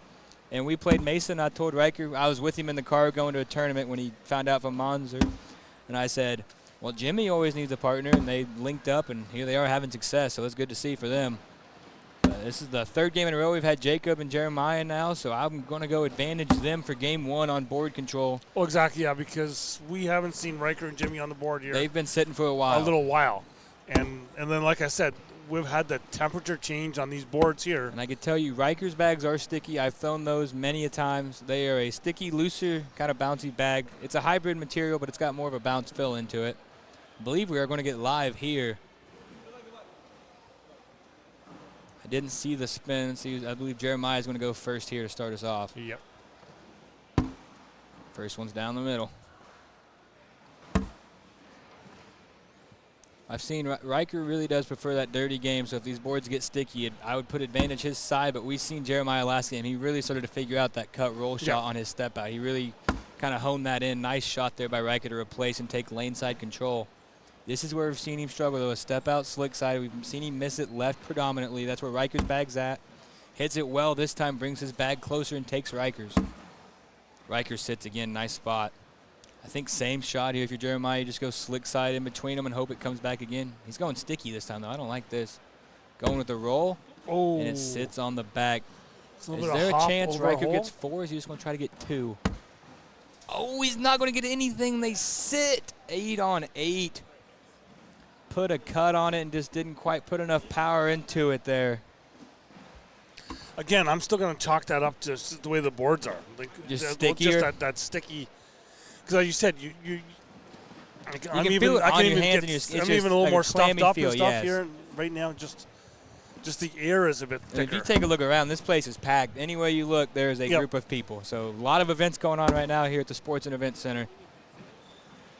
It'll be interesting to see here. Jacob Harrison really kind of had his way the last 2 games with both of his opponents. I would say Jimmy's probably the strongest of the opponents he's faced to this point. Based on, I think Jimmy's at like a 10-8 for this bracket right now. He's been cooking. So it'll be interesting to see the matchup down here. But it looks like Jimmy's set up to get 2 to start. Does he get aggressive and shoot that? He's going stick side down. Nope. Alexa just go in, gets the drip late on that one. Jimmy chance Although to get 2. there's a little bit of a delay for it dropping as well. Yes, it tried to set up for a sec, got it to go in, but Jimmy's going to collect 2 there, 12 on 10.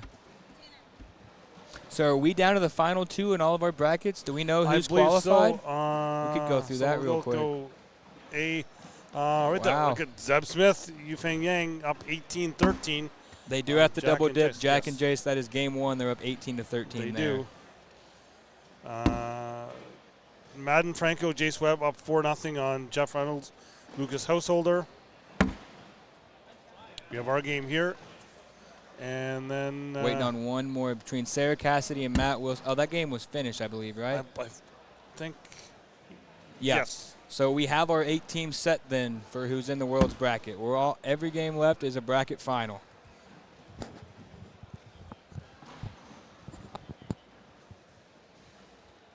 And they're already already in game 2. Oh, wow. Cassidy and Wilson take down game 1. Riker, nice roll, leaves both of Jeremiah's bags. 8 on 3 right now. You can see Jimmy, that was pretty good. Jimmy's the face that says that was pretty good. Not bad. You could hear Riker say on that bag, go. He didn't think he put enough power on it. He says that a lot and they go in, so he doesn't know half the time what he's talking about. Oh, hits it for the wash. Nice shot by Jeremiah. Said you can have that roll bag. I'll take the wash. 8 on 8. So Sarah Cassidy, Matt Wilson up to win the first game, 21-18. And right now, Connor and Owen are up 16-12 in game number 2. I believe all 4 of those players are playing for their top 100 spot. No, sorry, Matt Wilson won his bracket yesterday, so he earned his spot. The other 3 trying to get their top 100 card, though.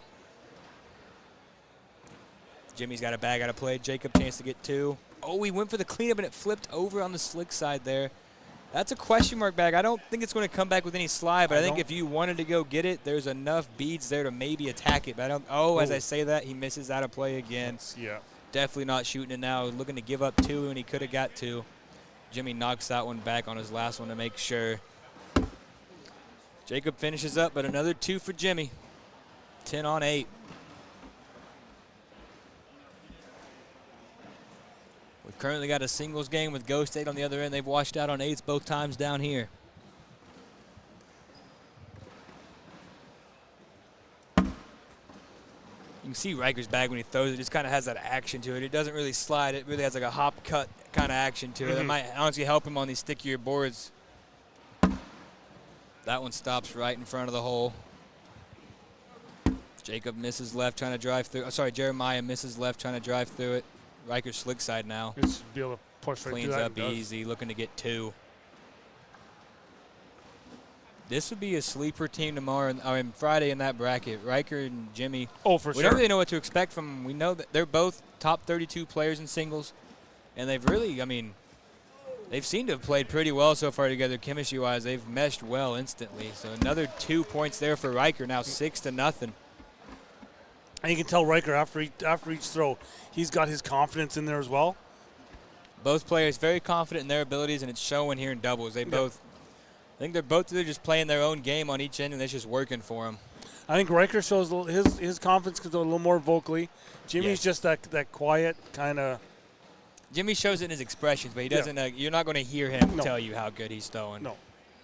But playing with him, I played with him in Mason. He's a great partner to play with. Makes it pretty. If you're struggling, he's pretty easy going on that. I struggled at the start of our doubles run, but it was a good time playing with Jimmy Humans. Jacob, another bag over to that left. He's going to go slick step out. This is aggressive. Nice shot. Brings that closer. He's got 2 corners in that red zone now. That bag's very gettable. Jimmy, I like that spot. Jacob's bag's in play, but Jimmy takes away the ability to collect that. Looking for a cut around here. Missed it short left. Didn't look great out of the hand. No, and Jimmy's still got, he's as you just wide said, open lane for Jimmy. Jimmy. He's going right to left here. Jimmy doesn't really have like a roll. He's got like a kind of cut shot he does really. He just kind of lands it almost vertical-ish and just skips it over. He doesn't really put that backload tilt to it. Does Jacob shoot this? Sitting 8 on 5 right now.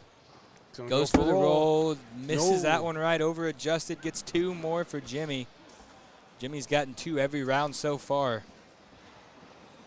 8-0. You can see Jacob kind of rubbing his face in frustration there. I mean, for Jacob, this has got to be frustrating. You've had your way with everybody up to this point, and now you're down 6-0 on your end. But let's see if Jeremiah can pick him up this time. Riker's got that bag out of play. He follows him over there. You look at the PPR for, Jacob's struggling to win an 8 after his last couple runs. But for people like some of us that have a 4-1-3 PPR, that would be like a perfect game for me. If in this pro division, if you tell me my opponent's going to throw an 8, I'm licking my chops. I would be very confident in having a positive differential in that matchup. But they've played a dirty game, to his credit. Like, it's not like it's an open board 8 we're seeing out of him. It's just Jimmy's keeping control of that board a little bit better than Jacob is so far. Jeremiah's got a slick side reverse cut here. He wants to at least knock 2 in, I think. Nothing moved. Riker's going to go for the roll here, I think. I think it's hard because he's asking if he's trying to roll on Jeremiah's top or roll bag in on the here. back there is slick side down, but the one behind it is stick. That's what's making it hard to push. See if he goes for the cover, tries to go in. Oh, and then it falls. Riker said he liked it, and then it fell. Let's see what he decides. I can't tell how Riker's bag is sitting, if it's on top of Jeremiah's or if he still has room. I would expect, honestly, a roll here. He has 2 options. He can go slick side into that little lane there and try to maybe hit the collect. It's a tough angle. Yeah, because it looks like that front bag is almost that he can be. He's going to take a timeout here and take a look. So I'm looking at the wrong bag there, but yeah. So Jacob's got the bag in the front there, and then Riker's, most of that bag is on the back of the hole. I don't think it's coming back. Obviously, if you shoot it, it has a high likelihood to come back because that one corner is over the top of the hole. From here, I'm thinking just you roll for 2. Try to roll down in for that 2. right side. Yep. Try to roll around that front bag, make it an 8 on 6. Get Jacob first bag for the first time this game. See if he can switch the momentum down here. But I'd just be looking for first bag here. I don't think you try to do anything crazy. Or see what they decide. They've ended the timeout. He's headed back down here. I think that's where some players go wrong, is that they think that they have to. You see the deficit and you try to erase it quickly when really the best way to do it is 2 at a time. Yep. He's going slick, looking for a reverse cut collect here. Regripping it. We've seen this quite a few times out of him, but he's still had mostly success after it. Nice shot. Oh, hit my it perfect gosh. and leaves Rikers. What a shot. Give him 4 and cut the lead in half. That's not the shot we were thinking. I knew that shot was there. I just didn't think that's what he was going for. I didn't see. That's a great shot by Jeremiah there. Wow. And he gets a Skittle as a reward from Riker Wells. Jacob now with lead bag goes straight in the hole. Jimmy a little bit to the right. Expect a block from Jacob here. Nope, goes around it. I think that's still grabbable for Jimmy at least. And there it is. Brings that back in perfectly. Both of those bags are set to go in. Jacob puts the back block. Going to make him earn it, though. You can see Riker calling for it. So we call it a skip. It's like basically a reverse roll. So that's what he's going to go for here. Try to go right to left. Went a little hard at it there and just skip to the back of the hole. Those bags are, if you touch them, they're going in. This is a tough spot for Jacob. You want to go reverse. You can hear Jeremiah saying they might fall. He's wanting to clean up. That's aggressive. Yep, Jeremiah says he likes going around it more. Tough with that cleanup with those 2 bags up. The likelihood of the bag in your hand kicking off as much. Oh, he leaves it there. Doesn't touch him. I think Jimmy's just going to shoot this. I think he has to. Got to be careful, though. Still got to make sure you knock those in. He's going up. Hits him, but bounces off. It's going to be 2, 8-6 now. Great round by Jacob there. Leaving those 2 bags hanging in the hole. Making Jimmy earn it himself and gets 2 for it. 8-6 now. We got any update on that Owen Crick game with Matt Wilson and Sarah Cassidy? Connor Heiser and Owen Crick have earned their top 100 cards. They take down their challenger bracket 21-17 over Sarah Cassidy and Matt Wilson. Both teams will still be in the bracket tomorrow, but Connor and Owen are top 100 pros again, right? Yep. All righty. I believe so. That's one window I can close over. Riker a little bit left on that back block. Jeremiah now stepping out slick side. Chance to collect them all. He said nope. Do it soft. Not a bad spot. Smith and Yang take game 1 over McKinney and Fleischer. Game 2. I think Riker I like a roll here. Those are 3 bags of push, and it is sticky. He goes for the back block. Jeremiah stepping out. I think you just shoot this. I like just stepping back in and shooting this. I think he wants to. He asked him cut it or airmail. Jacob, he says cut. Going slick side cut. That's a tight angle to hit on that fast side, but we'll see. He's stepped out a lot in the last 2 games, so he's comfortable there. You can see him still talking. I don't know if he's set on this shot, but let's see what happens here. Slick side down. Full 3-foot step out. Oh, it flips over. But it's what do we got? 6-on-5 right now. If Riker rolls in around Yep. it, he gets 2. No. Bye-bye. He thought it was off the back, but it sits for the wash. You hear Riker said, Jiminy Crickets, we suck, dude. To him and Jeremiah down here. Riker keeps things light. Another wash. Jacob Harrison at an 8.5. Jeremiah Stewart at an 8.4. So low PPRs on this one. Riker at an 8. Jimmy the leader at a 9.5. You don't hear that often anymore in these pro brackets, but I think that counts, like you said earlier, the humidity in the air. These boards are sticky.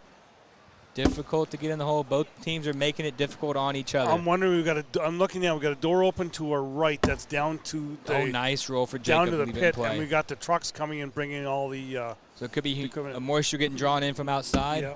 Oh, off the side for Jimmy Humans. Wow. Does Jacob shoot this and leave that push? He's going up. Hits it clean.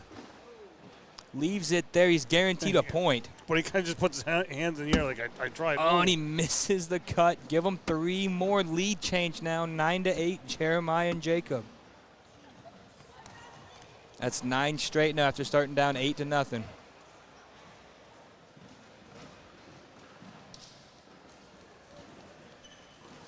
Billy England worried about my non-biased calls here. As many know, I travel to every tournament with Riker Wells. Well, that's also the hard thing, because I have that situation up in Canada as well, because you're with them as well, right? I call it our traveling circus up there. You're with those people all the time, right? So it's you root for them naturally, but this is a job interview here, so obviously no bias here. But as we say that, Jeremiah does have a bag out of play. Another one over to the right. In play, but we've seen him on that slick side. Riker gives it a little bit of a bully action there. I mentioned in that last game how Riker really knows how to work those bags out of play off that right side. Honestly, from me and him practicing so often, with my reverse spin I have, that is an easier collect for me than most people. And we'll so go he's 12 really on sharp 8. at bully in that bag. 4 more, though, for Riker and Jimmy to take the lead back now, 12-9. Heard Riker yell down to Jimmy, try to get him fired back up here after they've given up that 9-0 run now to get 4. Jimmy starts down this. You see Jimmy's bracelet halfway up his arm. I can't believe with how big of arms he has that it fits that far. It must be on the loosest setting.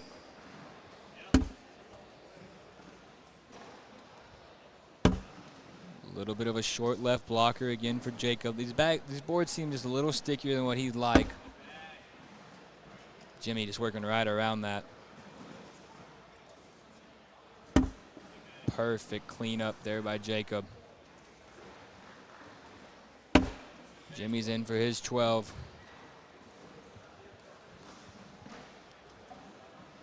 Jacob's in as well. 4-bagger wash there, brings him back down to this end.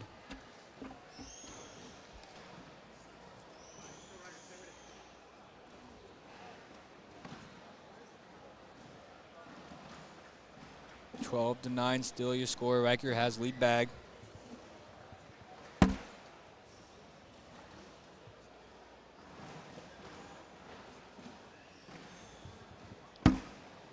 Jacob replaces that nicely, leaves a level 1 blocker.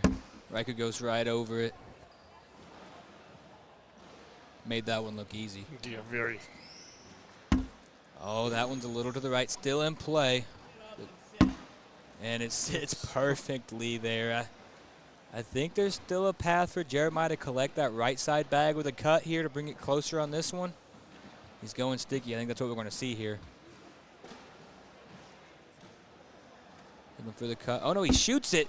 Ooh. Didn't see that coming. He knocks one in and that's goes the off. unfortunate chance of trampolining off the back. I don't think Riker goes for the push. Yeah, he's not. Sticky side, try to get in, and he does nicely. I think you shoot it again here now. I don't think you're collecting that in 1 on a cut. Currently sitting 10 on 4. Double clutch again here out of Jeremiah. Sticky side down. He's going up. Hits it clean, though. He's going to give up 3. 15-9 now. Riker and Jimmy 3 misses away from finishing off this bracket. I'm wondering, I'm now seeing that they are opening a few more doors across from us here. A little bit. Getting ready for the broadcast. I'm wondering if there's a lot of heat down there, then that's just going to be coming up. Well, those broadcast lights generate heat, so that very easily could affect this court. Yeah. A little bit of heat. Not much. Oh, it's pretty hot when you're down there. I think they generate a lot of heat when you're underneath them. Maybe that's the nerves talking, but it gets hot. Jacob with the leadoff block. Jimmy, nice bag behind it there. Jimmy's got one down. Roll bag for Jacob, sits on the, not a bad spot there. Timeout. Jimmy and Riker. This is where not being a doubles team for very long does come into play. They have probably different shots in mind. I think they're probably I typically go with the person, whoever's throwing the bags, their first shot is usually the shot you try to rock with. First instinct's your most confident one. Mm. Jimmy loves his airmail. He's got one of the better airmails in the league. For sure, yeah. His roll bag, he'll tell you, is not the greatest in terms of like a long roll. He's much more of like a skip or a hop type of style player. So I think we're either going to see, maybe there's a spot where he goes hard slick side, try to work that bag of Jacobs out to the right, or I think he shoots it. I think those are one of the two options we'll see here from Jimmy. Looks like they've made up their mind. Jimmy heading back down. They are sitting 4-on-2 right now. Yep, sitting 4-on-2. You gotta pretty much factor that bag of Jacobs in the hole in the front. But would you even look at a possible block behind, make that a longer roll for Jacob? If you block behind, you put yourself in a position to give up two with Jacob's bag being in play there. He's going to go for the roll on top. That's not a bad spot. Does Jacob roll or shoot here? I don't like a soap. I think there's too many bags together there to get that kind of reaction. Just went put the thumbs up. That means he's going to shoot this one. And Jeremiah kind of just give it a nod. Be best to leave that bag on this one. Going up. No, way deep. I think he tried to make sure he left that one there. He wanted to go behind it, went too deep. 5-on-2 now. Is there now a block? Easier for me to say. Jimmy's going up. He's deep as well. I like the airmail getting aggressive there by Jimmy. Jacob now, if he hits it, drag it for two. Currently a 5-on-2. He's going up again. Oh, trampoline's off. It's still going to be 3, the same as if he would have missed it. What? Now it's a 7-on-4. Yes. Jimmy gets 3. Missed short, knocked 2 in and went off. Jimmy 18-9 now. Jimmy looks a little disappointed. Because Jimmy knows if he hit that airmail game, it could have been game over there. Yep. Either way, it's going to be 3, though. Now 3 points away from moving on. Again, we are right now, once this game finishes up, we will shut the stream down, and then we'll be back with the mixed double stream. Change the titles and everything. Nice block there by Riker. He's got one down. He's in control of the round right now. Jeremiah trying to even it back out with a roll, and he's off to the right. Riker wants to leave that pile just like it is and go around. Stepping out sticky off the bag. He threw it too hard. Not where he wanted it. Just flipped this round upside down. He was in a great position right before his third bag. You can see him hitting himself in the head. There's not much going on up there, so no damage done there. Jeremiah's third bag. Cleans it up beautifully. He's set up to get 1 now. Riker's got to finish. He leaves it short. Jeremiah now can get 3. 3. This could be a 5-point swing if he finishes up here. Says it for to sit, and it does perfectly. 18-12. Nice rebound by Jeremiah there. Looked like he was giving up 2, possibly even giving up the game there. He was in a dangerous position. Jimmy points to his arm. Letting Riker know he's too strong. Lay off the weights. Not a single player is at a 9 PPR for this game. Now the highest PPR, Jimmy Humans, an 8.86. This game has had a blocker in every round. It's been ugly. Speaking of that, a block again now. Jacob stepping out. Tried to get around it. He's got a corner hanging, another question mark. A lot of bags just around the hole this entire game. Yeah. It's a muddy game. Slick side for Jimmy. Went for the cleanup. I think he knocked Jacob's bag out enough. If he can get that one on the right, it'd be a wash. But right now he's set up to give up 2. Jacob going to try to bully it. Doesn't really touch it. Right through the middle. Jimmy asking if he should go attack it. Riker says up to you, but he would like to just go in here, give up your 2. Oh, but he gets stuck on that bag. If you're Jacob here, I don't know if you want to go in or just sit in the gap. That's what he's asking here. Jeremiah says just go in. I think just go through that gap because I like sitting it because then you make it harder for Jimmy to collect that shot, and you're sitting up 4. Sorry, you're sitting up 5 with the bag I think with left. Jimmy's 2 bags being that might go off the board. If he cleans up and that bag falls, they go on 19. That's a huge swing. Let's see what he does here. Slick side final bag. And he misses it, sits up on, that's 4. Wow. Now it's 18-16. I just don't know what's going to happen at any point in this game. This game has been wild. The highest PPR is at 8.63 for Riker Wells right now. Just a game full of blockers. Another blocker to start the round by Jeremiah. These boards are sticky. Riker, a little bit to the left. Jeremiah says, get around the first one. Jacob says, yeah. Look for a roll here. Possibly going. That bag's far enough left. Both players kind of have a. I say that and he misses deep. It didn't go enough left. Riker said, go through or roll. Jimmy said he likes going through it. Slick side down. That's what we're going to get here. Oh, and he bounces out of play to the left. Looking at a 10-on-10 wash I think Jimmy now. was okay, yeah, because you're looking at that there because that bag of Jeremiah's on that right side. Not coming, but then. That bag, it's on the slick side still, very much in play, but he's got to be careful. We've seen him earlier attack that bag left. Riker misses another one out of play. That allows him to attack this bag. Now he can afford the miss and not lose the match, but obviously would love to get 2 out of this. Does not bring it in. Riker in for the wash on 8s here. That's what it'll be, 8 on 8. Missed opportunity by both players there. We move into round 17 now, or sorry, round 18. I would also like to know, because we're supposed to get another storm here at some point today. I can't see outside. Cannot. There's no windows from here. So I'm not sure if we are getting another first bag block from Jacob. Because things really kind of changed last night with that storm we had last night. I think these players could just have 3 bags and be fine. If we just take a bag from each, put a block and a back block, and say, all right, start the round. Yeah. I will say Jimmy's bag's a little farther to the right. Jacob in a better position here. I like a roll, get around this, leave the blocks. Again, they're not hitting their second bags to put the pressure on the other team. Neither side has hit a good second bag here after their blocks. Jimmy wants to go have a look at it. Jacob out of play. You can see both teams frustrated here. Yep. They're just not as sharp as they have been. Jeremiah, after Jacob's last bag there, did not roll left. He just kind of put his arms up like, I got no idea what's going on. Credit to Jeremiah, though, as we've seen the last 2 games. If he was playing, if he had the differential he had the past 2 games, this game would be over. Riker and Jimmy would have won this several rounds ago. So credit to Jeremiah keeping Jacob in this match, despite him not being as sharp as he has been the past couple games. Yeah. So still 18-16, Jimmy in position to possibly score here. He's going to go slick side, try to bring that bag closer. Frees it up now. He can attack that bag. He's got a bumper from Jacob there, looking to get 2. Jacob's got to be careful. Gets around it. Jimmy's going to go slick again here. Got 2 bags. Just want to work it closer on your 3rd one. Oh, he goes off the back.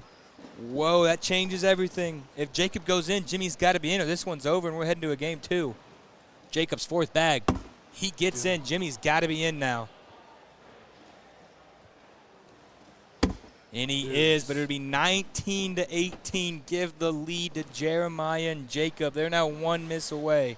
Yes. Do we continue to? Do you think the blockers have been on purpose, or do you think it's just simply too sticky to where? I think it's too sticky. I think they both want to go in. I think we'll find out here. If I'm Jeremiah, I'm wanting to run bags. You are 1 miss away from getting this to a game 2. And we see that one goes in. Yep. Put plenty of gas on that one. It had no signs of stopping. Riker short left, very much in play still.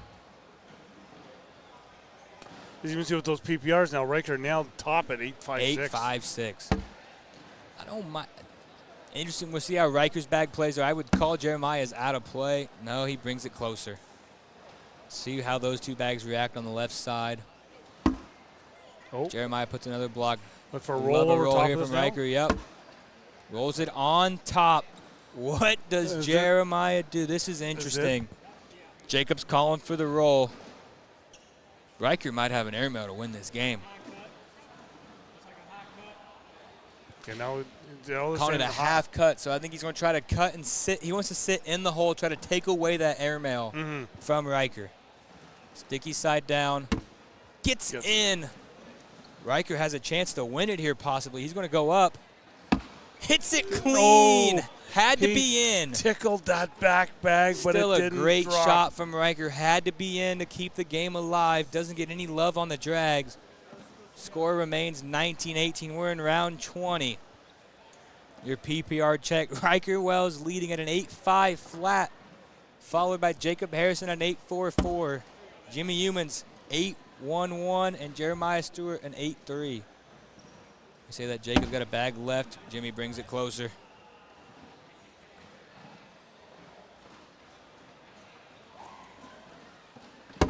Jacob goes around it on that one. Still got 2 bags to get it. Plus Jimmy's bag. Jimmy helps him out. Nice blocker there from Jimmy, though. Is Jimmy hoping now that Jacob will catch up He's looking for Jamie to kick. For Jacob to kick off, yes, and try to take an opportunity for 2. He was considering that bag as good as in, so he just reblocked it, makes him earn that bag. Jimmy wants to go have a look at this. Timeout, Jimmy. That is a good block from Jacob. It's a little right, but it makes the roll more difficult because now he has to go directly over that bag versus skipping it. Riker does not want you to see what's on the board there. There we go. But no, because Riker directly blocking the camera. Right now, Jacob's, all right, there you can kind of see it. Jacob's got that bag on the left. When Jimmy's bag goes, I think Jacob's bag is as good as in. Oh, yeah, for sure. So right now, I think the strategy for Jimmy and Riker is had to get in while leaving those 2 bags right there in front of the hole. I would expect a roll. Typically, Jimmy doesn't necessarily love his roll. I could see an airmail possibly, but at 18-19, that would be an aggressive selection here. I expect a roll. Yeah. They've made up their mind. Jimmy still has 2 bags remaining. Let's see what he goes with.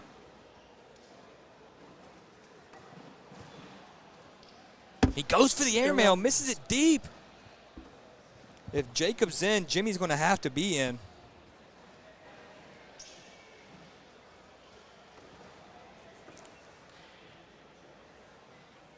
See what Jacob does here. He's currently a 5-on-4. He goes for the roll, hits it. Jimmy's got to get in clean here or we're going to a game 2. Does he go slick, try to collect 2 for 1, or does he shoot it? He's going slick. Got to get 2 for 1 here. No. Knocks in Jacobs. That'll be it. We're going to game 2. And we got a back spin right away. So I said in the first game, I thought advantage Jeremiah and Jacob early because of board control, but that is not what we've seen. We've seen Riker and Jimmy get out to an 8-0 run to start that game, and then Jeremiah and Jacob settled back in. So let's see what we get here for game 2. But first bag block right on cue. Then does the fact that Jacob and Jeremiah had 2 games right, so they've actually now played 3 games in a row on this court. I would consider it definitely an advantage, but when the other team starts out like that, you would assume they have a good grip on the speed control of the board. But since then, it's looked pretty sticky for Riker and Jimmy on this court. Oh, both players now a bag out of play. There's a chance for Jeremiah to get too early. Riker's going slick side now. He's got bumpers. Both players going to finish up on the slick side here. Look for 10s. Here, Jeremiah tell Jacob, sorry, had the chance at 2 there. Yep. Good to see him vocal. That means I think he's more comfortable now than he has been in the last few games. He's been very quiet down here. He had said that a couple games ago. He made the comment, apologizing to Jacob. You can. I mean, it's difficult when you have such a good player on the other end and you don't feel as confident in your game. It feels like it just creates more pressure for you because of their success. Mm-hmm. And it's no fault to Jacob. It's just Jacob doing his thing creates more pressure for Jeremiah.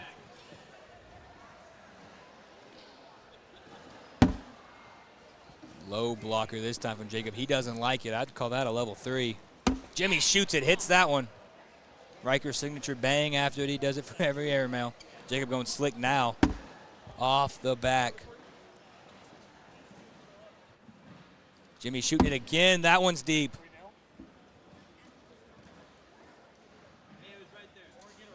Does Jacob try to go slick and collect another one, or does he go around it for 2 to give up 2?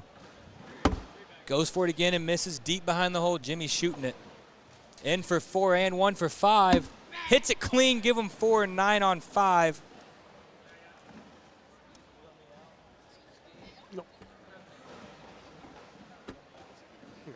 Okay, so we're now, Landon will be being replaced here. This is the second game of the final. I think they're looking for some beads.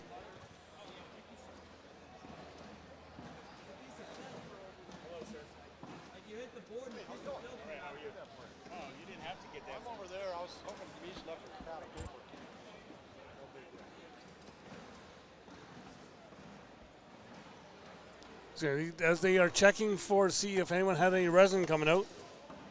What? This chair sucks. What's up?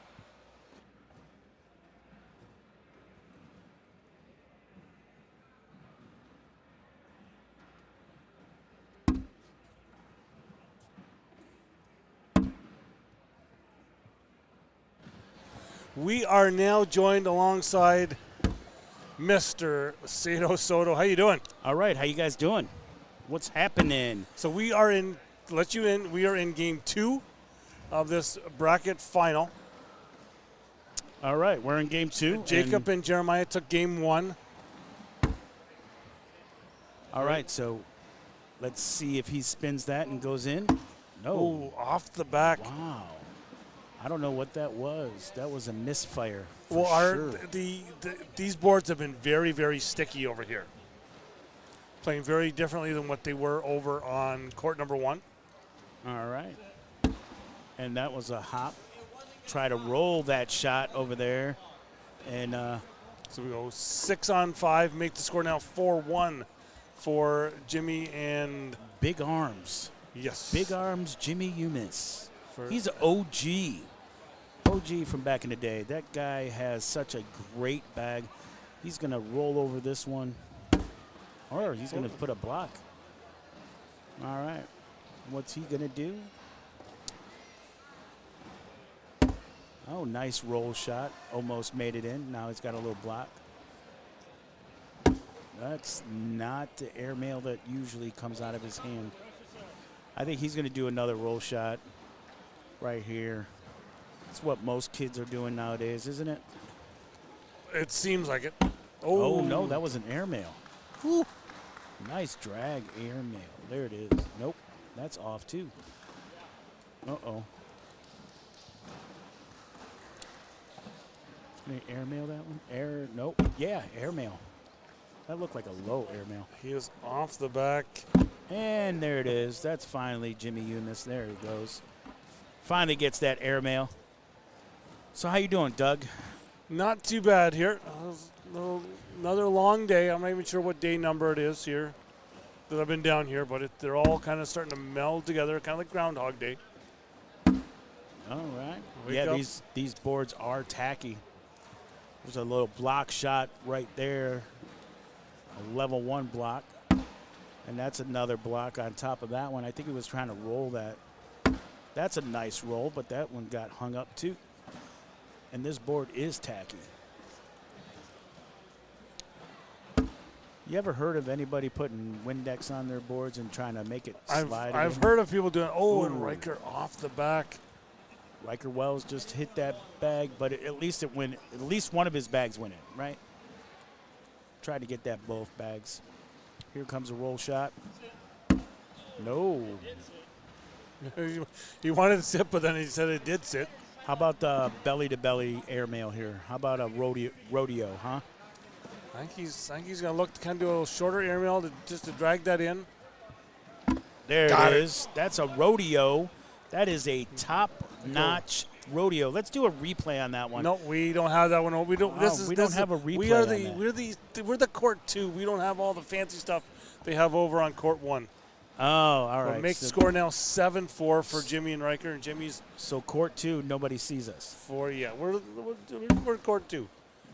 All right. I think Jimmy and them guys' heads cut off over there. Well, because that's the board cam there. Yeah. All right. All right. Umis is speeding his spin up. If you notice, these guys that throw a flat bag really got to spin this bag, especially when the boards are a little tacky. So they spin it a little bit more to get better trajectory on the board. Ooh.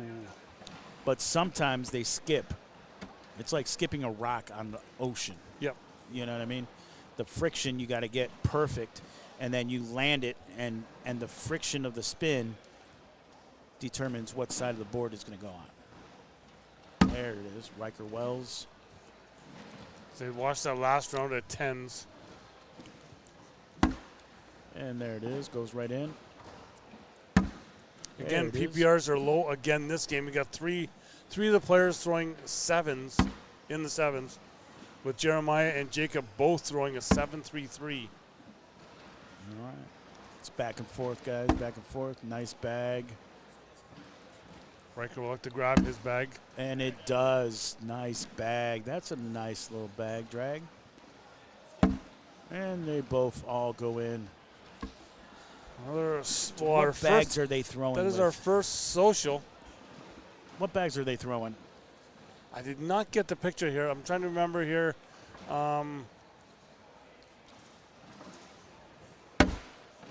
Looks like an alien bags on one side.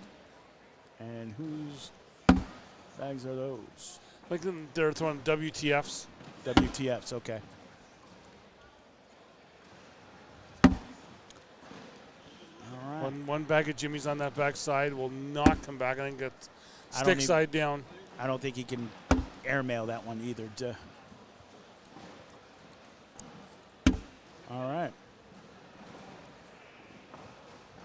So, Doug, are you the longest commute here? Coming all the way from Canada? No, I think there's a couple of our Canadians that do. Oh, no, actually, no. Roman Elzer from Europe is here. All right. So we have a couple of Europeans. This, for those wondering, this is bracket C. Bracket C, nice block. He's going to try to get around that, and he's going to try to drag that other bag into the hole without messing with Riker Wells' bag, and he missed. So that bag is still hanging there. So this is the last Pro Challenger bracket, doubles bracket that is left. So after this game, we will shut this feed down and we will start it back up and have the mixed doubles on here. Yes. I was told I'm going to be with mixed doubles today. Yep, we got a little late. We had about 45-minute late start with the pro doubles here. All right. As there, just goes into that pile. Riker goes in the rollover. Nice rollover. That was sick. Ladies and gentlemen, I wish we had a replay, but we don't. But that was a nice roll bag. Jacob up. Jacob goes for level 1 block. That is a block that is around the red circle of the cornhole board, and Jimmy just goes right through it. We get another level 1 block, and let's see if Jimmy does it again. And he does. Jimmy's on fire right now. Jimmy's got a nice flat bag. Let's see what he does here. He's got to have a little cut shot right here. And there it goes, right in front. Now all Jacob can do is go in. He can't drag that both bags. And his bag goes to the right. So and Jimmy should get 2 points here. For 2. No. And no, it gets hung up. That is a social, but not a 4-bag social. That's just a social. All right, let's see. Jeremiah goes first. Jeremiah had to bring that bag back. And he leaves a block.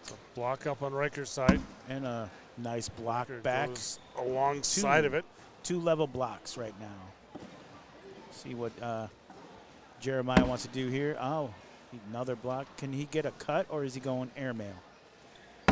No, a row shot. Nice. It's his bag. Riker's bags kind of just hop over. They do a little bit of a hop and then a roll. It's like Peter Cottontail hopping around the bunny trail, isn't it? Oh, Riker goes for airmail, but he's off the back.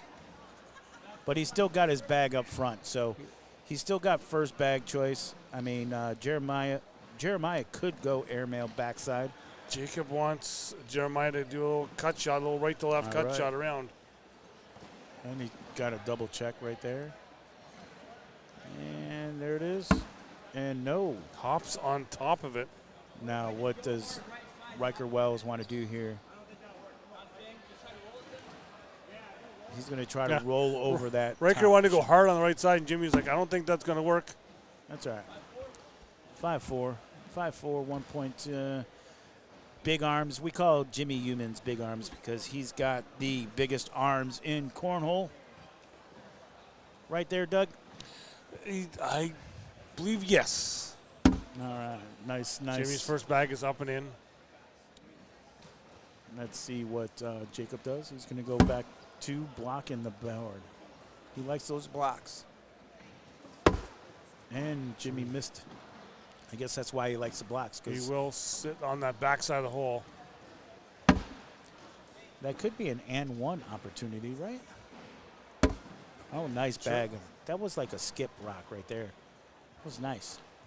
That wasn't a roll shot or anything. That was a skip bag. Oh, Nice. a good collect by Jacob. Nice collect. There it is. There it is, Jimmy. Jimmy's in for a 10. Jacob could be in and a tie game, and he is. There it is. All right. So, Doug. Yes. How do you love cornhole? Isn't it beautiful? Well, yes. It seems like I'm doing it every weekend. Is that good? I don't think it's bad. All right. Both bags are in from both opponents. See if they're going to start running bags here. Nope. There's a block right there, level 1, and another block, which was a missed shot. Should have been a roll bag or a bully bag. And that's a missed shot, too. Let's see what Riker does. That's a nice skip bag right there. I'm thinking, looking at the time, that the mixed doubles could be put on hold. Okay. Just because our games now feature players who are going to be playing downstairs. So after this here game here, we might be going in just a very longer hold pattern. So we will be shutting down the feed and seeing after the team's event tonight to start back up. We get any commentating people on our live stream from YouTube? Anybody saying anything good? No, the chat has kind of died off a bit. The chat has died off. Come on, guys. Don't you love cornhole as much as we love cornhole? That's Jimmy's a nice bag sitting from on that Jimmy right side of the hole.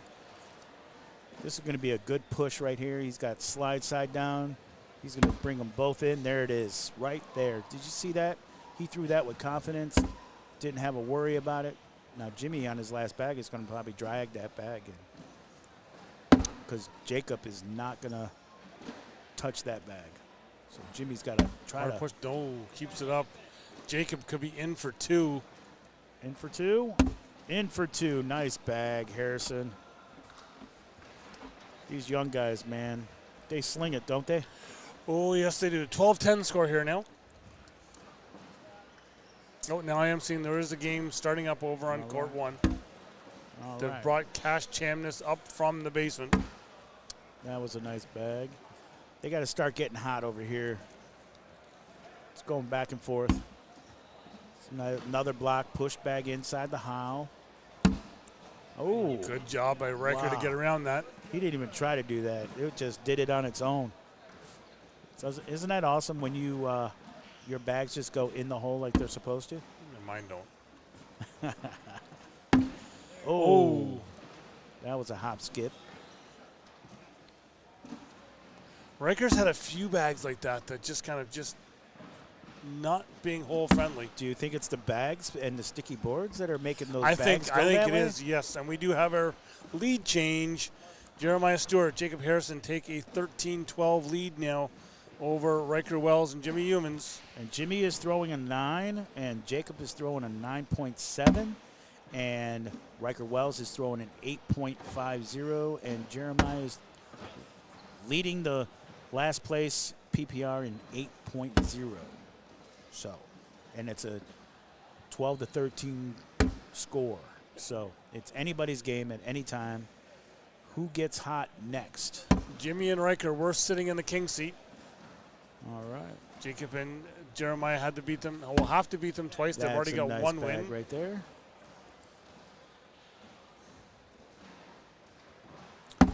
Double dip scenario. If you guys don't know, when you're in a king seat, you got to play 2 games at a time. And that's a nice bag. Jimmy Humans just got 2 points there, all because Harrison's bag flipped and went to the back. Another lead change now, 14-13. All right. Riker Wells is first, and there's a block right there. It's hard to tell if they're throwing blocks or if it's just because the board is sticky. What do you think? Oh, I think it's a combination of both. All right. I think there is some that are meant to and some that are not meant to. All right.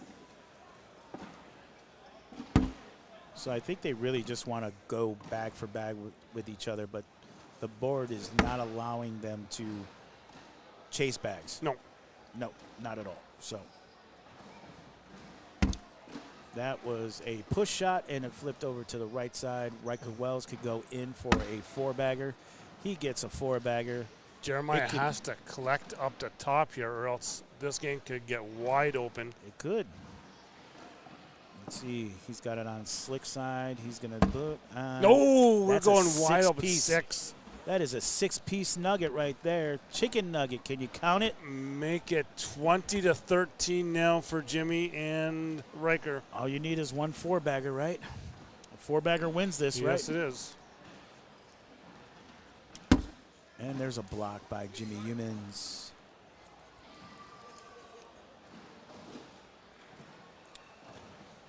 That was a nice cut shot roll. In behind. Nice bag. That's a nice bag right there.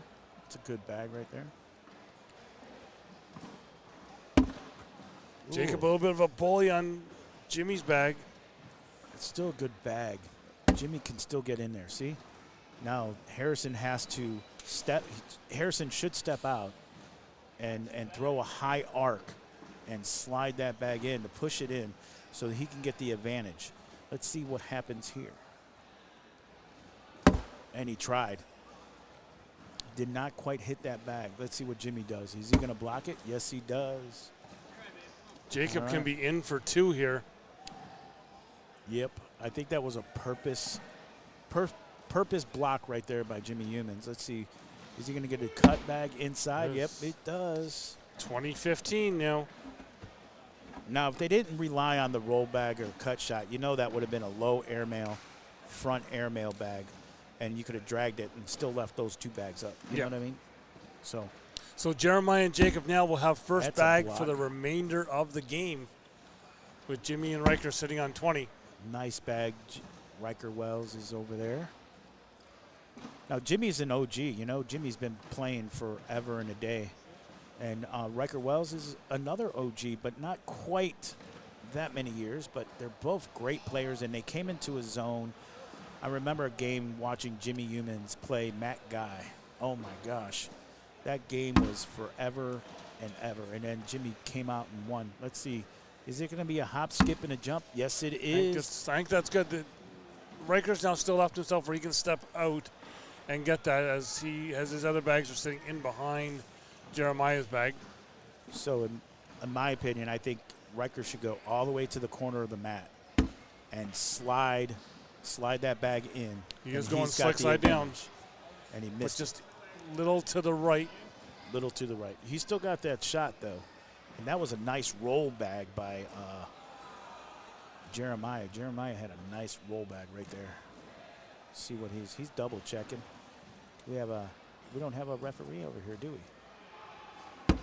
That's a nice roll bag. Over. There it is. Okay, he can't afford to go off.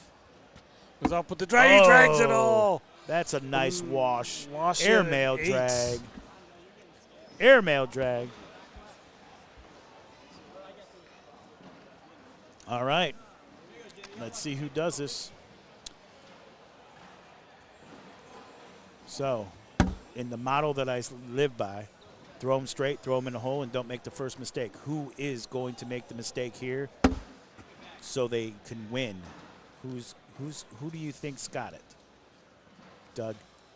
I'm not sure. Both of these teams here have been hot and cold the last game and even part of this game. So. Yep. It's a nice block right there by Jimmy. Ooh, that could now be here's Jacob's 2 mistake. points right here. All Jimmy has to do is get it in the hole. Okay, that's all right. So Jacob has to drag one of those bags in. He has to drag one to bag. And that one is sitting stick side down and pinched down. Yep. He might be able to grab it. Yes, he Got does. And this could be in for a wash. And that's a 10-point wash right there. All right. Riker Wells' PPR is jumping really high lately. He has not missed a lot. No. And Jacobs is going up too. And Jimmy's is over 9.10 now. Jeremiah in with his first bag. Riker will follow. Let's see what Jeremiah does here. He's going right into. And Riker goes right in as well. Jeremiah is in. And so is, oh no. Riker to Riker's the left. to the left a little bit. See this? Oh, nope. All he has to do is go right in and be all right. Nice slide shot in, and it gets hung give up. them 4.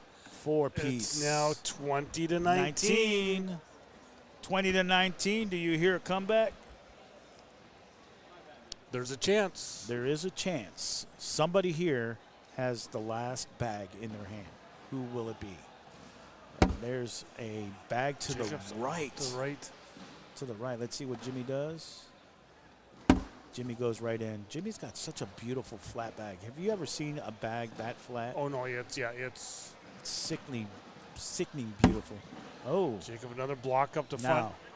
I think if I'm Jimmy here now, I've already got one bag in, I go block him behind. I think there. I think he should have just split it. I think he should have split that.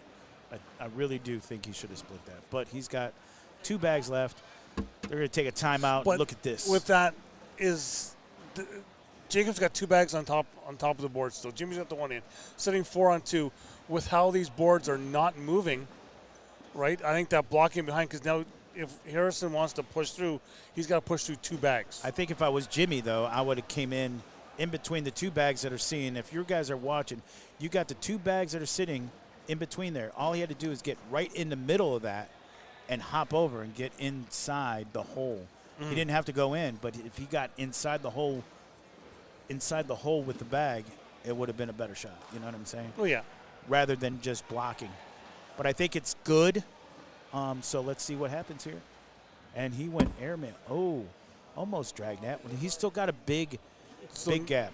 Here it is. Slide shot right in the middle. And there it is. That's the shot that I wanted the first time. But see, Jacob's both bags are stick side down, so they are going to be very, very hard to move. But Jacob's been pushing every bag known out there. See? Oh, there it is. Now Jimmy just has to go in for the win. 1 bag, not both. No, and he misses it. Misses That's another it. wash. Wash at 8. That is a wash at 8. Continue on. 8 apiece. There's a 8-piece nugget right there. Let's see. Now Jeremiah's going in. Jeremiah went in. Riker Wells goes in. Jeremiah's up next. And that goes in. Riker Wells is going in. No. Oh. Sits on that right He got side. Hung up. It's a tough game because it's going back and forth. Okay. Don't miss this one. Oh. And that's it. I think that's it for them. He can't do nothing else now but that will do it. And a drag. Jacob Harrison, Jeremiah Stewart, double dip. Jimmy Humans and Riker Wells to take down the bracket. That will do it for us right now. Hold on. We're going to see what's going on. We're going to shut the stream down, and then we will start it right back up with the mixed doubles. I had to think about it there for a second. Hey, Doug, it was a pleasure hanging out with you, buddy. Thank you, Cito Soto, for joining me here. Doug Coombs here. We're going to be back. Going to shut the stream down back in just a couple minutes. Wait for us. We're going to be back.